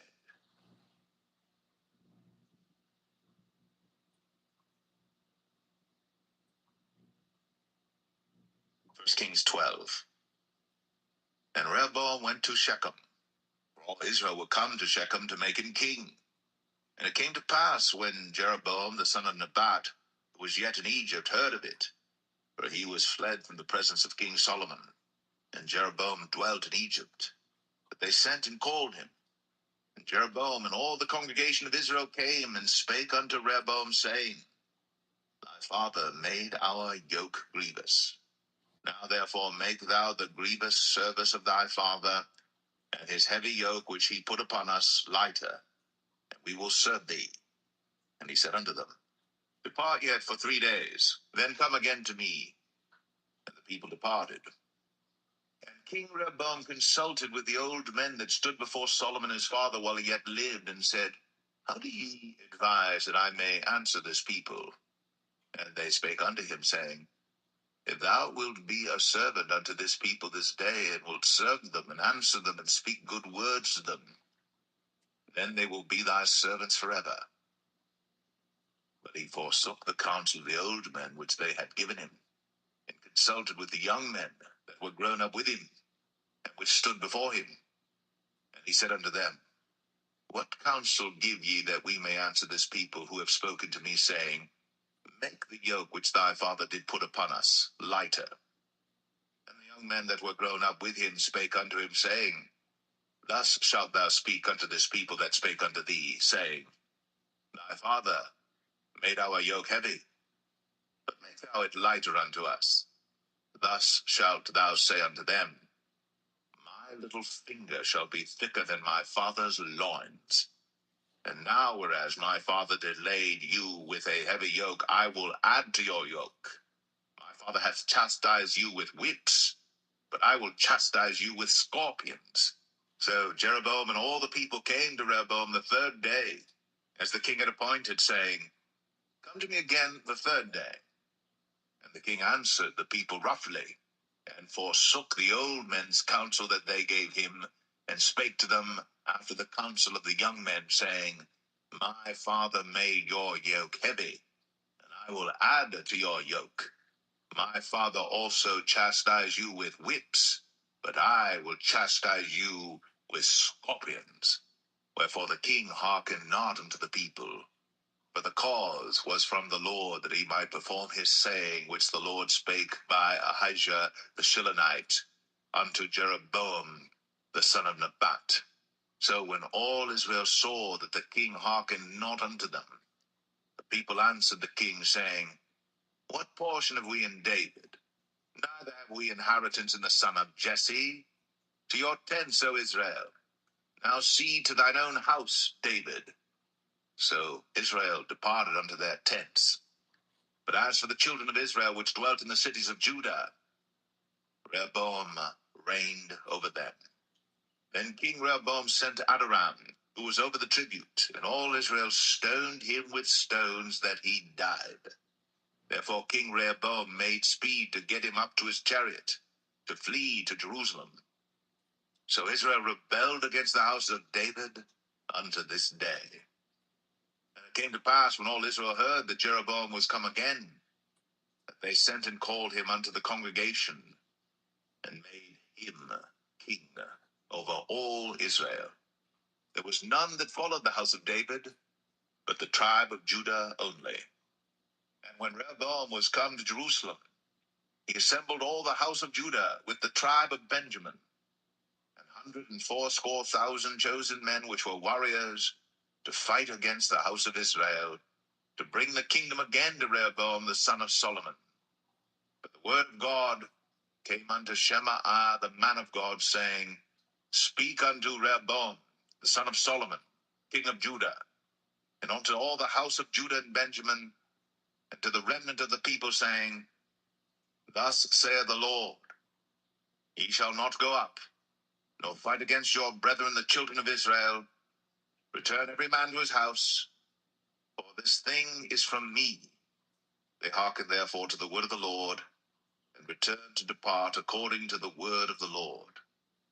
Then Jeroboam built Shechem in Mount Ephraim, and dwelt therein, and went out from thence, and built Penuel. And Jeroboam said in his heart, Now shall the kingdom return to the house of David. If this people go up to do sacrifice in the house of the Lord at Jerusalem, then shall the heart of this people turn again unto their Lord, even unto Rehoboam king of Judah. And they shall kill me, and go again to Rehoboam king of Judah. Whereupon the king took counsel, and made 2 calves of gold, and said unto them, It is too much for you to go up to Jerusalem. Behold thy gods, O Israel, which brought thee up out of the land of Egypt. And he set the one in Bethel, and the other put he in Dan. And this thing became a sin. For the people went to worship before the one, even unto Dan. And he made an house of high places, and made priests of the lowest of the people, which were not of the sons of Levi. And Jeroboam ordained a feast in the 8th month, on the 15th day of the month, like unto the feast that is in Judah. And he offered upon the altar. So did he in Bethel, sacrificing unto the calves that he had made. And he placed in Bethel the priests of the high places which he had made. So he offered upon the altar which he had made in Bethel the 15th day of the 8th month, even in the month which he had devised of his own heart, and ordained a feast unto the children of Israel. And he offered upon the altar, and burnt incense.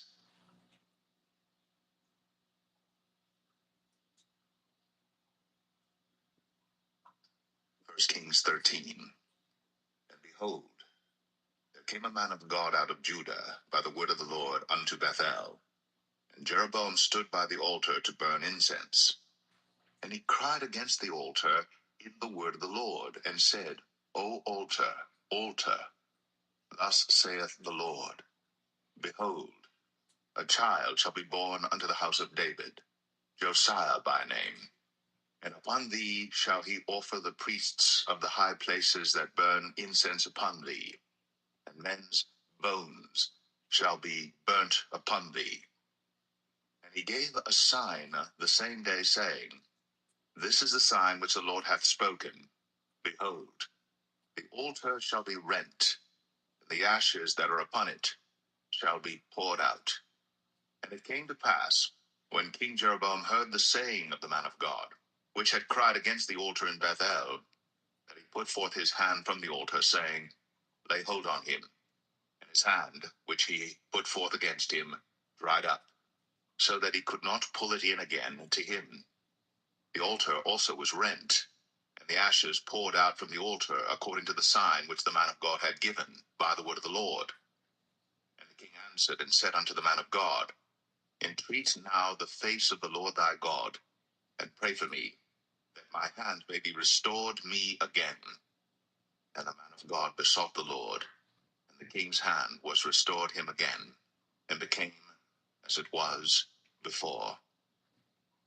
And the king said unto the man of God, Come home with me, and refresh thyself, and I will give thee a reward. And the man of God said unto the king, If thou wilt give me half thine house, I will not go in with thee, neither will I eat bread nor drink water in this place. For so was it charged me by the word of the Lord, saying, Eat no bread, nor drink water, nor turn again by the same way that thou camest. So he went another way, and returned not by the way that he came to Bethel. Now there dwelt an old prophet in Bethel, and his sons came and told him all the works that the man of God had done that day in Bethel, the words which he had spoken unto the king. Then they told also to their father. And their father said unto them, What way went he? For his sons had seen what way the man of God went, which came from Judah. And he said unto his sons, Saddle me the ass. So they saddled him the ass, and he rode thereon, and went after the man of God, and found him sitting under an oak. And he said unto him, Art thou the man of God that camest from Judah? And he said, I am. Then he said unto him, Come home with me and eat bread. And he said, I may not return with thee, nor go in with thee, neither will I eat bread nor drink water with thee in this place. For it was said to me by the word of the Lord, Thou shalt eat no bread, nor drink water there, nor turn again to go by the way that thou camest. He said unto him, I am a prophet, also as thou art. And an angel spake unto me by the word of the Lord, saying, Bring him back with thee into thine house, that he may eat bread and drink water. But he lied unto him. So he went back with him, and did eat bread in his house, and drank water. And it came to pass, as they sat at the table, that the word of the Lord came unto the prophet that brought him back. And he cried unto the man of God that came from Judah, saying, Thus saith the Lord, For as much as thou hast disobeyed the mouth of the Lord, and hast not kept the commandment which the Lord thy God commanded thee, but camest back, and hast eaten bread and drunk water in the place, of the which the Lord did say to thee, Eat no bread, and drink no water, thy carcass shall not come unto the sepulchre of thy fathers. And it came to pass, after he had eaten bread, and after he had drunk, that he saddled for him the ass, to wit, for the prophet whom he had brought back. And when he was gone, a lion met him by the way, and slew him. And his carcass was cast in the way, and the ass stood by it. The lion also stood by the carcass. And behold, men passed by, and saw the carcass cast in the way, and the lion standing by the carcass. And they came and told it in the city where the old prophet dwelt. And when the prophet that brought him back from the way heard thereof, he said, It is the man of God who was disobedient unto the word of the Lord. Therefore the Lord hath delivered him unto the lion, which hath torn him and slain him according to the word of the Lord, which he spake unto him. And he spake to his son, saying, Saddle me the ass. And they saddled him. And he went and found his carcass cast in the way, and the ass and the lion standing by the carcass. The lion had not eaten the carcass, nor torn the ass.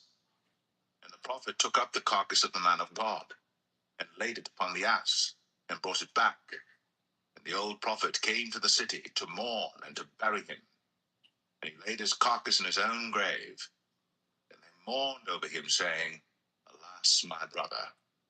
And it came to pass, after he buried him, that he spake to his son, saying, When I am dead, then bury me in the sepulchre wherein the man of God is buried.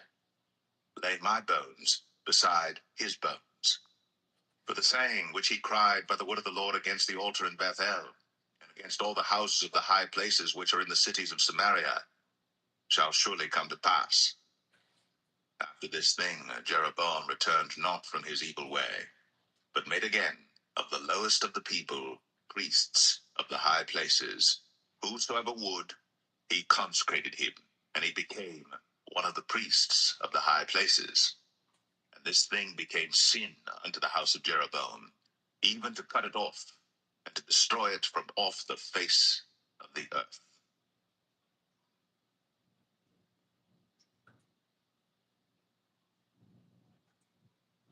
1 Kings 14.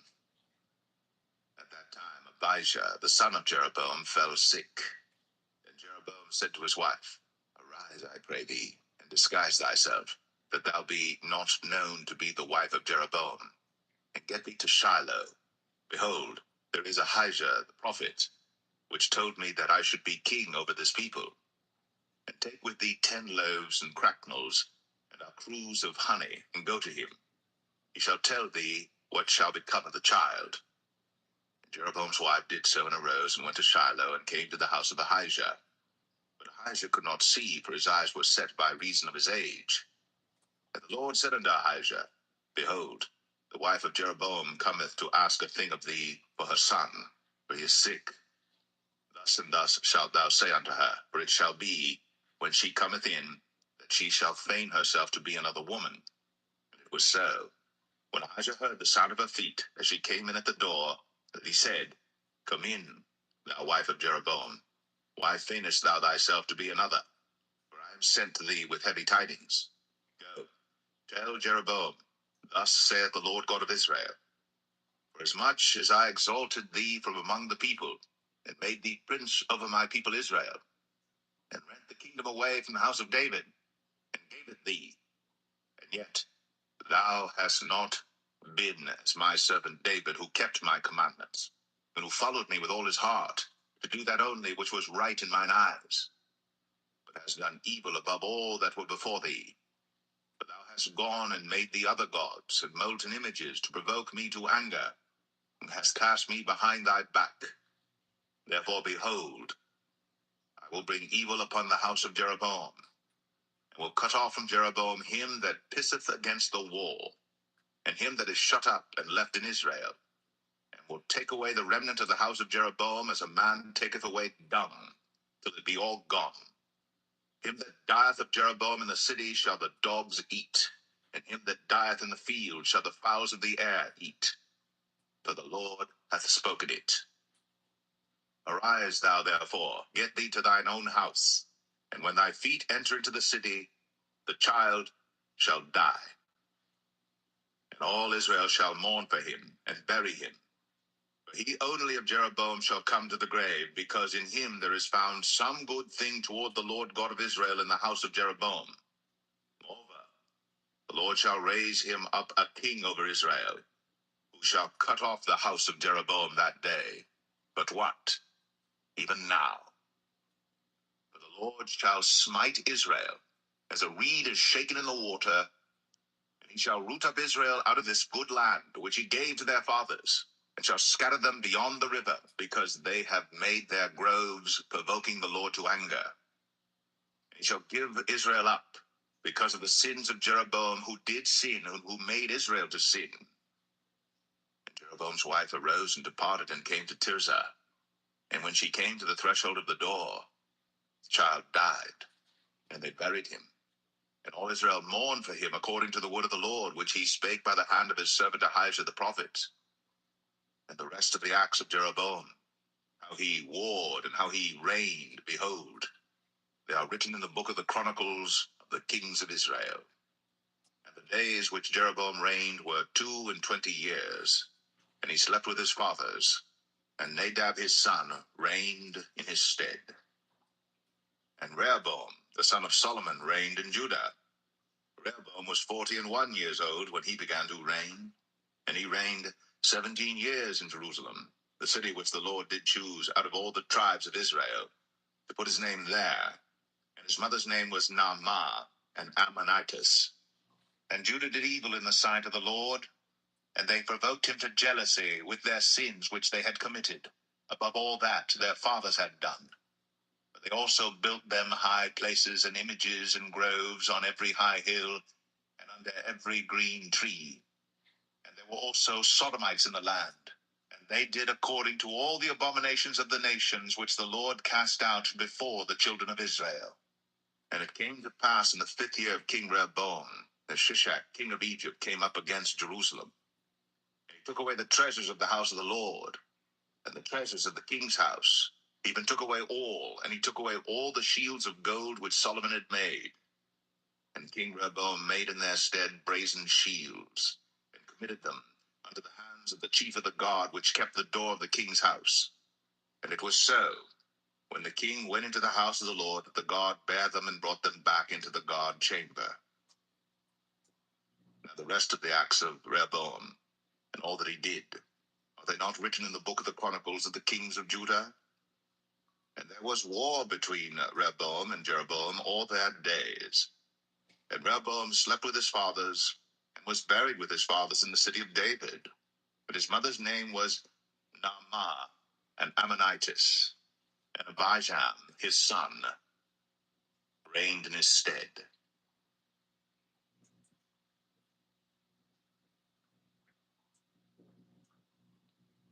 1 Kings 15.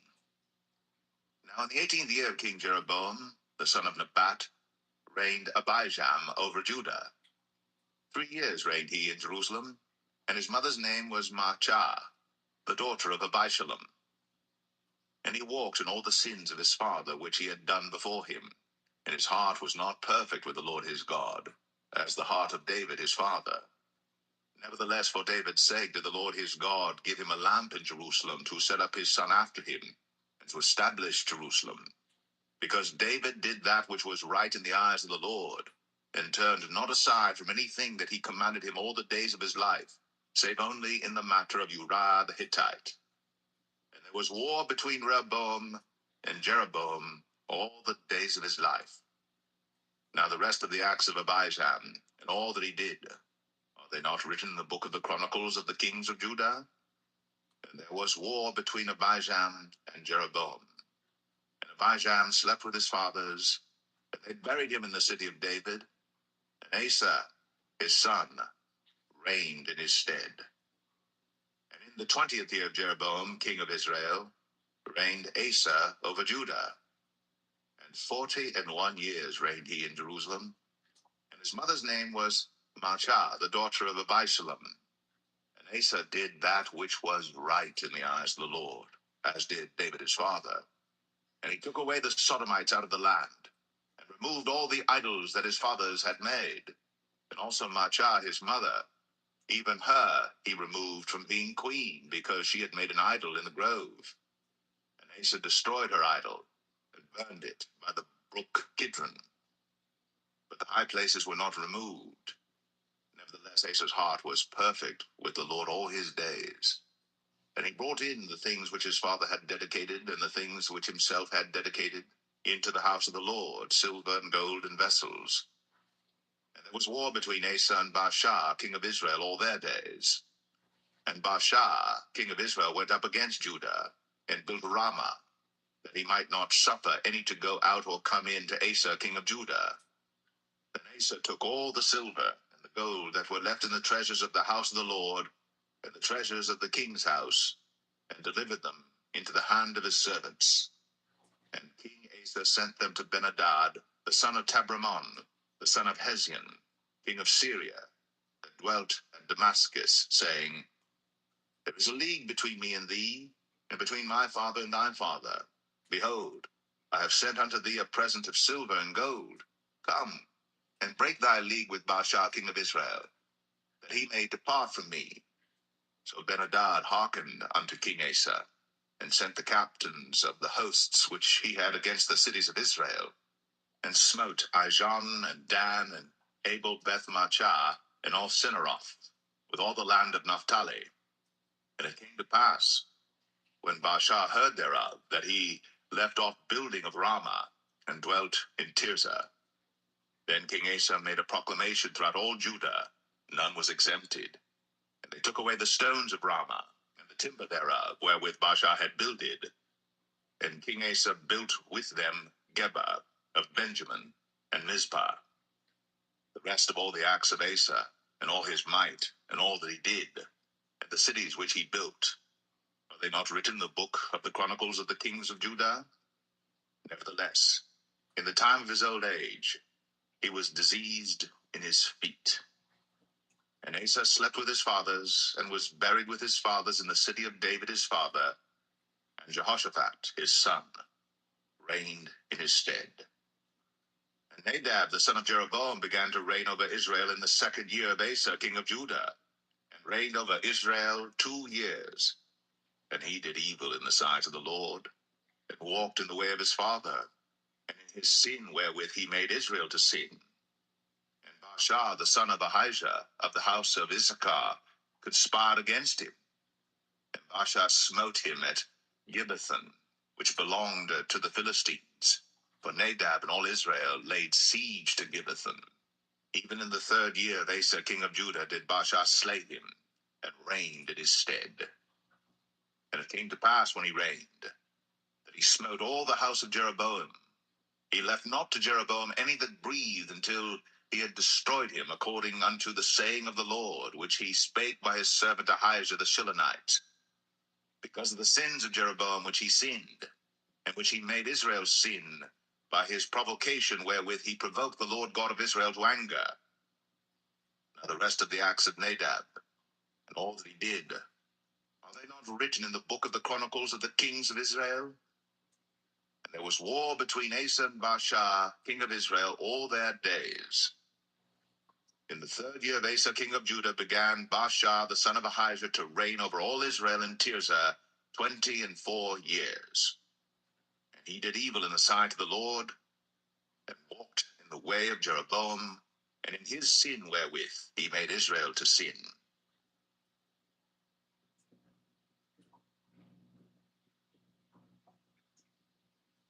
1 Kings 16. Then the The word of the Lord came to Jehu, the son of Hanani, against Baasha, saying, Forasmuch as I exalted thee out of the dust, and made thee prince over my people Israel, and thou hast walked in the way of Jeroboam, and hast made my people Israel to sin, to provoke me to anger with their sins, behold, I will take away the posterity of Baasha, and the posterity of his house, and will make thy house like the house of Jeroboam the son of Nebat. Him that dieth of Baasha in the city shall the dogs eat, and him that dieth of his in the fields shall the fowls of the air eat. Now the rest of the acts of Baasha, and what he did, and his might, are they not written in the book of the chronicles of the kings of Israel? So Baasha slept with his fathers, and was buried in Tirzah, and Elah his son reigned in his stead. And also by the hand of the prophet Jehu, the son of Hanani, came the word of the Lord against Baasha, and against his house, even for all the evil that he did in the sight of the Lord, in provoking him to anger with the work of his hands, and being like the house of Jeroboam, and because he killed him. In the 26th year of Asa, king of Judah, began Elah, the son of Baasha, to reign over Israel in Tirzah 2 years. And his servant Zimri, captain of half his chariots, conspired against him, as he was in Tirzah, drinking himself drunk in the house of Arzah, steward of his house in Tirzah. And Zimri went in, and smote him, and killed him in the 27th year of Asa, king of Judah, and reigned in his stead. And it came to pass, when he began to reign, as soon as he sat on his throne, that he slew all the house of Baasha. He left him not one that pisseth against a wall, neither of his kinsfolks, nor of his friends. Thus did Zimri destroy all the house of Baasha, according to the word of the Lord which he spake against Baasha by Jehu the prophet. For all the sins of Baasha, and the sins of Elah his son, by which they sinned, and by which they made Israel to sin, in provoking the Lord God of Israel to anger with their vanities. Now the rest of the acts of Elah, and all that he did, are they not written in the book of the chronicles of the kings of Israel? In the 27th year of Asa, king of Judah, did Zimri reign 7 days in Tirzah. And the people were encamped against Gibbethon, which belonged to the Philistines. And the people that were encamped heard say, Zimri hath conspired, and hath also slain the king. Wherefore all Israel made Omri, the captain of the host, king over Israel that day in the camp. And Omri went up from Gibbethon, and all Israel with him, and they besieged Tirzah. And it came to pass, when Zimri saw that the city was taken, that he went into the palace of the king's house, and burnt the king's house over him with fire, and died. For his sins, which he sinned in doing evil in the sight of the Lord, and walking in the way of Jeroboam, and in his sin which he did, to make Israel to sin. Now the rest of the acts of Zimri, and his treason that he wrought, are they not written in the book of the chronicles of the kings of Israel? Then were the people of Israel divided into 2 parts. Half of the people followed Tibni the son of Ginath, to make him king, and half followed Omri. But the people that followed Omri prevailed against the people that followed Tibni the son of Ginath. So Tibni died, and Omri reigned. In the 31st year of Asa, king of Judah, began Omri to reign over Israel 12 years. 6 years reigned he in Tirzah. And he bought the hill Samaria of Shemer for 2 talents of silver, and built on the hill, and called the name of the city which he built after the name of Shemer, owner of the hill, Samaria. But Omri wrought evil in the eyes of the Lord, and did worse than all that were before him. For he walked in all the way of Jeroboam the son of Nebat, and in his sin wherewith he made Israel to sin, to provoke the Lord God of Israel to anger with their vanities. Now the rest of the acts of Omri which he did, and his might that he showed, are they not written in the book of the chronicles of the kings of Israel? So Omri slept with his fathers, and was buried in Samaria, and Ahab his son reigned in his stead. And in the 38th year of Asa king of Judah began Ahab the son of Omri to reign over Israel. And Ahab the son of Omri, reigned over Israel and Samaria 22 years. And Ahab the son of Omri did evil in the sight of the Lord above all that were before him. And it came to pass, as if it had been a light thing for him to walk in the sins of Jeroboam the son of Nebat, that he took to wife Jezebel, the daughter of Ethbaal, king of the Zidonians, and went and served Baal, and worshipped him. And he reared up an altar for Baal in the house of Baal, which he had built in Samaria. And Ahab made a grove. And Ahab did more to provoke the Lord God of Israel to anger than all the kings of Israel that were before him. In his days did Hiel the Bethelite build Jericho. He laid the foundation thereof in Abiram his firstborn, and set up the gates thereof in his youngest son Segub, according to the word of the Lord, which he spake by Joshua the son of Nun.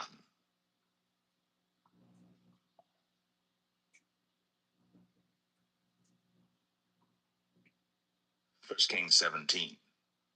And Elijah the Tishbite, who was of the inhabitants of Gilead, said unto Ahab, As the Lord God of Israel liveth, before whom I stand, there shall not be dew nor rain these years, but according to my word. And the word of the Lord came unto him, saying, Get thee hence, and turn thee eastward, and hide thyself by the brook Cherith, that is before Jordan. And it shall be that thou shalt drink of the brook, and I have commanded the ravens to feed thee there. So he went and did according unto the word of the Lord, for he went and dwelt by the brook Cherith, that is before Jordan. And the ravens brought him bread and flesh in the morning, and bread and flesh in the evening, and he drank of the brook. And it came to pass after a while that the brook dried up, because there had been no rain in the land. And the word of the Lord came unto him, saying, Arise, get thee to Zarephath, which belongeth to Zidon, and dwell there. Behold, I have commanded a widow woman there to sustain thee. So he arose and went to Zarephath. And when he came to the gate of the city, behold, the widow woman was there gathering of sticks. And he called to her, and said, Fetch me, I pray thee, a little water in a vessel, that I may drink. And as she was going to fetch it, he called to her, and said, Bring me, I pray thee, a morsel of bread in thine hand. And she said, As the Lord thy God liveth, I have not a cake, but an handful of meal in a barrel, and a little oil in a cruse. And behold, I am gathering 2 sticks, that I may go in and dress it for me and my son, that we may eat it, and die. And Elijah said unto her, Fear not, go and do as thou hast said, but make me thereof a little cake first, and bring it unto me, and after make for thee and for thy son. For thus saith the Lord God of Israel, The barrel of meal shall not waste, neither shall the cruse of oil fail, until the day that the Lord sendeth rain upon the earth. And she went and did according to the saying of Elijah, and she and he and her house did eat many days. And the barrel of meal wasted not, neither did the cruse of oil fail, according to the word of the Lord, which he spake by Elijah. And it came to pass after these things, that the son of the woman, the mistress of the house, fell sick, and his sickness was so sore, that there was no breath left in him. And she said unto Elijah, What have I to do with thee, O thou man of God? Art thou come unto me to call my sin to remembrance, and to slay my son? And he said unto her, Give me thy son. And he took him out of her bosom, and carried him up into a loft, where he abode, and laid him upon his own bed. And he cried unto the Lord, and said, O Lord my God, hast thou also brought evil upon the widow with whom I sojourn, by slaying her son? And he stretched himself upon the child 3 times, and cried unto the Lord, and said, O Lord my God, I pray thee, let this child's soul come into him again. And the Lord heard the voice of Elijah, and the soul of the child came into him again, and he revived. And Elijah took the child, and brought him down out of the chamber into the house, and delivered him unto his mother. And Elijah said, See, thy son liveth. And the woman said to Elijah, Now by this I know that thou art a man of God, and that the word of the Lord in thy mouth is truth.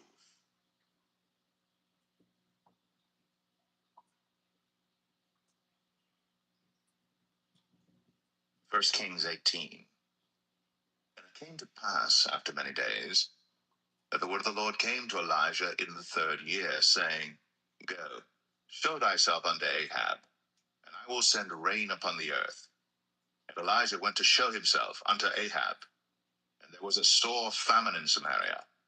And Ahab called Obadiah, which was the governor of his house. Now Obadiah feared the Lord greatly. For it was so, when Jezebel cut off the prophets of the Lord, that Obadiah took 100 prophets, and hid them by 50 in a cave, and fed them with bread and water. And Ahab said unto Obadiah, Go into the land, unto all fountains of water, and unto all brooks. Peradventure we may find grass to save the horses and mules alive, that we lose not all the beasts. So they divided the land between them to pass throughout it. Ahab went one way by himself, and Obadiah went another way by himself.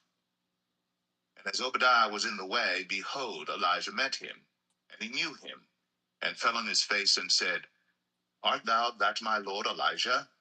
And he answered him, I am. Go tell thy lord, behold, Elijah is here. And he said, What have I sinned that thou wouldst deliver thy servant into the hand of Ahab, to slay me? As the Lord thy God liveth, there is no nation or kingdom whither my Lord hath not sent to seek thee. And when they said, He is not there, he took an oath of the kingdom and nation that they found thee not. And now thou sayest, Go, tell thy Lord, behold, Elijah is here. And it shall come to pass, as soon as I am gone from thee, that the Spirit of the Lord shall carry thee whither I know not. And so when I come and tell Ahab, and he cannot find thee, he shall slay me. But I thy servant fear the Lord from my youth. Was it not told my Lord what I did when Jezebel slew the prophets of the Lord, how I hid 100 men of the Lord's prophets by 50 in a cave, and fed them with bread and water? And now thou sayest, Go tell thy Lord, behold, Elijah is here, and he shall slay me? And Elijah said, As the Lord of hosts liveth, before whom I stand, I will surely show myself unto him today. So Obadiah went to meet Ahab and told him, and Ahab went to meet Elijah. And it came to pass, when Ahab saw Elijah, that Ahab said unto him, Art thou he that troubleth Israel? And he answered, I have not troubled Israel, but thou and thy father's house, in that ye have forsaken the commandments of the Lord, and thou hast followed Baalim.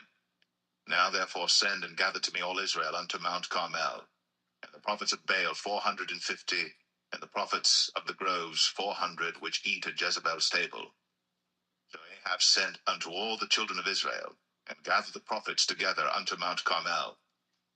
Elijah came unto all the people and said, How long halt ye between two opinions? If the Lord be God, follow him. But if Baal, then follow him. And the people answered him not a word. Then said Elijah unto the people, I, even I only, remain a prophet of the Lord. But Baal's prophets are 450 men. Let them therefore give us 2 bullocks. And let them choose 1 bullock from themselves, and cut it in pieces, and lay it on wood, and put no fire under. And I will dress the other bullock, and lay it on wood, and put no fire under. And call ye on the name of your gods, and I will call on the name of the Lord. And the God that answereth by fire, let him be God. And all the people answered and said, It is well spoken. And Elijah said unto the prophets of Baal, Choose you 1 bullock for yourselves, and dress it first, for ye are many, and call on the name of your gods, but put no fire under. And they took the bullock which was given them, and they dressed it, and called on the name of Baal from morning even until noon, saying, O Baal, hear us. But there was no voice, nor any that answered. And they leaped upon the altar which was made. And it came to pass at noon that Elijah mocked them, and said, Cry aloud, for he is a god. Either he is talking, or he is pursuing, or he is in a journey. Peradventure he sleepeth, and must be awaked. And they cried aloud, and cut themselves after their manner with knives and lancets, till the blood gushed out upon them. And it came to pass, when midday was past, and they prophesied until the time of the offering of the evening sacrifice, that there was neither voice, nor any to answer, nor any that regarded. And Elijah said unto all the people, Come near unto me. And all the people came near unto him, and he repaired the altar of the Lord that was broken down. And Elijah took 12 stones, according to the number of the tribes of the sons of Jacob, unto whom the word of the Lord came, saying, Israel shall be thy name. And with the stones he built an altar in the name of the Lord, and he made a trench about the altar, as great as would contain 2 measures of seed. And he put the wood in order, and cut the bullock in pieces, and laid him on the wood, and said, Fill 4 barrels with water, and pour it on the burnt sacrifice, and on the wood. And he said, Do it the second time. And they did it the second time. And he said, Do it the third time. And they did it the third time. And the water ran round about the altar, and he filled the trench also with water.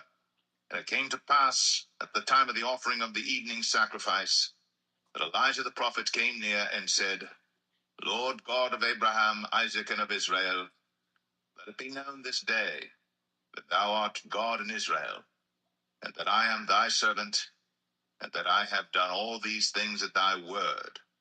Hear me, O Lord, hear me, that this people may know that thou art the Lord God, and that thou hast turned their heart back again. Then the fire of the Lord fell, and consumed the burnt sacrifice, and the wood, and the stones, and the dust, and licked up the water that was in the trench. And when all the people saw it, they fell on their faces, and they said, The Lord, he is the God. The Lord, he is the God. And Elijah said unto them, Take the prophets of Baal, let not one of them escape. And they took them. And Elijah brought them down to the brook Kishon, and slew them there. And Elijah said unto Ahab, Get thee up, eat and drink, for there is a sound of abundance of rain. So Ahab went up to eat and to drink. And Elijah went up to the top of Carmel, and he cast himself down upon the earth, and put his face between his knees, and said to his servant, Go up now, look toward the sea. And he went up and looked, and said, There is nothing. And he said, Go again 7 times. And it came to pass at the 7th time that he said, Behold, there ariseth a little cloud out of the sea like a man's hand. And he said, Go up, say unto Ahab, Prepare thy chariot, and get thee down, that the rain stop thee not. And it came to pass in the meanwhile, that the heaven was black with clouds and wind, and there was a great rain. And Ahab rode, and went to Jezreel. And the hand of the Lord was on Elijah, and he girded up his loins, and ran before Ahab to the entrance of Jezreel.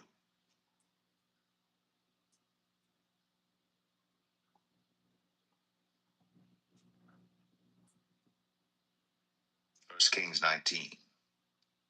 And Ahab told Jezebel all that Elijah had done, and withal how he had slain all the prophets with the sword. Then Jezebel sent a messenger unto Elijah, saying, So let the gods do to me, and more also, if I make not thy life as the life of one of them by tomorrow about this time.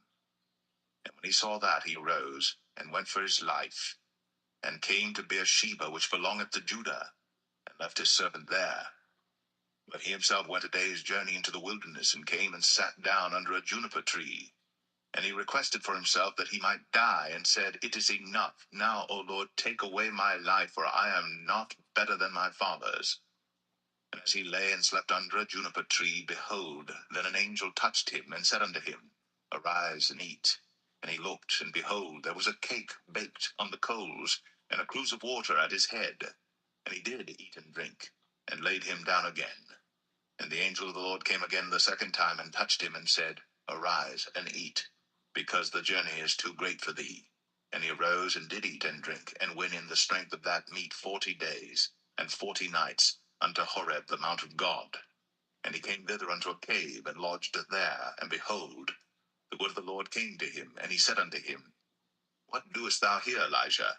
And he said, I have been very jealous for the Lord God of hosts, for the children of Israel have forsaken thy covenant, thrown down thine altars, and slain thy prophets with the sword, and I, even I only am left, and they seek my life to take it away. And he said, Go forth, and stand upon the mount before the Lord.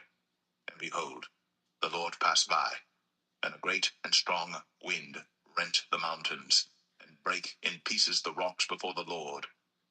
But the Lord was not in the wind, and after the wind an earthquake. But the Lord was not in the earthquake, and after the earthquake a fire. But the Lord was not in the fire, and after the fire a still small voice. And it was so, when Elijah heard it, that he wrapped his face in his mantle, and went out, and stood in the entering in of the cave. And behold, there came a voice unto him, and said, What doest thou here, Elijah? And he said, I have been very jealous for the Lord God of hosts, because the children of Israel have forsaken thy covenant, thrown down thine altars, and slain thy prophets with the sword, and I, even I only, am left. And they seek my life, to take it away. And the Lord said unto him, Go, return on thy way to the wilderness of Damascus, and when thou comest, anoint Hazael to be king over Syria. And Jehu, the son of Nimshi, shalt thou anoint to be king over Israel. And Elisha, the son of Shaphat, of Abel-Meholah, shalt thou anoint to be prophet in thy room. It shall come to pass, that him that escapeth the sword of Hazael shall Jehu slay, and him that escapeth from the sword of Jehu shall Elisha slay. Yet I have left me 7,000 in Israel, all the knees which have not bowed unto Baal, and every mouth which hath not kissed him. So he departed thence, and found Elisha the son of Shaphat, who was plowing with 12 yoke of oxen before him, and he with the 12th. And Elijah passed by him, and cast his mantle upon him. And he left the oxen, and ran after Elijah, and said, Let me, I pray thee, kiss my father and my mother, and then I will follow thee. And he said unto him, Go back again, for what have I done to thee? And he returned back from him, and took a yoke of oxen, and slew them, and boiled their flesh with the instruments of the oxen, and gave unto the people, and they did eat. Then he arose, and went after Elijah, and ministered unto him.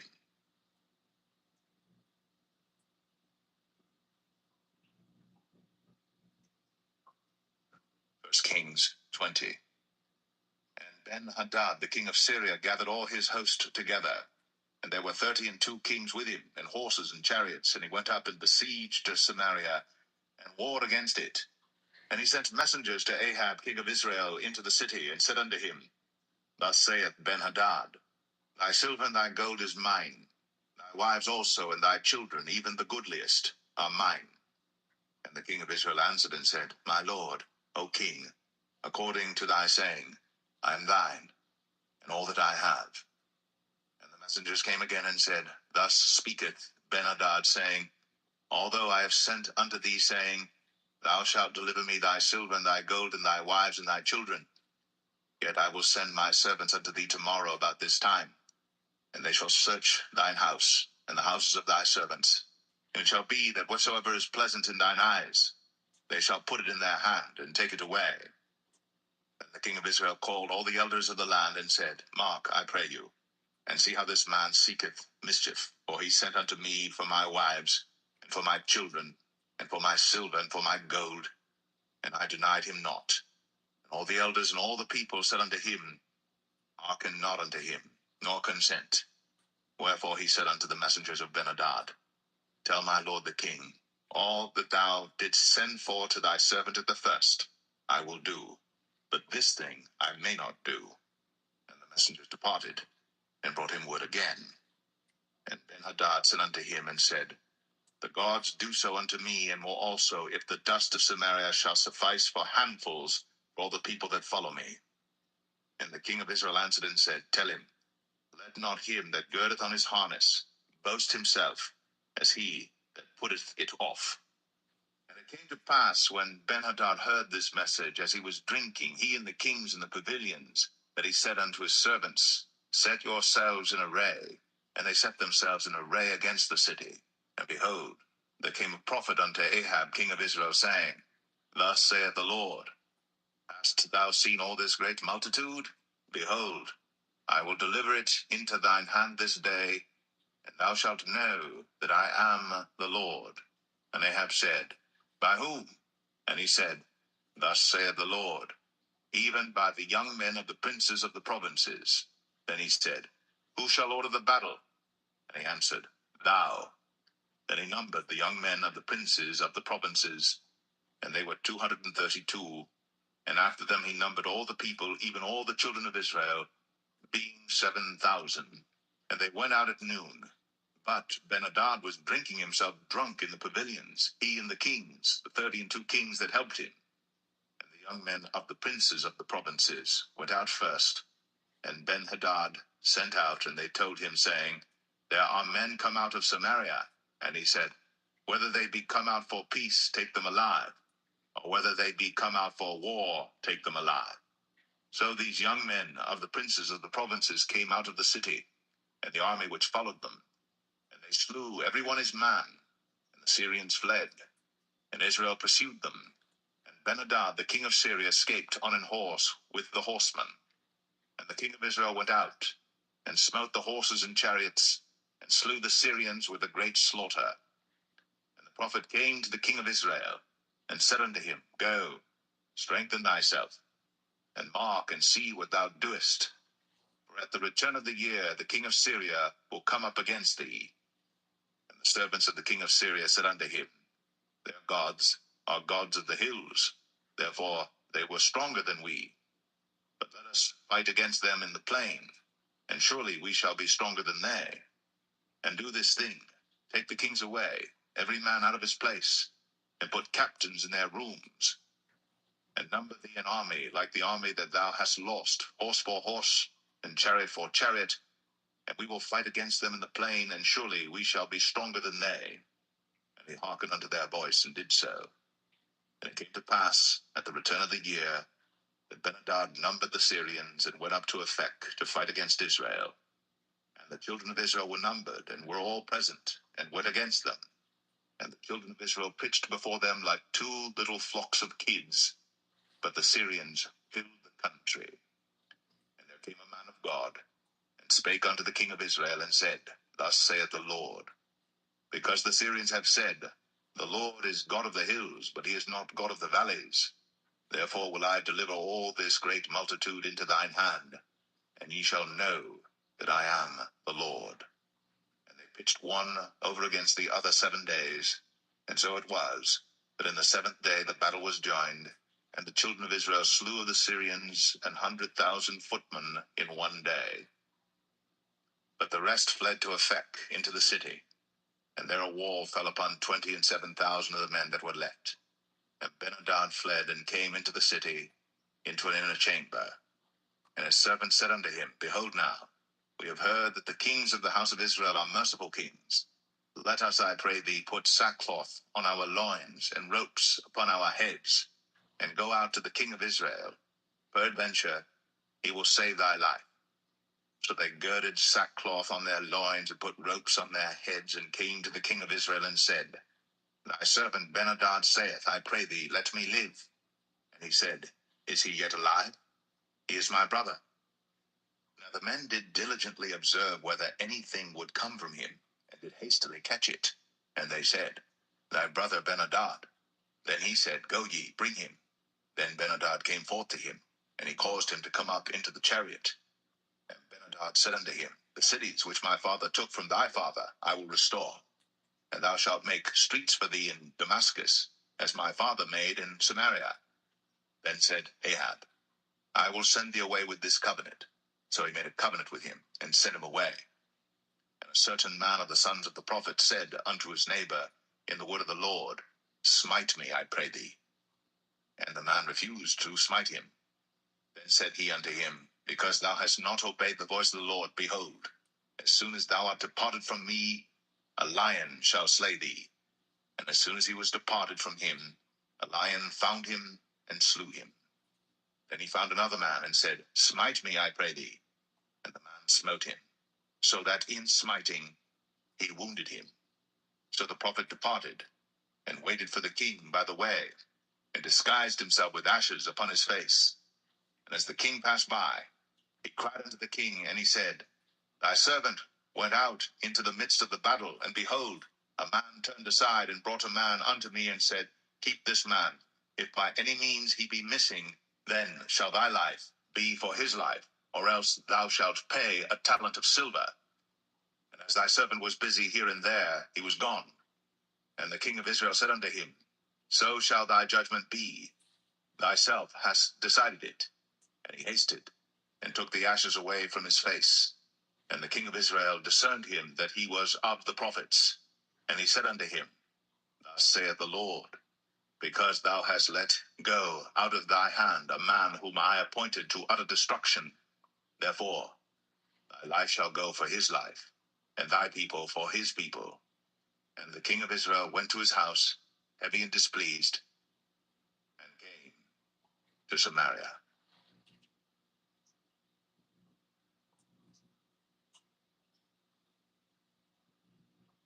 1 Kings 21. And it came to pass after these things that Naboth the Jezreelite had a vineyard, which was in Jezreel, hard by the palace of Ahab king of Samaria. And Ahab spake unto Naboth, saying, Give me thy vineyard, that I may have it for a garden of herbs, because it is near unto my house. And I will give thee for it a better vineyard than it. Or, if it seem good to thee, I will give thee the worth of it in money. And Naboth said to Ahab, The Lord forbid it me, that I should give the inheritance of my fathers unto thee. And Ahab came into his house heavy and displeased, because of the word which Naboth the Jezreelite had spoken to him. For he had said, I will not give thee the inheritance of my fathers. And he laid him down upon his bed, and turned away his face, and would eat no bread.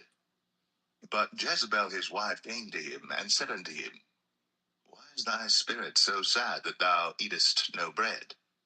And he said unto her, Because I spake unto Naboth the Jezreelite, and said unto him, Give me thy vineyard for money, or else, if it please thee, I will give thee another vineyard for it. And he answered, I will not give thee my vineyard. And Jezebel his wife said unto him, Dost thou now govern the kingdom of Israel? Arise, and eat bread, and let thine heart be merry. I will give thee the vineyard of Naboth the Jezreelite. So she wrote letters in Ahab's name, and sealed them with his seal, and sent the letters unto the elders, and to the nobles that were in his city, dwelling with Naboth. And she wrote in the letters, saying, Proclaim a fast, and set Naboth on high among the people, and set 2 men, sons of Belial, before him, to bear witness against him, saying, Thou didst blaspheme God and the king. And then carry him out, and stone him, that he may die. And the men of his city, even the elders and the nobles, who were the inhabitants in his city, did as Jezebel had sent unto them. And as it was written in the letters which she had sent unto them, they proclaimed a fast, and set Naboth on high among the people. And there came in 2 men, children of Belial, and sat before him. And the men of Belial witnessed against him, even against Naboth, in the presence of the people, saying, Naboth did blaspheme God and the king. Then they carried him forth out of the city, and stoned him with stones, that he died. Then they sent to Jezebel, saying, Naboth is stoned, and is dead. And it came to pass, when Jezebel heard that Naboth was stoned, and was dead, that Jezebel said to Ahab, Arise, take possession of the vineyard of Naboth the Jezreelite, which he refused to give thee for money. For Naboth is not alive, but dead. And it came to pass, when Ahab heard that Naboth was dead, that Ahab rose up to go down to the vineyard of Naboth the Jezreelite, to take possession of it. And the word of the Lord came to Elijah the Tishbite, saying, Arise, go down to meet Ahab king of Israel, which is in Samaria.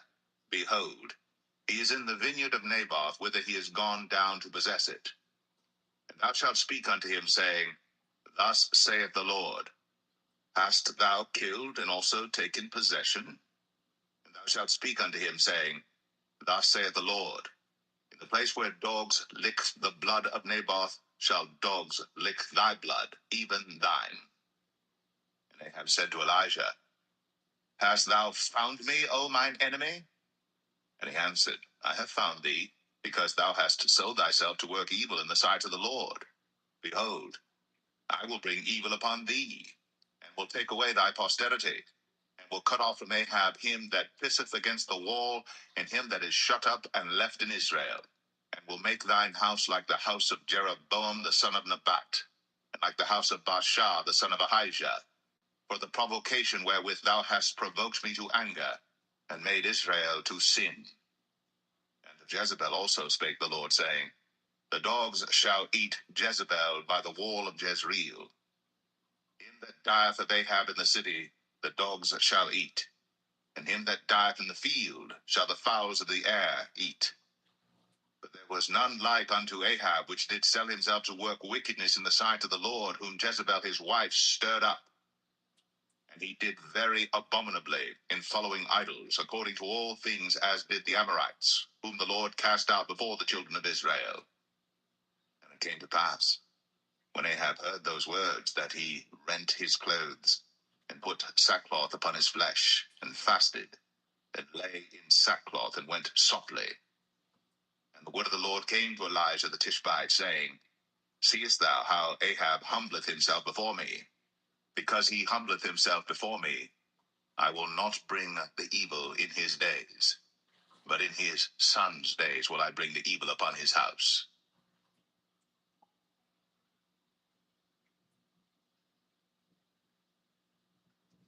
1 Kings 22. And they continued 3 years without war between Syria and Israel. And it came to pass in the 3rd year that Jehoshaphat the king of Judah came down to the king of Israel. And the king of Israel said unto his servants, Know ye that Ramoth in Gilead is ours, and we be still, and take it not out of the hand of the king of Syria? And he said unto Jehoshaphat, Wilt thou go with me to battle to Ramoth Gilead? And Jehoshaphat said to the king of Israel, I am as thou art, my people as thy people, my horses as thy horses. And Jehoshaphat said unto the king of Israel, Inquire, pray thee, at the word of the Lord today. Then the king of Israel gathered the prophets together, about 400 men, and said unto them, Shall I go against Ramoth Gilead to battle, or shall I forbear? And they said, Go up, for the Lord shall deliver it into the hand of the king. And Jehoshaphat said, Is there not here a prophet of the Lord besides, that we might inquire of him? And the king of Israel said unto Jehoshaphat, There is yet one man, Micaiah, the son of Imlah, by whom we may inquire of the Lord. But I hate him, for he doth not prophesy good concerning me, but evil. And Jehoshaphat said, Let not the king say so. Then the king of Israel called an officer and said, Hasten hither Micaiah, the son of Imlah. And the king of Israel and Jehoshaphat the king of Judah sat each on his throne, having put on their robes in a void place in the entrance of the gate of Samaria. And all the prophets prophesied before them. And Zedekiah the son of Chenaanah made him horns of iron. And he said, Thus saith the Lord, With these shalt thou push the Syrians until thou have consumed them. And all the prophets prophesied so, saying, Go up to Ramoth Gilead, and prosper, for the Lord shall deliver it into the king's hand. And the messenger that was gone to call Micaiah spake unto him, saying, Behold now, the words of the prophets declare good unto the king with one mouth. Let thy word, I pray thee, be like the word of one of them, and speak that which is good. And Micaiah said, As the Lord liveth, what the Lord saith unto me, that will I speak. So he came to the king, and the king said unto him, Micaiah, shall we go against Ramoth Gilead to battle, or shall we forbear? And he answered him, Go and prosper, for the Lord shall deliver it into the hand of the king. And the king said unto him, How many times shall I adjure thee that thou tell me nothing but that which is true in the name of the Lord? And he said, I saw all Israel scattered upon the hills, as sheep that have not a shepherd. And the Lord said, These have no master. Let them return every man to his house in peace. And the king of Israel said unto Jehoshaphat, Did I not tell thee that he would prophesy no good concerning me, but evil?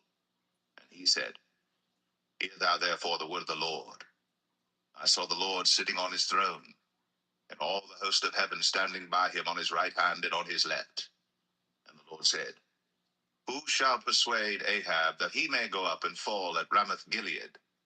And one said on this manner, and another said on that manner. And there came forth a spirit, and stood before the Lord, and said, I will persuade him. And the Lord said unto him, Wherewith? And he said, I will go forth, and I will be a lying spirit in the mouth of all his prophets. And he said, Thou shalt persuade him, and prevail also. Go forth and do so. Now therefore, behold, the Lord hath put a lying spirit in the mouth of all these thy prophets, and the Lord hath spoken evil concerning thee. But Zedekiah the son of Chenaanah went near, and smote Micaiah on the cheek, and said, Which way went the Spirit of the Lord from me to speak unto thee?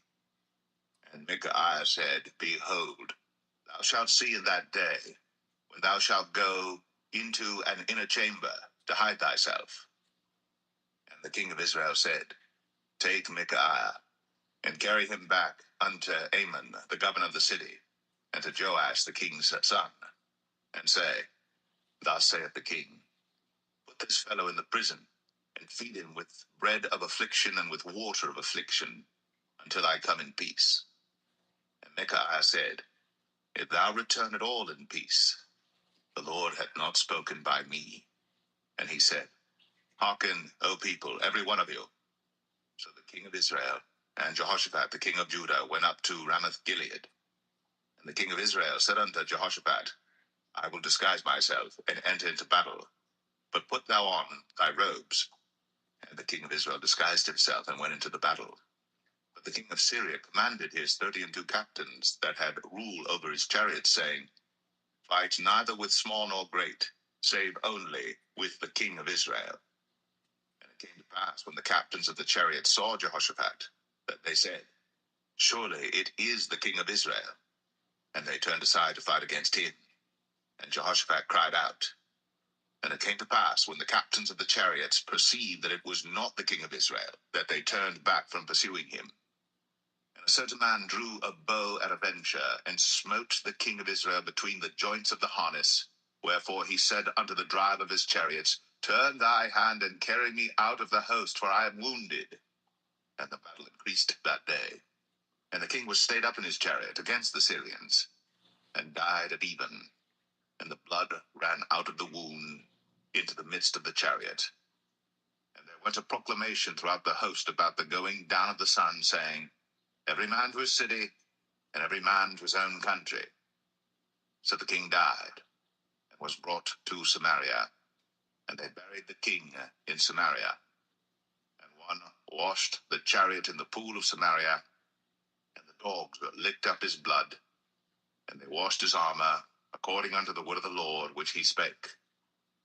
Now the rest of the acts of Ahab, and all that he did, and the ivory house which he made, and all the cities that he built, are they not written in the book of the Chronicles of the kings of Israel?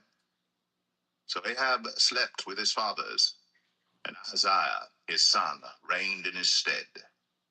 And Jehoshaphat the son of Asa began to reign over Judah in the 4th year of Ahab king of Israel. Jehoshaphat was 35 years old when he began to reign, and he reigned 25 years in Jerusalem. And his mother's name was Azubah, the daughter of Shilhi. And he walked in all the ways of Asa his father. He turned not aside from it, doing that which was right in the eyes of the Lord. Nevertheless, the high places were not taken away, but the people offered and burnt incense yet in the high places. And Jehoshaphat made peace with the king of Israel. Now the rest of the acts of Jehoshaphat, and his might that he showed, and how he warred, are they not written in the book of the Chronicles of the kings of Judah? And the remnant of the Sodomites, which remained in the days of his father Asa, he took out of the land. There was then no king in Edom, a deputy was king. Jehoshaphat made ships of Tarshish to go to Ophir for gold, but they went not, for the ships were broken at Ezion-Geber. Then said Ahaziah the son of Ahab unto Jehoshaphat, Let my servants go with thy servants in the ships. But Jehoshaphat would not. And Jehoshaphat slept with his fathers, and was buried with his fathers in the city of David his father. And Jehoram his son reigned in his stead. Ahaziah the son of Ahab began to reign over Israel in Samaria the 17th year of Jehoshaphat king of Judah, and reigned 2 years over Israel. And he did evil in the sight of the Lord, and walked in the way of his father, and in the way of his mother, and in the way of Jeroboam the son of Nebat, who made Israel to sin. For he served Baal, and worshipped him, and provoked to anger the Lord God of Israel, according to all that his father had done.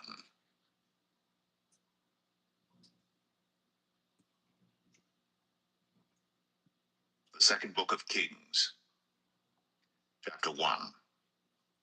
Then Moab rebelled against Israel after the death of Ahab. And Ahaziah fell down through a lattice in his upper chamber that was in Samaria, and was sick. And he sent messengers, and said unto them, Go, inquire of Baal-zebub, the god of Ekron, whether I shall recover of this disease. But the angel of the Lord said to Elijah the Tishbite, Arise, go up to meet the messengers of the king of Samaria, and say unto them, Is it not because there is not a God in Israel that ye go to inquire of Baal-zebub, the god of Ekron? Now therefore thus saith the Lord, Thou shalt not come down from that bed on which thou art gone up, but shalt surely die. And Elijah departed. And when the messengers turned back unto him, he said unto them, Why are ye now turned back? And they said unto him, There came a man up to meet us, and said unto us, Go, turn again unto the king that sent you, and say unto him, Thus saith the Lord, Is it not because there is not a God in Israel that thou sendest to inquire of Baal-zebub, the god of Ekron? Therefore thou shalt not come down from that bed on which thou art gone up, but shalt surely die. And he said unto them, What manner of man was he which came up to meet you, and told you these words? And they answered him, He was an hairy man, and girt with a girdle of leather about his loins. And he said, It is Elijah the Tishbite. Then the king sent unto him a captain of 50 with his 50. And he went up to him, and behold, he sat on the top of an hill. And he spake unto him, Thou man of God, the king hath said, Come down. And Elijah answered and said to the captain of 50, If I be a man of God, then let fire come down from heaven, and consume thee and thy 50. And there came down fire from heaven, and consumed him and his 50. Again also he sent unto him another captain of 50 with his 50. And he answered and said unto him, O man of God, thus hath the king said, Come down quickly. And Elijah answered and said unto them, If I be a man of God, let fire come down from heaven, and consume thee and thy 50. And the fire of God came down from heaven, and consumed him and his 50. And he sent again a captain of the third 50 with his 50. And the third captain of the 50 went up, and came and fell on his knees before Elijah, and besought him, and said unto him, O man of God, I pray thee, let my life and the life of these 50 thy servants be precious in thy sight. Behold, there came fire down from heaven, and burnt up the 2 captains of the former 50s with their 50s. Therefore let my life now be precious in thy sight. And the angel of the Lord said unto Elijah, Go down with him, be not afraid of him. And he arose, and went down with him unto the king. And he said unto him, Thus saith the Lord, Forasmuch as thou hast sent messengers to inquire of Baal-zebub, the god of Ekron, is it not because there is no God in Israel to inquire of his word? Therefore thou shalt not come down off that bed on which thou art gone up, but shalt surely die. So he died according to the word of the Lord which Elijah had spoken. And Jehoram reigned in his stead in the 2nd year of Jehoram the son of Jehoshaphat king of Judah, because he had no son. Now the rest of the acts of Ahaziah which he did, are they not written in the book of the Chronicles of the kings of Israel?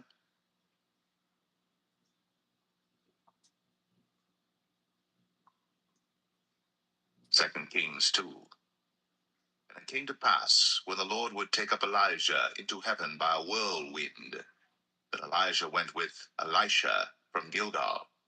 And Elijah said unto Elisha, Tarry here, I pray thee, for the Lord hath sent me to Bethel. And Elisha said unto him, As the Lord liveth, and as thy soul liveth, I will not leave thee. So they went down to Bethel.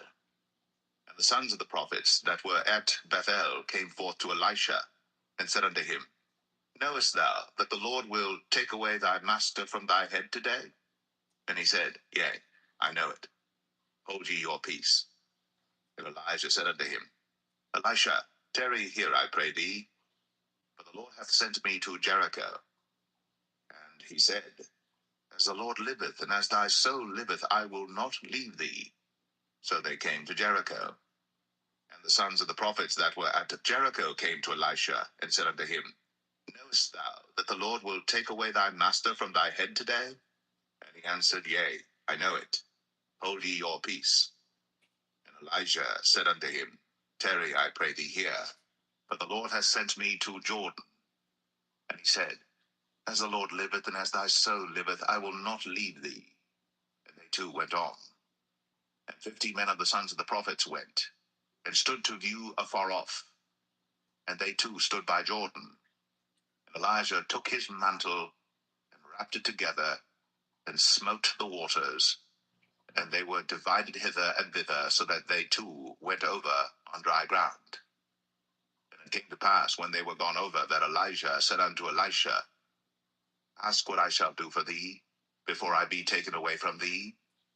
And Elisha said, I pray thee, let a double portion of thy spirit be upon me. And he said, Thou hast asked a hard thing. Nevertheless, if thou see me when I am taken from thee, it shall be so unto thee. But if not, it shall not be so. And it came to pass, as they still went on and talked, that behold, there appeared a chariot of fire, and horses of fire, and parted them both asunder. And Elijah went up by a whirlwind into heaven.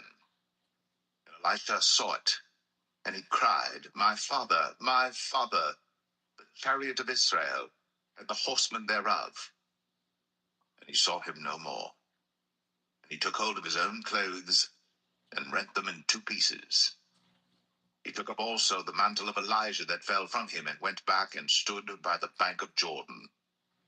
And he took the mantle of Elijah that fell from him, and smote the waters, and said, Where is the Lord God of Elijah? And when he also had smitten the waters, they parted hither and thither, and Elisha went over.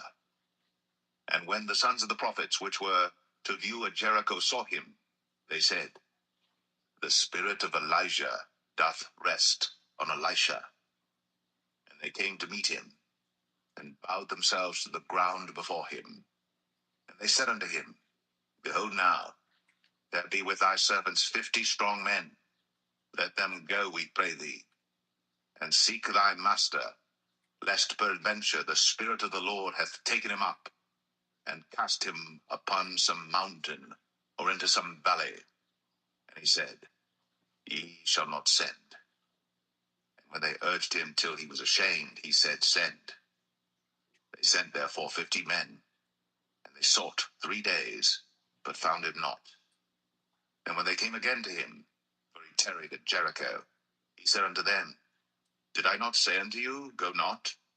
And the men of the city said unto Elisha, Behold, I pray thee, the situation of this city is pleasant, as my Lord seeth, but the water is naught, and the ground barren. And he said, Bring me a new cruse, and put salt therein. And they brought it to him.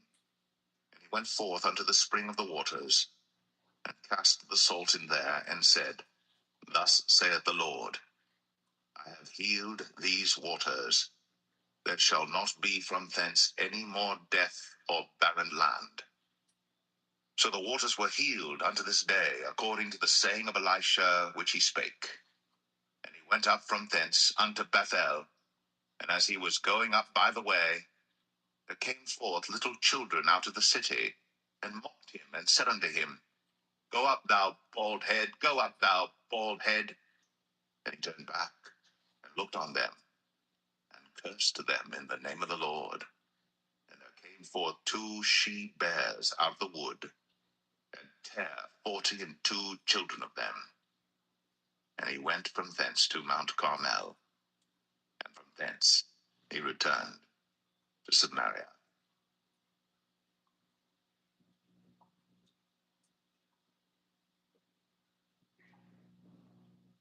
2 Kings 3. Now Jehoram the son of Ahab began to reign over Israel in Samaria the 18th year of Jehoshaphat king of Judah, and reigned 12 years. And he wrought evil in the sight of the Lord, but not like his father and like his mother, for he put away the image of Baal that his father had made. Nevertheless he cleaved unto the sins of Jeroboam the son of Nebat, which made Israel to sin.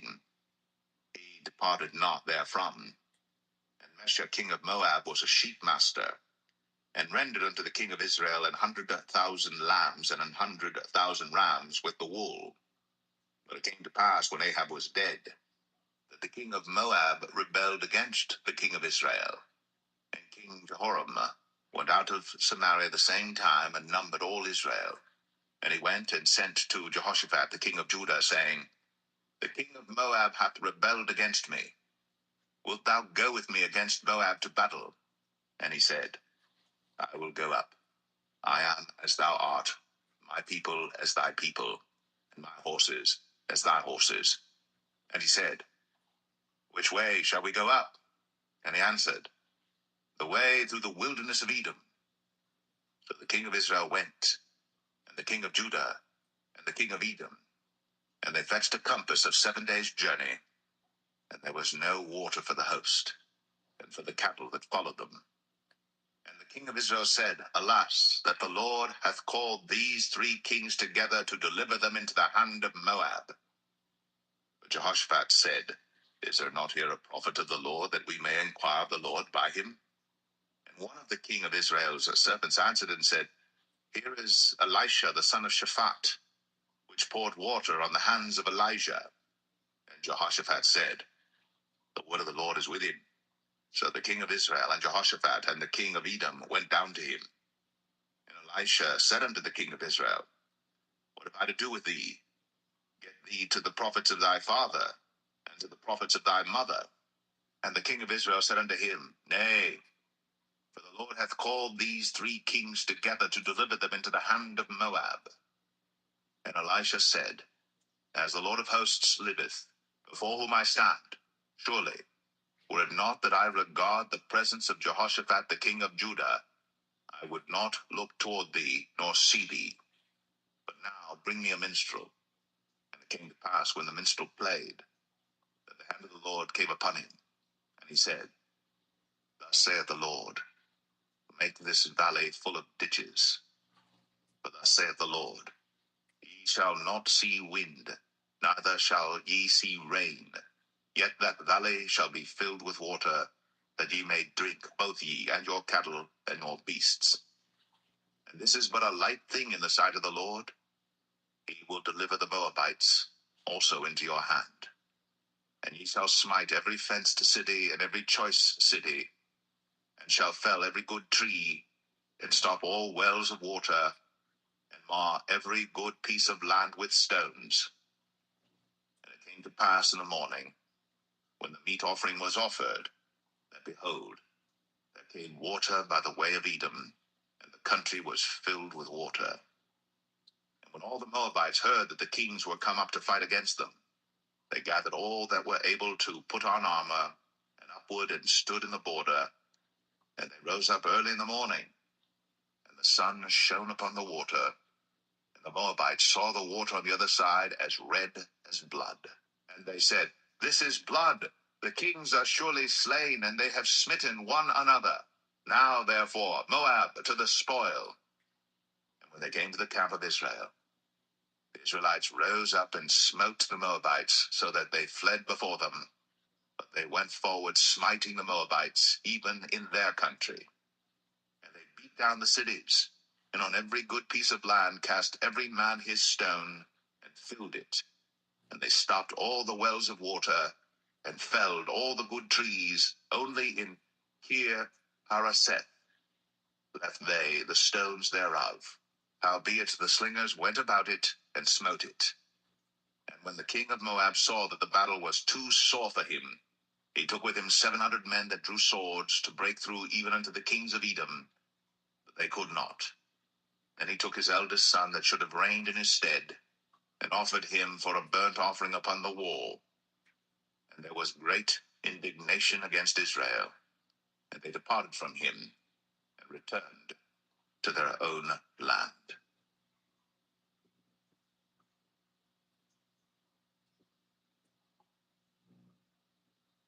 2 Kings 4. Now there cried a certain woman of the wives of the sons of the prophets unto Elisha, saying, Thy servant my husband is dead, and thou knowest that thy servant did fear the Lord, and the creditors come to take unto him my 2 sons to be bondmen. And Elisha said unto her, What shall I do for thee? Tell me, what hast thou in the house? And she said, Thine handmaid hath not anything in the house, save a pot of oil. Then he said, Go borrow thee vessels abroad of all thy neighbors, even empty vessels, borrow not a few. And when thou art come in, thou shalt shut the door upon thee and upon thy sons, and shalt pour out into all those vessels, and thou shalt set aside that which is full. So she went from him, and shut the door upon her and upon her sons, who brought the vessels to her, and she poured out. And it came to pass, when the vessels were full, that she said unto her son, Bring me yet a vessel. And he said unto her, There is not a vessel more. And the oil stayed. Then she came and told the man of God, and he said, Go sell the oil, and pay thy debt, and live thou and thy children of the rest. And it fell on a day that Elisha passed to Shunem, where was a great woman, and she constrained him to eat bread. And so it was, that as oft as he passed by, he turned in thither to eat bread.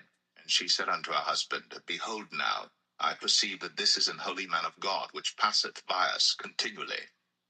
Let us make a little chamber, I pray thee, on the wall, and let us set for him there a bed, and a table, and a stool, and a candlestick. And it shall be, when he cometh to us, that he shall turn in thither. And it fell on a day that he came thither, and he turned into the chamber, and lay there. And he said to Gehazi his servant, Call this Shunammite. And when he had called her, she stood before him. And he said unto him, Say now unto her, Behold, thou hast been careful for us with all this care. What is to be done for thee? Wouldst thou be spoken for to the king or to the captain of the host? And she answered, I dwell among mine own people. And he said, What then is to be done for her? And Gehazi answered, Verily, she hath no child, and her husband is old. And he said, Call her. And when he had called her, she stood in the door. And he said, About this season, according to the time of life, thou shalt embrace a son. And she said, Nay, my lord, thou man of God, do not lie unto thine handmaid. And the woman conceived, and bare a son at that season that Elisha had said unto her, according to the time of life. And when the child was grown, it fell on a day that he went out to his father to the reapers. And he said unto his father, My head, my head. And he said to a lad, Carry him to his mother. And when he had taken him, and brought him to his mother, he sat on her knees till noon, and then died. And she went up, and laid him on the bed of the man of God, and shut the door upon him, and went out. And she called unto her husband, and said, Send me, I pray thee, one of the young men, and one of the asses, that I may run to the man of God, and come again. And he said, Wherefore wilt thou go to him today? It is neither new moon nor Sabbath. And she said, It shall be well. Then she saddled an ass, and said to her servant, Drive, and go forward. Slack not thy riding for me, except I bid thee. So she went, and came unto the man of God to Mount Carmel. And it came to pass, when the man of God saw her afar off, that he said to Gehazi his servant, Behold, yonder is that Shunammite. Run now, I pray thee, to meet her, and say unto her, Is it well with thee? Is it well with thy husband? Is it well with the child? And she answered, It is well. And when she came to the man of God to the hill, she caught him by the feet. But Gehazi came near to thrust her away. And the man of God said, Let her alone, for her soul is vexed within her. And the Lord hath hid it from me, and hath not told me. Then she said, Did I desire a son of my Lord? Did I not say, Do not deceive me? Then he said to Gehazi, Gird up thy loins, and take my staff in thine hand, and go thy way. If thou meet any man, salute him not, and if any salute thee, answer him not again. And lay my staff upon the face of the child. And the mother of the child said, As the Lord liveth, and as thy soul liveth, I will not leave thee. And he arose and followed her. And Gehazi passed on before them, and laid the staff upon the face of the child. But there was neither voice nor hearing. Wherefore he went again to meet him, and told him, saying, The child is not awaked. And when Elisha was come into the house, behold, the child was dead, and laid upon his bed. He went in therefore, and shut the door upon them twain, and prayed unto the Lord. And he went up and lay upon the child, and put his mouth upon his mouth, and his eyes upon his eyes, and his hands upon his hands. And he stretched himself upon the child, and the flesh of the child waxed warm. Then he returned, and walked in the house to and fro, and went up and stretched himself upon him. And the child sneezed 7 times. And the child opened his eyes. And he called Gehazi, and said, Call this Shunammite. So he called her. And when she was come in unto him, he said, Take up thy son. Then she went in, and fell at his feet, and bowed herself to the ground, and took up her son, and went out. And Elisha came again to Gilgal, and there was a dearth in the land. And the sons of the prophets were sitting before him. And he said unto his servant, Set on the great pot, and seethe pottage for the sons of the prophets. And one went out into the field to gather herbs, and found a wild vine, and gathered thereof wild gourds his lapful, and came and shred them into the pot of pottage, but they knew them not. So they poured out for the men to eat. And it came to pass, as they were eating of the pottage, that they cried out and said, O thou man of God, there is death in the pot. And they could not eat thereof. But he said, Then bring meal. And he cast it into the pot. And he said, Pour out for the people, that they may eat. And there was no harm in the pot. And there came a man from Baal Shalisha, and brought the man of God bread of the first fruits, 20 loaves of barley, and full ears of corn, and the husk thereof. And he said, Give unto the people, that they may eat. And his servitor said, What, should I set this before 100 men? He said again, Give the people, that they may eat. For thus saith the Lord, They shall eat, and shall leave thereof. So he set it before them, and they did eat, and left thereof, according to the word of the Lord.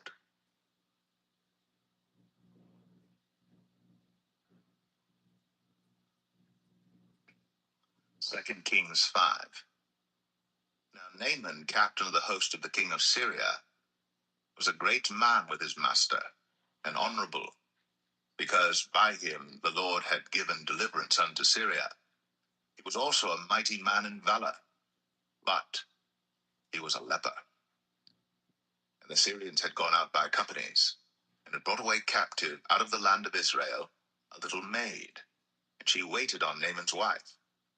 And she said unto her mistress, Would God my Lord were with the prophet that is in Samaria, for he would recover him of his leprosy. And one went in and told his lord, saying, Thus and thus said the maid that is of the land of Israel. And the king of Syria said, Go to, go, and I will send a letter unto the king of Israel. And he departed, and took with him 10 talents of silver, and 6,000 pieces of gold, and 10 changes of raiment. And he brought the letter to the king of Israel, saying, Now when this letter is come unto thee, behold, I have therewith sent Naaman my servant to thee, that thou mayest recover him of his leprosy. And it came to pass, when the king of Israel had read the letter, that he his clothes, and said, Am I God to kill and to make alive, that this man doth send unto me to recover a man of his leprosy? Wherefore consider, I pray you, and see how he seeketh a quarrel against me. And it was so, when Elisha the man of God had heard that the king of Israel had rent his clothes, that he sent to the king, saying, Wherefore hast thou rent thy clothes? Let him come now to me, and he shall know that there is a prophet in Israel. So Naaman came with his horses and with his chariot, and stood at the door of the house of Elisha. And Elisha sent a messenger unto him, saying, Go, and wash in Jordan 7 times, and thy flesh shall come again to thee, and thou shalt be clean. But Naaman was wroth, and went away, and said, Behold, I thought, he will surely come out to me, and stand, and call on the name of the Lord his God, and strike his hand over the place, and recover the leper. Are not Abana and Pharpar, rivers of Damascus, better than all the waters of Israel? May I not wash in them and be clean? So he turned, and went away in a rage. And his servants came near, and spake unto him, and said, My father, if the prophet had bid thee do some great thing, wouldst thou not have done it? How much rather then, when he saith to thee, Wash and be clean? Then went he down, and dipped himself 7 times in Jordan, according to the saying of the man of God, and his flesh came again like unto the flesh of a little child, and he was clean. And he returned to the man of God, he and all his company, and came and stood before him. And he said, Behold, now I know that there is no God in all the earth, but in Israel. Now therefore I pray thee, take a blessing of thy servant. But he said, As the Lord liveth, before whom I stand, I will receive none. And he urged him to take it, but he refused. And Naaman said, Shall there not then, I pray thee, be given to thy servant 2 mules, burden of earth? For thy servant will henceforth offer neither burnt offering nor sacrifice unto other gods, but unto the Lord. In this thing the Lord pardon thy servant, that when my master goeth into the house of Rimmon to worship there, and he leaneth on my hand, and I bow myself in the house of Rimmon, when I bow down myself in the house of Rimmon, the Lord pardon thy servant in this thing. And he said unto him, Go in peace. So he departed from him a little way. But Gehazi, the servant of Elisha, the man of God, said, Behold, my master hath spared Naaman this Syrian in not receiving at his hands that which he brought. But as the Lord liveth, I will run after him, and take somewhat of him. So Gehazi followed after Naaman. And when Naaman saw him running after him, he lighted down from the chariot to meet him, and said, Is all well? And he said, All is well. My master hath sent me, saying, Behold, even now there be come to me from Mount Ephraim 2 young men of the sons of the prophets. Give them, I pray thee, a talent of silver, and 2 changes of garments.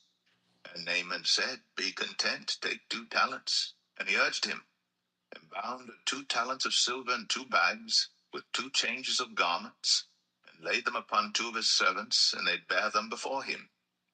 And when he came to the tower, he took them from their hand, and bestowed them in the house. And he let the men go, and they departed. But he went in and stood before his master. And Elisha said unto him, Whence comest thou, Gehazi? And he said, Thy servant went no whither. And he said unto him, Went not mine heart with thee, when the man turned again from his chariot to meet thee? Is it a time to receive money, and to receive garments, and olive yards, and vineyards, and sheep, and oxen, and men servants, and maid servants? The leprosy therefore of Naaman shall cleave unto thee, and unto thy seed forever. And he went out from his presence, a leper as white as snow.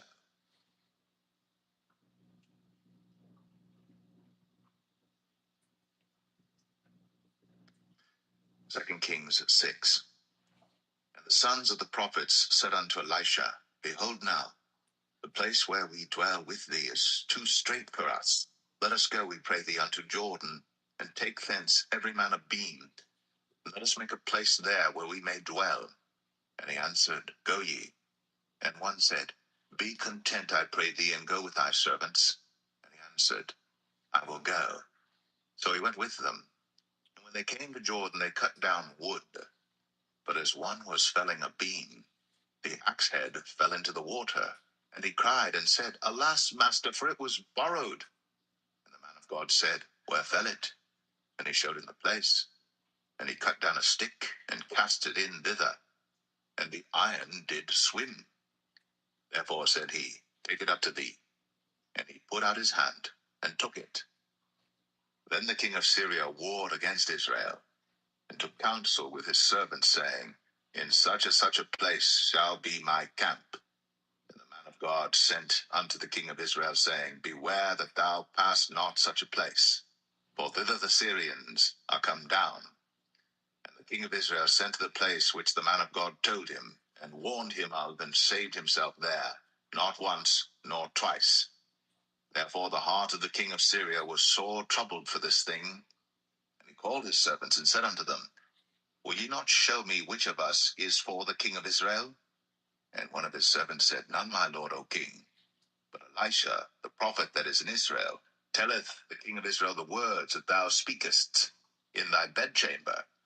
And he said, Go and spy where he is, that I may send and fetch him. And it was told him, saying, Behold, he is in Dothan. Therefore sent he thither horses and chariots and a great host. And they came by night and compassed the city about. And when the servant of the man of God was risen early and gone forth, behold, an host compassed the city both with horses and chariots. And his servant said unto him, Alas, my master, how shall we do? And he answered, Fear not, for they that be with us are more than they that be with them. And Elisha prayed and said, Lord, I pray thee, open his eyes, that he may see. And the Lord opened the eyes of the young man, and he saw, and behold, the mountain was full of horses and chariots of fire round about Elisha. And when they came down to him, Elisha prayed unto the Lord, and said, Smite this people, I pray thee, with blindness. And he smote them with blindness according to the word of Elisha. And Elisha said unto them, This is not the way, neither is this the city. Follow me, and I will bring you to the man whom ye seek. But he led them to Samaria. And it came to pass, when they were come into Samaria, that Elisha said, Lord, open the eyes of these men, that they may see. And the Lord opened their eyes, and they saw, and behold, they were in the midst of Samaria. And the king of Israel said unto Elisha, when he saw them, My father, shall I smite them? Shall I smite them? And he answered, Thou shalt not smite them. Wouldst thou smite those whom thou hast taken captive with thy sword and with thy bow? Set bread and water before them, that they may eat and drink, and go to their master. And he prepared great provision for them. And when they had eaten and drunk, he sent them away, and they went to their master. So the bands of Syria came no more into the land of Israel. And it came to pass after this, that Ben-Hadad, king of Syria, gathered all his host, and went up, and besieged Samaria. And there was a great famine in Samaria.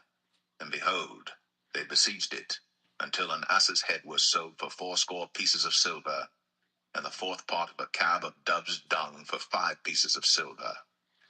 And as the king of Israel was passing by upon the wall, they cried a woman unto him, saying, Help my lord, O king. And he said, If the Lord do not help thee, when shall I help thee? Out of the barn floor, out of the winepress? And the king said unto her, What aileth thee? And she answered, This woman said unto me, Give thy son, that we may eat him today, and we will eat my son tomorrow. So we boiled my son, and did eat him. And I said unto her on the next day, Give thy son, that we may eat him. And she hath hid her son. And it came to pass, when the king heard the words of the woman, that he rent his clothes, and he passed by upon the wall. And the people looked, and behold, he had sackcloth within upon his flesh. Then he said, God do so, and more also to me, if the head of Elisha the son of Shaphat, shall stand on him this day. But Elisha sat in his house, and the elders sat with him. And the king sent a man from before him. But ere the messenger came to him, he said to the elders, See ye how this son of a murderer hath sent to take away mine head? Look, when the messenger cometh, shut the door, and hold him fast at the door. Is not the sound of his master's feet behind him? And while he yet talked with them, behold, the messenger came down unto him, and he said, Behold, this evil is of the Lord. What should I wait for the Lord any longer?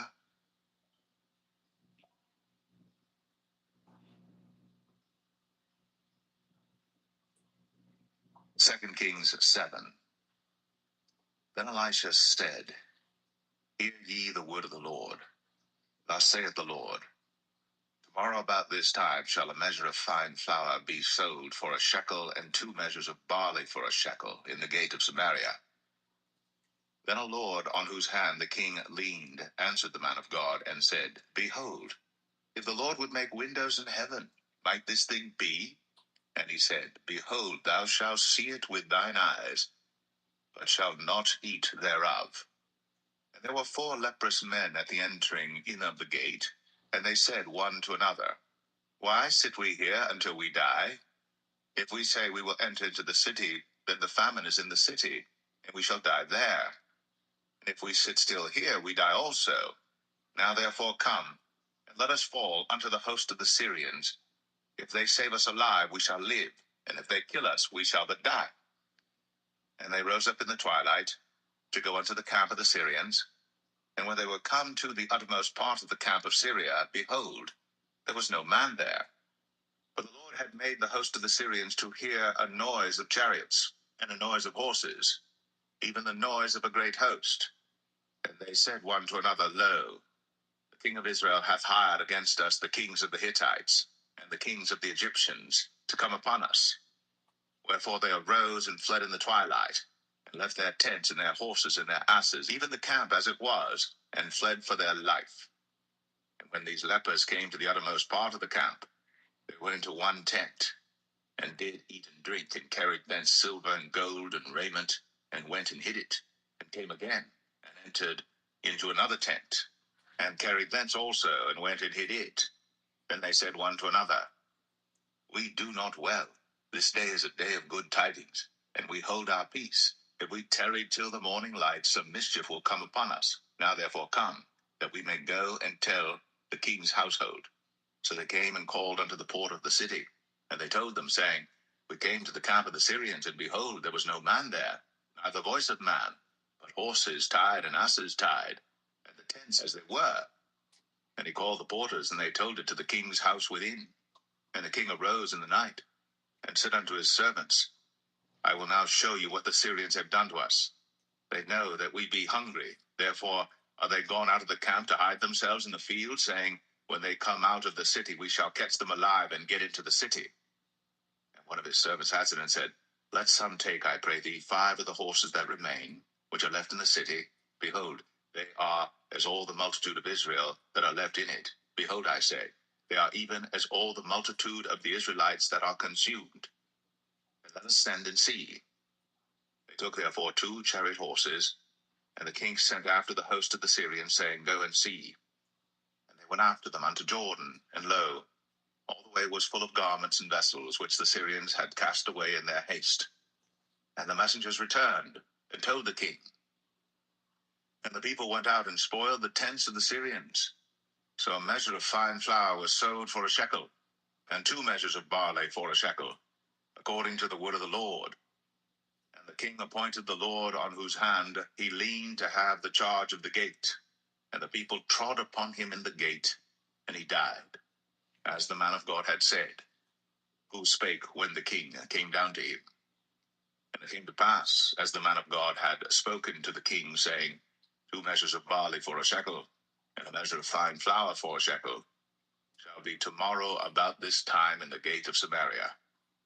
And that Lord answered the man of God, and said, Now behold, if the Lord should make windows in heaven, might such a thing be? And he said, Behold, thou shalt see it with thine eyes, but shalt not eat thereof. And so it fell out unto him, for the people trod upon him in the gate, and he died.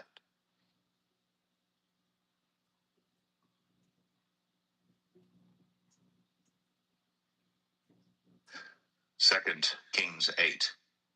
Then spake Elisha unto the woman, whose son he had restored to life, saying, Arise, and go thou in thine household, and sojourn wheresoever thou canst sojourn. For the Lord hath called for a famine, and it shall also come upon the land 7 years. And the woman arose, and did after the saying of the man of God. And she went with her household, and sojourned in the land of the Philistines 7 years. And it came to pass at the 7 years' end, that the woman returned out of the land of the Philistines. And she went forth to cry unto the king for her house and for her land. And the king talked with Gehazi, the servant of the man of God, saying, Tell me, I pray thee, all the great things that Elisha hath done. And it came to pass, as he was telling the king how he had restored a dead body to life, that behold, the woman whose son he had restored to life cried to the king for her house and for her land. And Gehazi said, My lord, O king, this is the woman, and this is her son, whom Elisha restored to life. And when the king asked the woman, she told him. So the king appointed unto her a certain officer, saying, Restore all that was hers, and all the fruits of the field, since the day that she left the land, even until now. And Elisha came to Damascus, and Benhadad the king of Syria was sick. And it was told him, saying, The man of God is come hither. And the king said unto Hazael, Take a present in thine hand, and go, meet the man of God, and inquire of the Lord by him, saying, Shall I recover of this disease? So Hazael went to meet him, and took a present with him, even of every good thing of Damascus, 40 camels burdened, and came and stood before him, and said, Thy son Ben-Hadad, king of Syria, hath sent me to thee, saying, Shall I recover of this disease? And Elisha said unto him, Go, say unto him, Thou mayest certainly recover. Howbeit, the Lord hath shown me that he shall surely die. And he settled his countenance steadfastly, until he was ashamed. And the man of God wept. And Hazael said, Why weepeth my lord? And he answered, Because I know the evil that thou wilt do unto the children of Israel.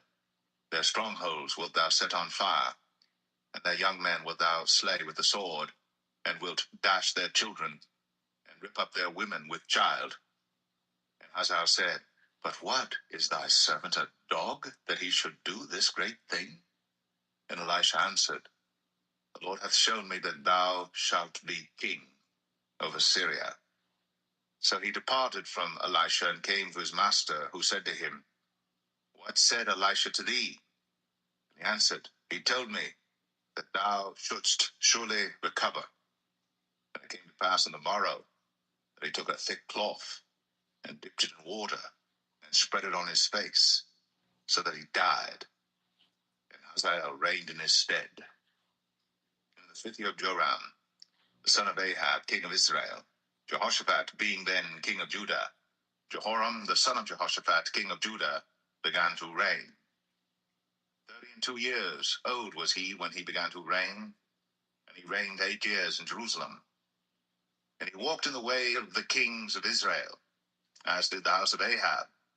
For the daughter of Ahab was his wife, and he did evil in the sight of the Lord. Yet the Lord would not destroy Judah for David his servant's sake, as he promised him to give him always a light unto his children. In his days Edom revolted from under the hand of Judah, and made a king over themselves. So Joram went over to Zaire, and all the chariots with him. And he rose by night, and smote the Edomites which compassed him about, and the captains of the chariots, and the people fled into their tents. Yet Edom revolted from under the hand of Judah unto this day. Then Libnah revolted at the same time. And the rest of the acts of Joram, and all that he did, are they not written in the book of the Chronicles of the kings of Judah? And Joram slept with his fathers, and was buried with his fathers in the city of David. And Ahaziah his son reigned in his stead. In the 12th year of Joram, the son of Ahab king of Israel, did Ahaziah the son of Jehoram, king of Judah, began to reign. 22 years old was Ahaziah when he began to reign, and he reigned 1 year in Jerusalem, and his mother's name was Athaliah, the daughter of Omri, king of Israel. And he walked in the way of the house of Ahab, and did evil in the sight of the Lord, as did the house of Ahab. But he was the son-in-law of the house of Ahab. And he went with Joram, the son of Ahab, to the war against Hazael, king of Syria, in Ramoth-Gilead. And the Syrians wounded Joram. And King Joram went back to be healed in Jezreel of the wounds which the Syrians had given him at Ramah, when he fought against Hazael, king of Syria. And Ahaziah, the son of Jehoram, king of Judah, went down to see Joram, the son of Ahab, in Jezreel, because he was sick.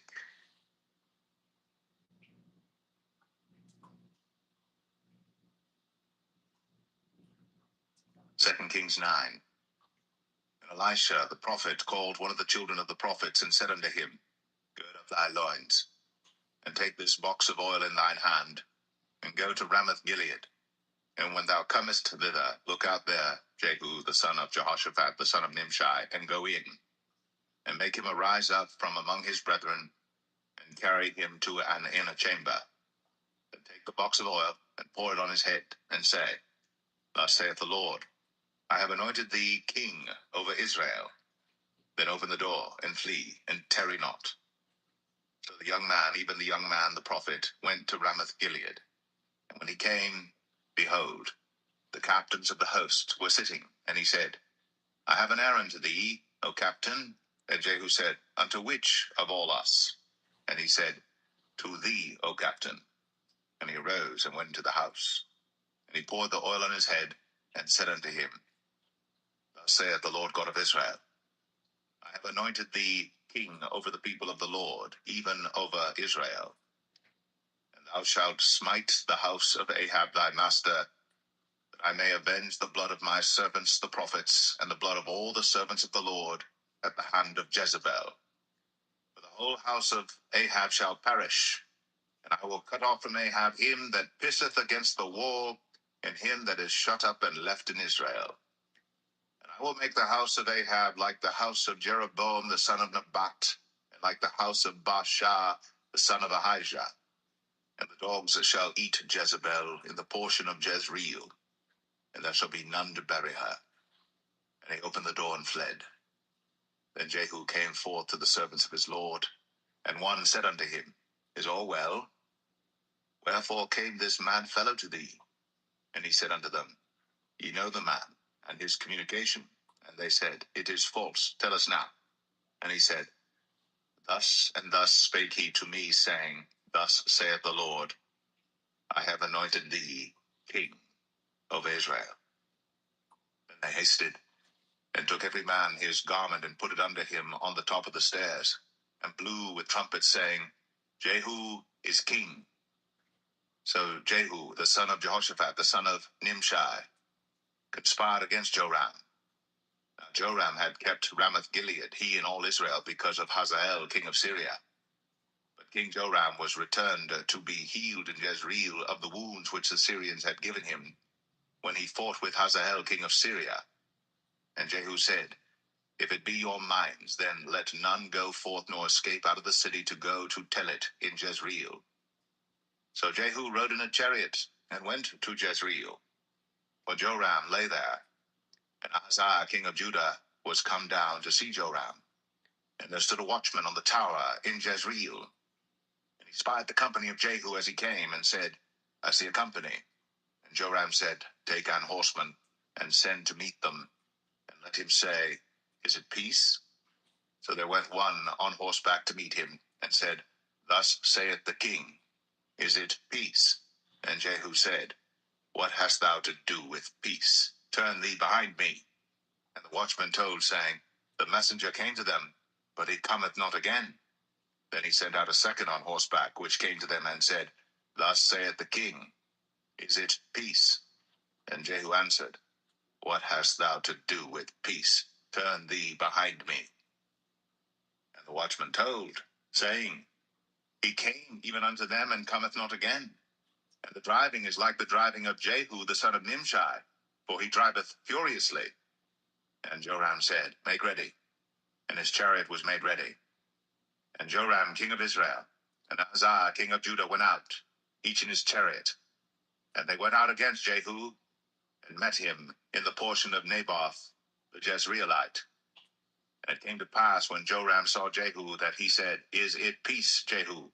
And he answered, What peace, so long as the whoredoms of thy mother Jezebel and her witchcrafts are so many? And Joram turned his hands and fled, and said to Ahaziah, There is treachery, O Ahaziah. And Jehu drew a bow with his full strength, and smote Jehoram between his arms, and the arrow went out at his heart, and he sunk down in his chariot. Then said Jehu to Bidkar his captain, Take up, and cast him in the portion of the field of Naboth the Jezreelite. Remember how that when I and thou rode together after Ahab his father, the Lord laid this burden upon him. Surely I have seen yesterday the blood of Naboth and the blood of his son, saith the Lord. And I will requite thee in this plat, saith the Lord. Now therefore take and cast him into the plat of ground, according to the word of the Lord. But when Ahaziah the king of Judah saw this, he fled by the way of the garden house. And Jehu followed after him, and said, Smite him also in the chariot. And they did so at the going up to Gur, which is by Ibleam. And he fled to Megiddo, and died there. And his servants carried him in a chariot to Jerusalem, and buried him in his sepulchre with his fathers in the city of David. And in the 11th year of Joram the son of Ahab began Ahaziah to reign over Judah. And when Jehu was come to Jezreel, Jezebel heard of it, and she painted her face, and tired her head, and looked out at a window. And as Jehu entered in at the gate, she said, And Zimri peace, who slew his master? And he lifted up his face to the window, and said, Who is on my side? Who? And there looked out to him 2 or 3 eunuchs. And he said, Throw her down. So they threw her down, and some of her blood was sprinkled on the wall and on the horses. And he trode her under foot. And when he was come in, he did eat and drink, and said, Go, see now this cursed woman, and bury her, for she is a king's daughter. And they went to bury her, but they found no more of her than the skull, and the feet, and the palms of her hands. Wherefore they came again and told him, and he said, This is the word of the Lord, which he spake by his servant Elijah the Tishbite, saying, In the portion of Jezreel shall dogs eat the flesh of Jezebel, and the carcass of Jezebel shall be as dung upon the face of the field in the portion of Jezreel, so that they shall not say, This is Jezebel.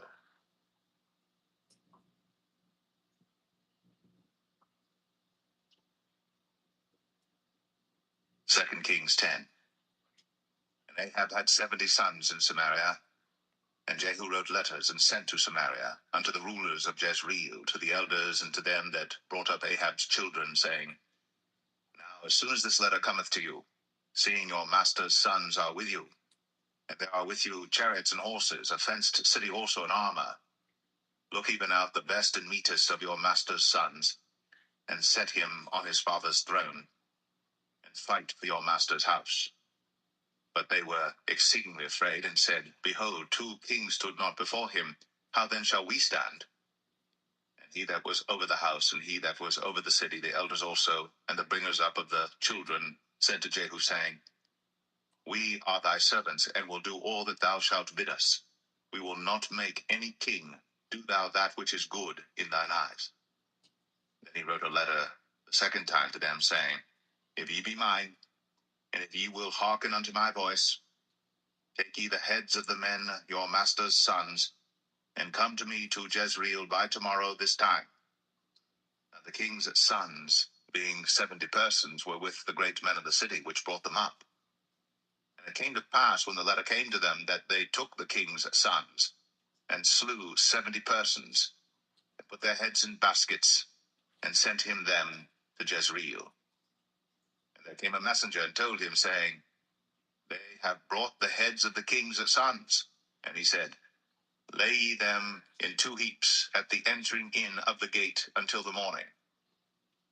And it came to pass in the morning that he went out and stood and said to all the people, Ye be righteous, behold, I conspired against my master and slew him. But who slew all these? Know now that there shall fall unto the earth nothing of the word of the Lord, which the Lord spake concerning the house of Ahab. For the Lord hath done that which he spake by his servant Elijah. So Jehu slew all that remained of the house of Ahab in Jezreel, and all his great men, and his kinsfolks, and his priests, until he left him none remaining.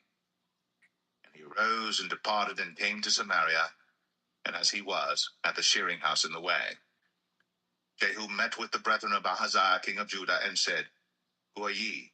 And they answered, We are the brethren of Ahaziah, and we go down to salute the children of the king, and the children of the queen. And he said, Take them alive. And they took them alive, and slew them at the pit of the shearing house, even 42 men, neither left he any of them. And when he was departed thence, he lighted on Jehonadab, the son of Rechab, coming to meet him. And he saluted him, and said to him, Is thine heart right, as my heart is with thy heart? And Jehonadab answered, It is. If it be, give me thine hand. And he gave him his hand. And he took him up to him into the chariot.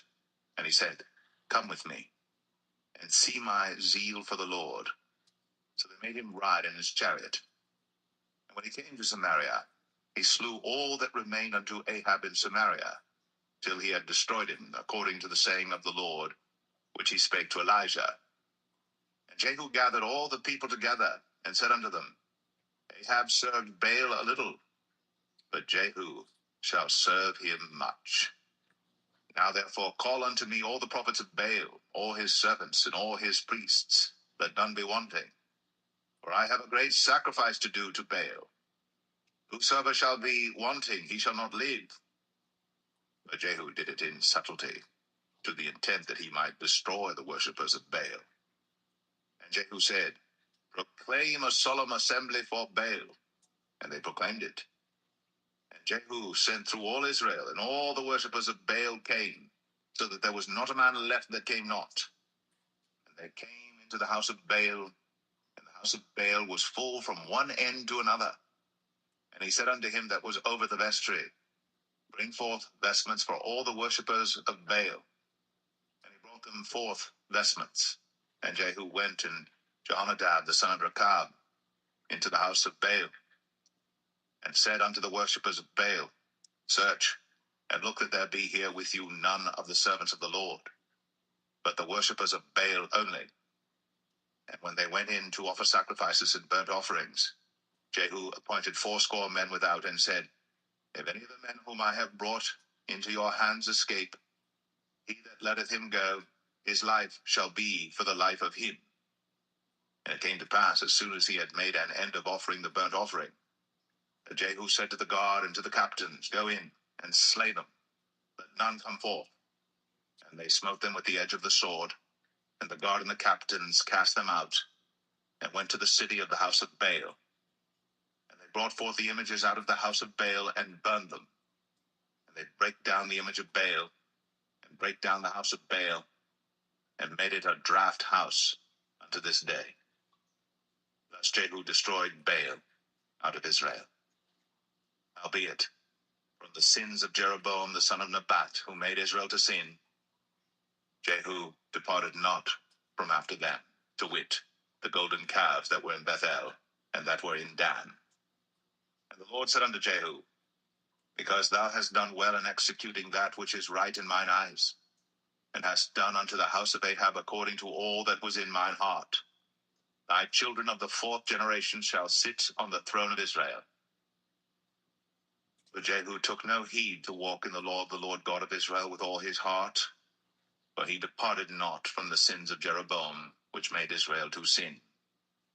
In those days the Lord began to cut Israel short, and Hazael smote them in all the coasts of Israel, from Jordan eastward land of Gilead, the Gadites, and the Reubenites, and the Manassites, from Aroer, which is by the river Arnon, even Gilead and Bashan. Now the rest of the acts of Jehu, and all that he did in all his might, are they not written in the book of the Chronicles of the kings of Israel? And Jehu slept with his fathers, and they buried him in Samaria, and Jehoahaz, his son, reigned in his stead. And the time that Jehu reigned over Israel in Samaria was 28 years.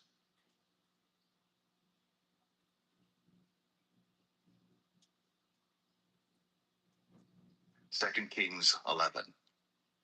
And when Athaliah, the mother of Ahaziah, saw that her son was dead, she arose and destroyed all the seed royal.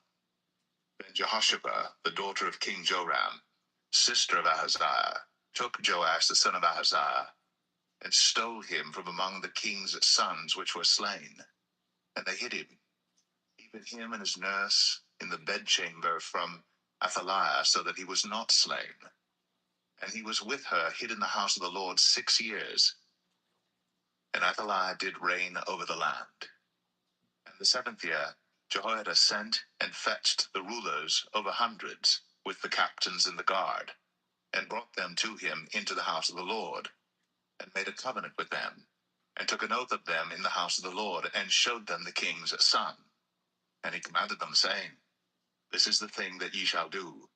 A third part of you that enter in on the Sabbath shall even be keepers of the watch of the king's house, and a third part shall be at the gate of Sur, and a third part at the gate behind the guard. So shall ye keep the watch of the house, that it be not broken down. And 2 parts of all you that go forth on the Sabbath, even they shall keep the watch of the house of the Lord about the king. And ye shall compass the king round about, every man with his weapons in his hand. And he that cometh within the ranges, let him be slain. And be ye with the king, as he goeth out, and as he cometh in. And the captains over the hundreds did according to all things that Jehoiada the priest commanded. And they took every man his men, that were to come in on the Sabbath, with them that should go out on the Sabbath, and came to Jehoiada the priest. And to the captains over hundreds did the priest give King David's spears and shields that were in the temple of the Lord. And the guard stood, every man with his weapons in his hand, round about the king, from the right corner of the temple to the left corner of the temple, along by the altar and the temple. And he brought forth the king's son, and put the crown upon him, and gave him the testimony, and they made him king, and anointed him. And they clapped their hands, and said, God save the king. And when Athaliah heard the noise of the guard and of the people, she came to the people into the temple of the Lord. And when she looked, behold, the king stood by a pillar, as the manner was. And the princes and the trumpeters by the king, and all the people of the land rejoiced, and blew with trumpets. And Athaliah rent her clothes, and cried, Treason! Treason! But Jehoiada the priest commanded the captains of the hundreds, the officers of the host, and said unto them, Have her forth without the ranges, and him that followeth her kill with the sword. For the priest had said, Let her not be slain in the house of the Lord. And they laid hands on her, and she went by the way by the which the horses came into the king's house, and there was she slain. And Jehoiada made a covenant between the Lord and the king and the people, that they should be the Lord's people, between the king also and the people. And all the people of the land went into the house of Baal, and brake it down. His altars and his images brake they in pieces thoroughly, and slew Matan the priest of Baal before the altars, and the priest appointed officers over the house of the Lord. And he took the rulers of 100s, and the captains, and the guard, and all the people of the land, and they brought down the king from the house of the Lord, and came by the way of the gate of the guard to the king's house. And he sat on the throne of the kings. And all the people of the land rejoiced, and the city was in quiet. And they slew Athaliah with the sword beside the king's house. 7 years old was Jehoash when he began to reign.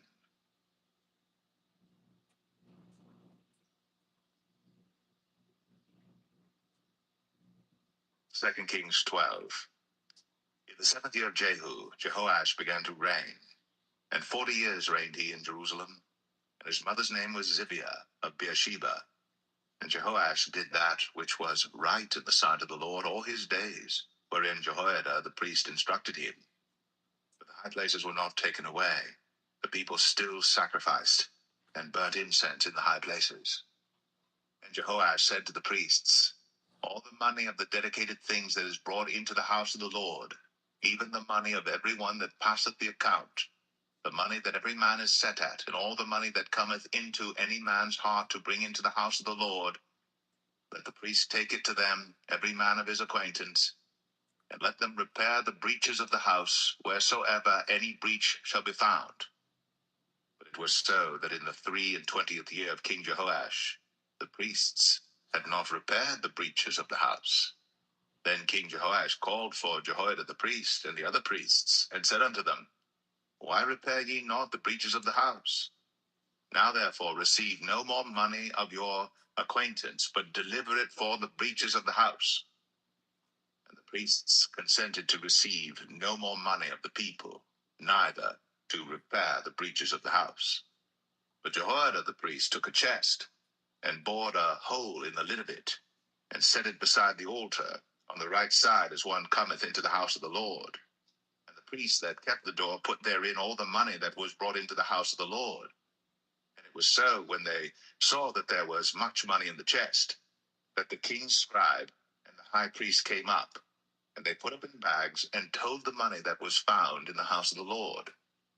And they gave the money, being told, into the hands of them that did the work, that had the oversight of the house of the Lord.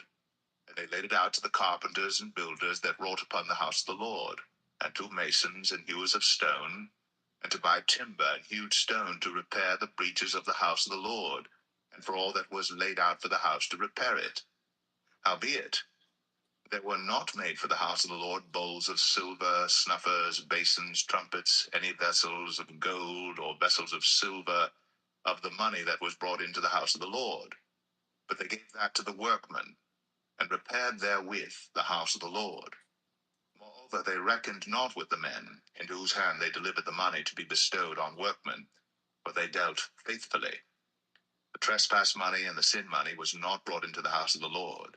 It was the priests. Then Hazael, king of Syria, went up, and fought against Gath, and took it. And Hazael set his face to go up to Jerusalem. And Jehoash, king of Judah, took all the hallowed things that Jehoshaphat, and Jehoram, and Ahaziah his fathers, kings of Judah, had dedicated, and his own hallowed things, and all the gold that was found in the treasures of the house of the Lord, and in the king's house, and sent it to Hazael, king of Syria. And he went away from Jerusalem. And the rest of the acts of Joash, and all that he did, are they not written in the book of the Chronicles of the kings of Judah? And his servants arose, and made a conspiracy, and slew Joash in the house of Millo, which goeth down to Silla. For Josachar the son of Shemaeth, and Jehozabad the son of Shomer, his servants, smote him, and he died. And they buried him with his fathers in the city of David. And Amaziah his son reigned in his stead.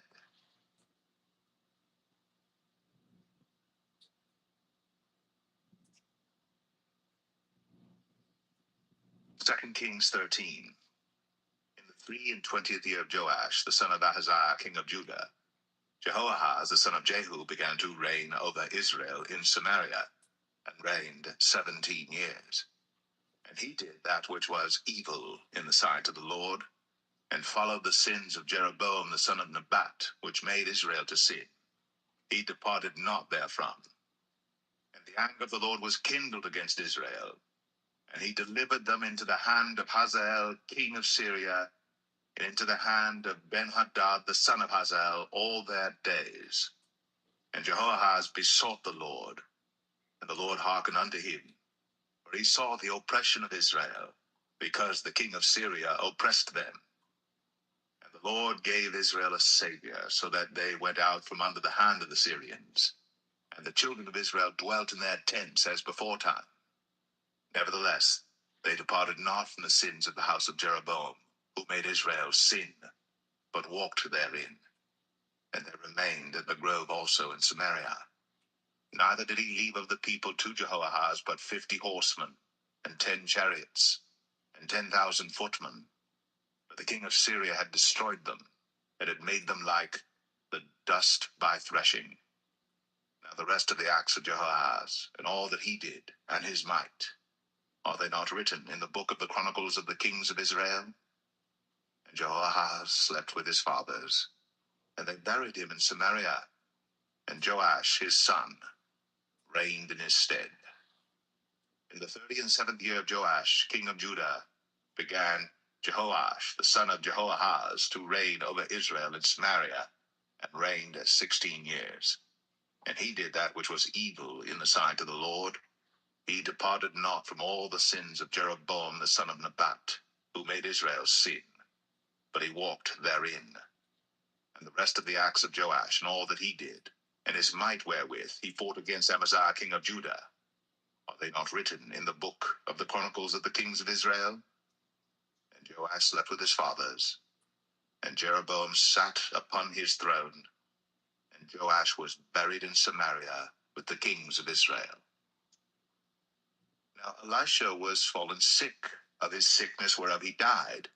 And Joash the king of Israel came down unto him, and wept over his face, and said, O my father, the chariot of Israel, and the horsemen thereof.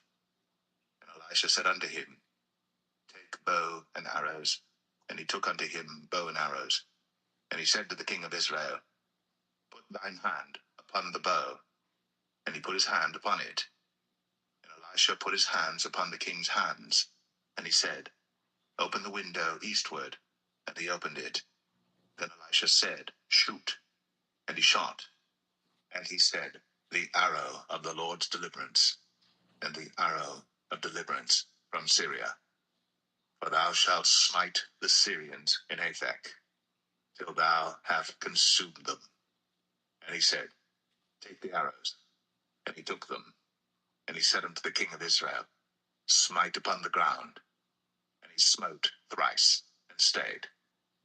And the man of God was wroth with him, and said, Thou shouldst have smitten 5 or 6 times. Then hast thou smitten Syria till thou hadst consumed it, whereas now thou shalt smite Syria but thrice. And Elisha died, and they buried him. And the bands of the Moabites invaded the land at the coming in of the year. And it came to pass, as they were burying a man, that, behold, they spied a band of men, and they cast the man into the sepulchre of Elisha. And when the man was let down and touched the bones of Elisha, he revived and stood up on his feet. But Hazael, king of Syria, oppressed Israel all the days of Jehoahaz. And the Lord was gracious unto them, and had compassion on them, and had respect unto them, because of his covenant with Abraham, Isaac, and Jacob, and would not destroy them, neither cast he them from his presence as yet. So Hazael, king of Syria, died, and Ben-Hadad his son reigned in his stead. And Jehoash, the son of Jehoahaz, took again out of the hand of Ben-Hadad, the son of Hazael, the cities which he had taken out of the hand of Jehoahaz his father by war. 3 times did Joash beat him, and recovered the cities of Israel.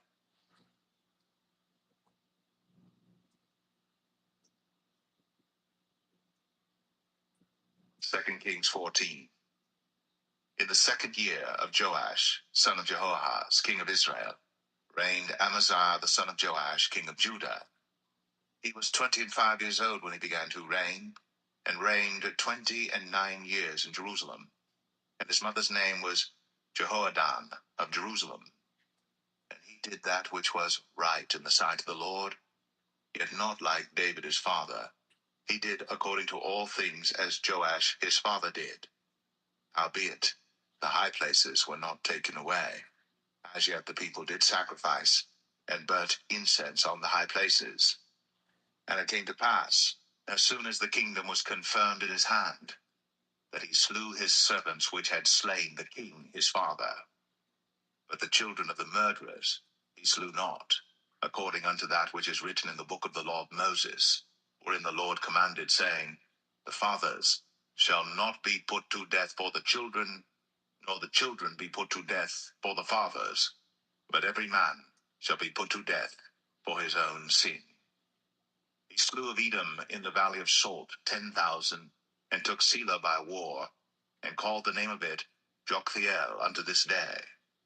Then Amaziah sent messengers to Jehoash, the son of Jehoahaz, son of Jehu, king of Israel, saying, Come, let us look one another in the face. And Jehoash, the king of Israel, sent to Amaziah, king of Judah, saying, The thistle that was in Lebanon sent to the cedar that was in Lebanon, saying, Give thy daughter to my son to wife. And there passed by a wild beast that was in Lebanon, and trod down the thistle. Thou hast indeed smitten Edom, and thine heart hath lifted thee up. Glory of this, and tarry at home. For why shouldst thou meddle to thy hurt, that thou shouldst fall, even thou, and Judah with thee? But Amaziah would not hear.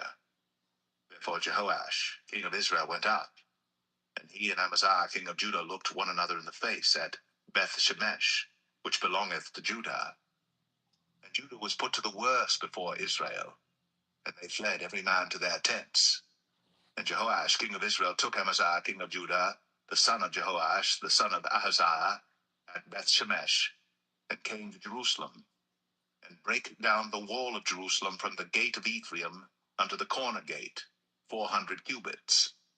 And he took all the gold and silver, and all the vessels that were found in the house of the Lord, and in the treasures of the king's house, and hostages, and returned to Samaria.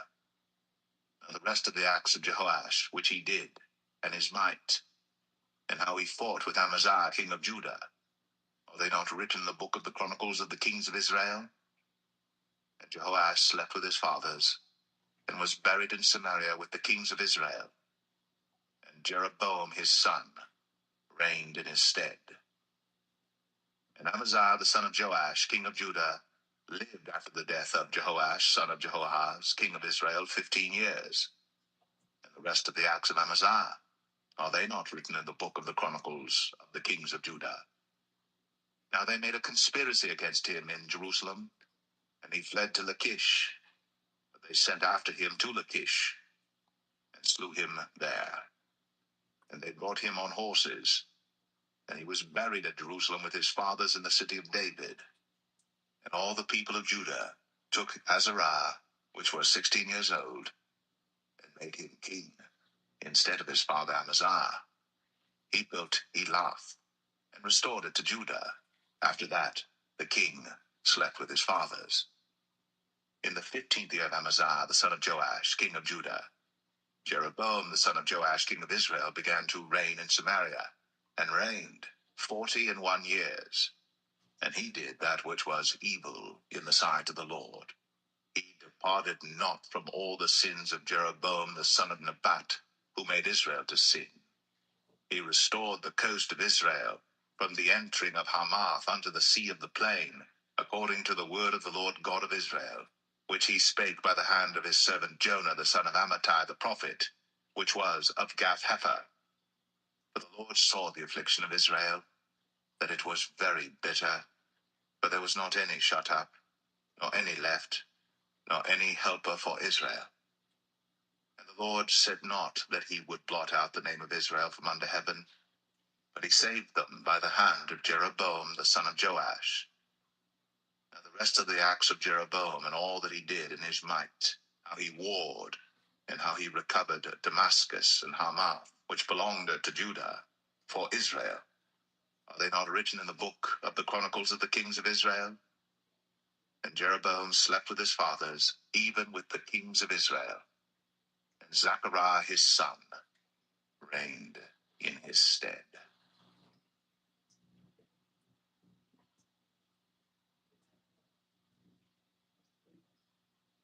2 Kings 15.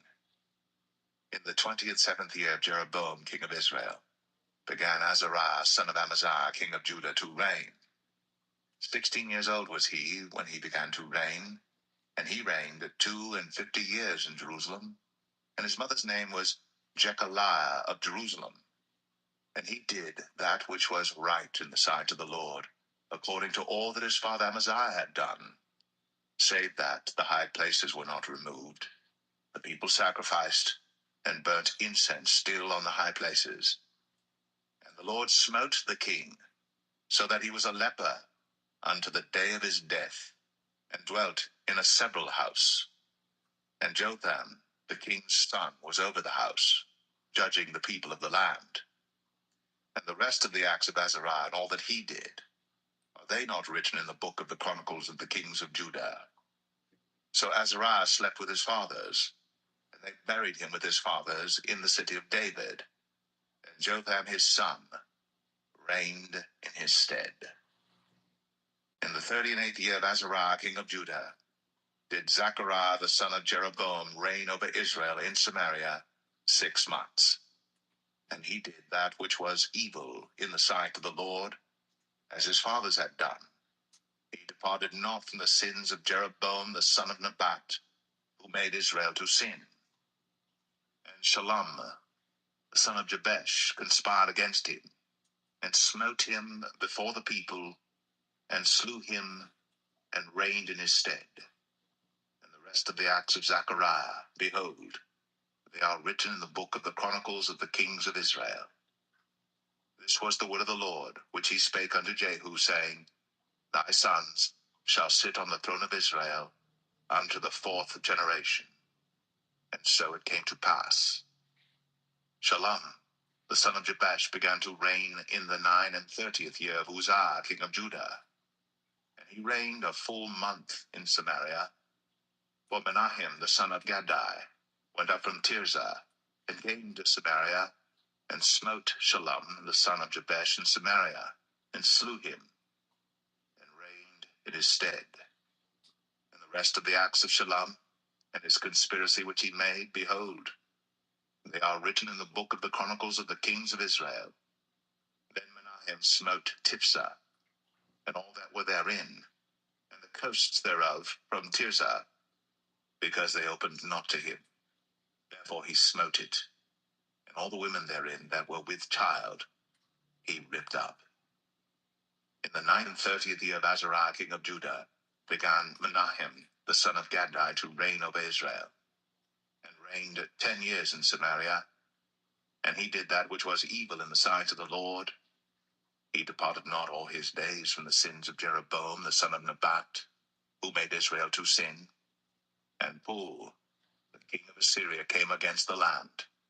And Menahem gave Pul 1,000 talents of silver, that his hand might be with him to confirm the kingdom in his hand. And Menahem exacted the money of Israel, even of all the mighty men of wealth, of each man 50 shekels of silver, to give to the king of Assyria. So the king of Assyria turned back, and stayed not there in the land. And the rest of the acts of Menahem, and all that he did, are they not written in the book of the chronicles of the kings of Israel? And Menahem slept with his fathers, and Pekahiah his son reigned in his stead. In the 50th year of Azariah king of Judah, Pekahiah the son of Menahem began to reign over Israel in Samaria, and reigned 2 years. And he did that which was evil in the sight of the Lord. He departed not from the sins of Jeroboam the son of Nebat, who made Israel to sin. But Pekah, the son of Remaliah, a captain of his, conspired against him, and smote him in Samaria in the palace of the king's house, with Argob and Arieh, and with him 50 men of the Gileadites. And he killed him, and reigned in his room. And the rest of the acts of Pekahiah, and all that he did, behold, they are written in the book of the chronicles of the kings of Israel. In the 52nd year of Azariah king of Judah, Pekah, the son of Remaliah, began to reign over Israel in Samaria, and reigned 20 years. And he did that which was evil in the sight of the Lord. He departed not from the sins of Jeroboam the son of Nebat, who made Israel to sin. In the days of Pekah king of Israel came Tiglath-Pileser, king of Assyria, and took Ion, and Abel-Beth-Maachah, and Genoa, and Kadesh, and Hazor, and Gilead, and Galilee, all the land of Naphtali, and carried them captive to Assyria. And Hoshea, the son of Elah, made a conspiracy against Pekah, the son of Remaliah, and smote him, and slew him, and reigned in his stead, in the 20th year of Jotham, the son of Uzziah. And the rest of the acts of Pekah, and all that he did, behold, they are written in the book of the Chronicles of the kings of Israel. In the 2nd year of Pekah, the son of Remaliah, king of Israel, began Jotham, the son of Uzziah, king of Judah, to reign. 25 years old was he when he began to reign, and he reigned 16 years in Jerusalem. And his mother's name was Jerusha, the daughter of Zadok. And he did that which was right in the sight of the Lord. He did according to all that his father Uzziah had done. Howbeit, the high places were not removed. The people sacrificed and burned incense still in the high places. He built the higher gate of the house of the Lord. Now the rest of the acts of Jotham and all that he did, are they not written in the book of the Chronicles of the kings of Judah? In those days, the Lord began to send against Judah Rezin, the king of Syria, and Pekah, the son of Remaliah. And Jotham slept with his fathers, and was buried with his fathers in the city of David his father. And Ahaz, his son, reigned in his stead.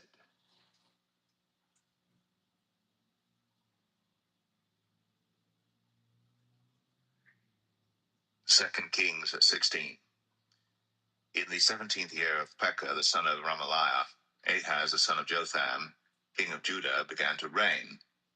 20 years old was Ahaz when he began to reign, and reigned 16 years in Jerusalem, and did not that which was right in the sight of the Lord his God, like David his father. But he walked in the way of the kings of Israel, yea, and made his son to pass through the fire according to the abominations of the heathen, whom the Lord cast out from before the children of Israel. And he sacrificed and burnt incense in the high places, and on the hills, and under every green tree. Then Rezin, king of Syria, and Pekah, son of Remaliah, king of Israel, came up to Jerusalem to war. And they besieged Ahaz, but could not overcome him. At that time Rezin, king of Syria, recovered Elath to Syria, and drave the Jews from Elath. And the Syrians came to Elath, and dwelt there unto this day. So Ahaz sent messengers to Tiglath-Pileser, king of Assyria, saying, I am thy servant and thy son. Come up and save me out of the hand of the king of Syria, and out of the hand of the king of Israel, which rise up against me. And Ahaz took the silver and gold that was found in the house of the Lord, and in the treasures of the king's house, and sent it for a present to the king of Assyria. And the king of Assyria hearkened unto him. For the king of Assyria went up against Damascus, and took it, and carried the people of it captive to Kir, and slew Rezin. And King Ahaz went to Damascus to meet Tiglath-Pileser, king of Assyria, and saw an altar that was at Damascus. And King Ahaz sent to Urijah the priest the fashion of the altar, and the pattern of it, according to all the workmanship thereof.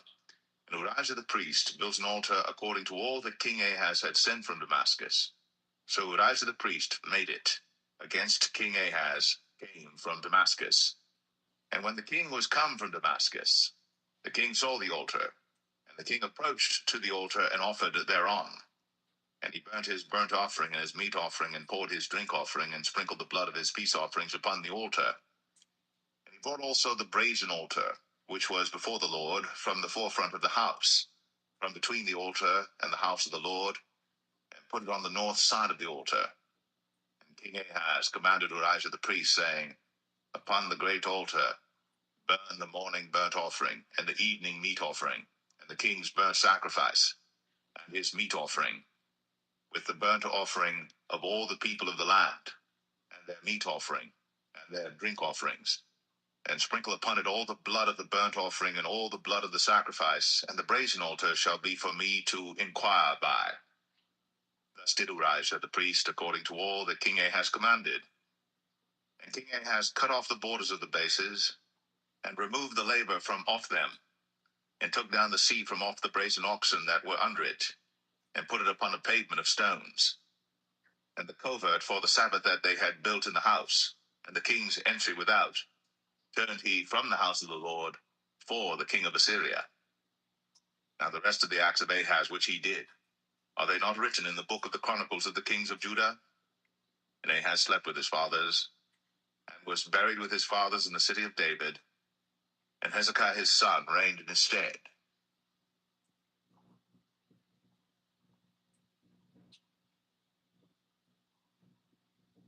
2 Kings 17.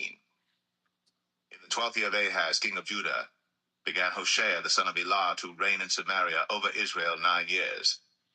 And he did that which was evil in the sight of the Lord, but not as the kings of Israel that were before him. Against him came up Shalmaneser, king of Assyria, and Hoshea became his servant, and gave him presents. And the king of Assyria found conspiracy in Hoshea, for he had sent messengers to So, king of Egypt, and brought no present to the king of Assyria, as he had done year by year. Therefore the king of Assyria shut him up, and bound him in prison. Then the king of Assyria came up throughout all the land, and went up to Samaria, and besieged it 3 years. In the 9th year of Hoshea, the king of Assyria took Samaria, and carried Israel away into Assyria, and placed them in Halah and in Habor, by the river of Gozan, and in the cities of the Medes. For so it was, that the children of Israel had sinned against the Lord their God, which had brought them up out of the land of Egypt, from under the hand of Pharaoh king of Egypt, and had feared other gods, and walked in the statutes of the heathen, whom the Lord cast out from before the children of Israel, and of the kings of Israel, which they had made. And the children of Israel did secretly those things that were not right against the Lord their God, and they built them high places in all their cities, from the tower of the watchman to the fenced city. And they set them up images and groves in every high hill, and under every green tree. And there they burnt incense in all the high places, as did the heathen whom the Lord carried away before them, and wrought wicked things to provoke the Lord to anger. For they served idols, whereof the Lord had said unto them, Ye shall not do this thing. Yet the Lord testified against Israel and against Judah by all the prophets, and by all the seers, saying, Turn ye from your evil ways, and keep my commandments and my statutes, according to all the law which I commanded your fathers, and which I sent to you by my servants the prophets. Notwithstanding they would not hear, but hardened their necks, like to the neck of their fathers, that did not believe in the Lord their God. And they rejected his statutes and his covenant that he made with their fathers, and his testimonies which he testified against them. And they followed vanity, and became vain, and went after the heathen that were round about them, concerning whom the Lord had charged them that they should not do like them. And they left all the commandments of the Lord their God, and made them molten images, even 2 calves, and made a grove, and worshipped all the host of heaven, and served Baal.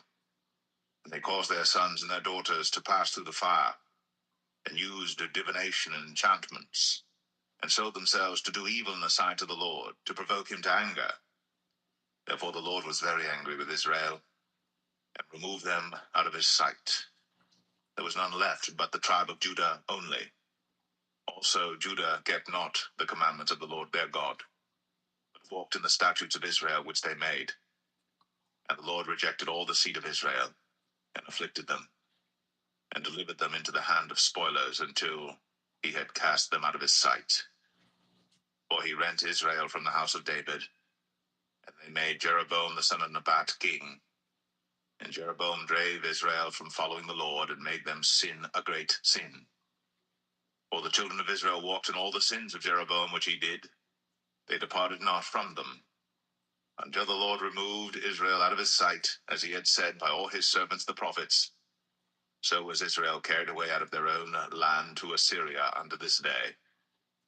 And the king of Assyria brought men from Babylon, and from Cathar, and from Ava, and from Hamath, and from Sepharvaim, and placed them in the cities of Samaria instead of the children of Israel. And they possessed Samaria, and dwelt in the cities thereof. And so it was at the beginning of their dwelling there, that they feared not the Lord. Therefore the Lord sent lions among them, which slew some of them. Wherefore they spake to the king of Assyria, saying, The nations which thou hast removed and placed in the cities of Samaria know not the manner of the God of the land. Therefore he hath sent lions among them, and behold, they slay them, because they know not the manner of the God of the land.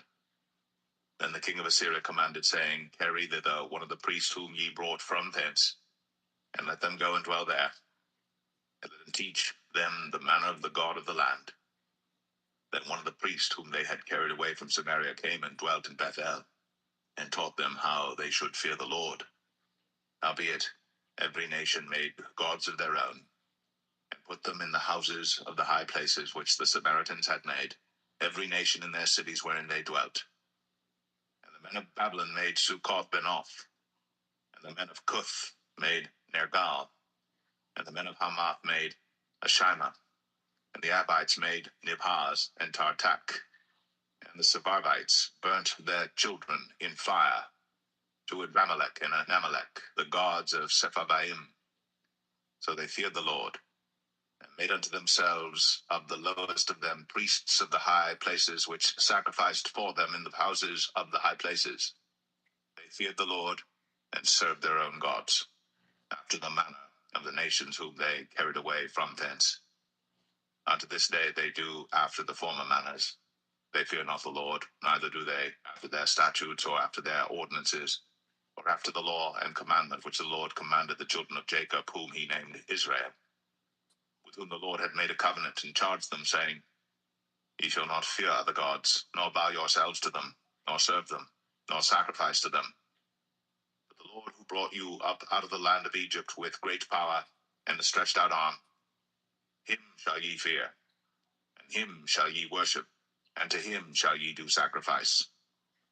And the statutes and the ordinances and the law and the commandment, which he wrote for you, ye shall observe to do for evermore, and ye shall not fear other gods. And the covenant that I have made with you ye shall not forget, neither shall ye fear other gods. But the Lord your God ye shall fear, and he shall deliver you out of the hand of all your enemies. Albeit they did not hearken, but they did after their former manner. So these nations feared the Lord, and served their graven images, both their children and their children's children, as did their fathers. So do they unto this day.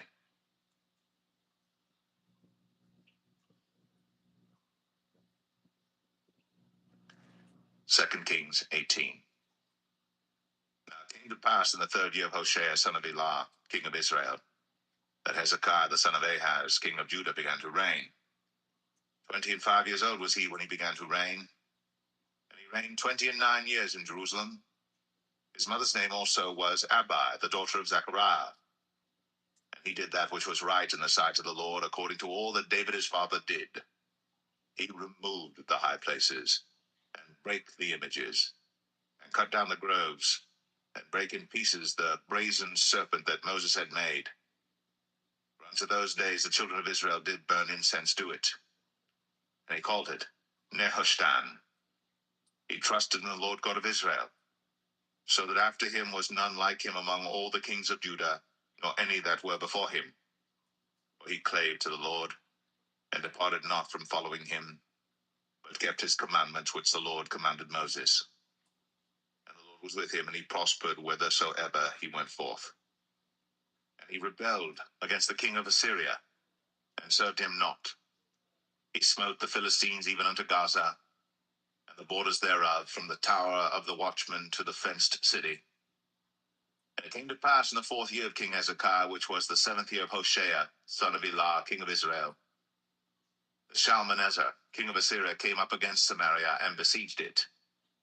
And at the end of 3 years they took it. Even in the 6th year of Hezekiah, that is the 9th year of Hoshea, king of Israel, Samaria was taken.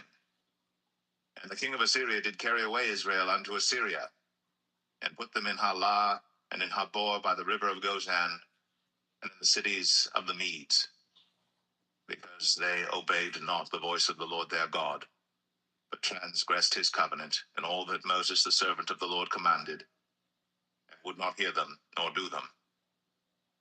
Now in the 14th year of King Hezekiah did Sennacherib king of Assyria come up against all the fenced cities of Judah, and took them.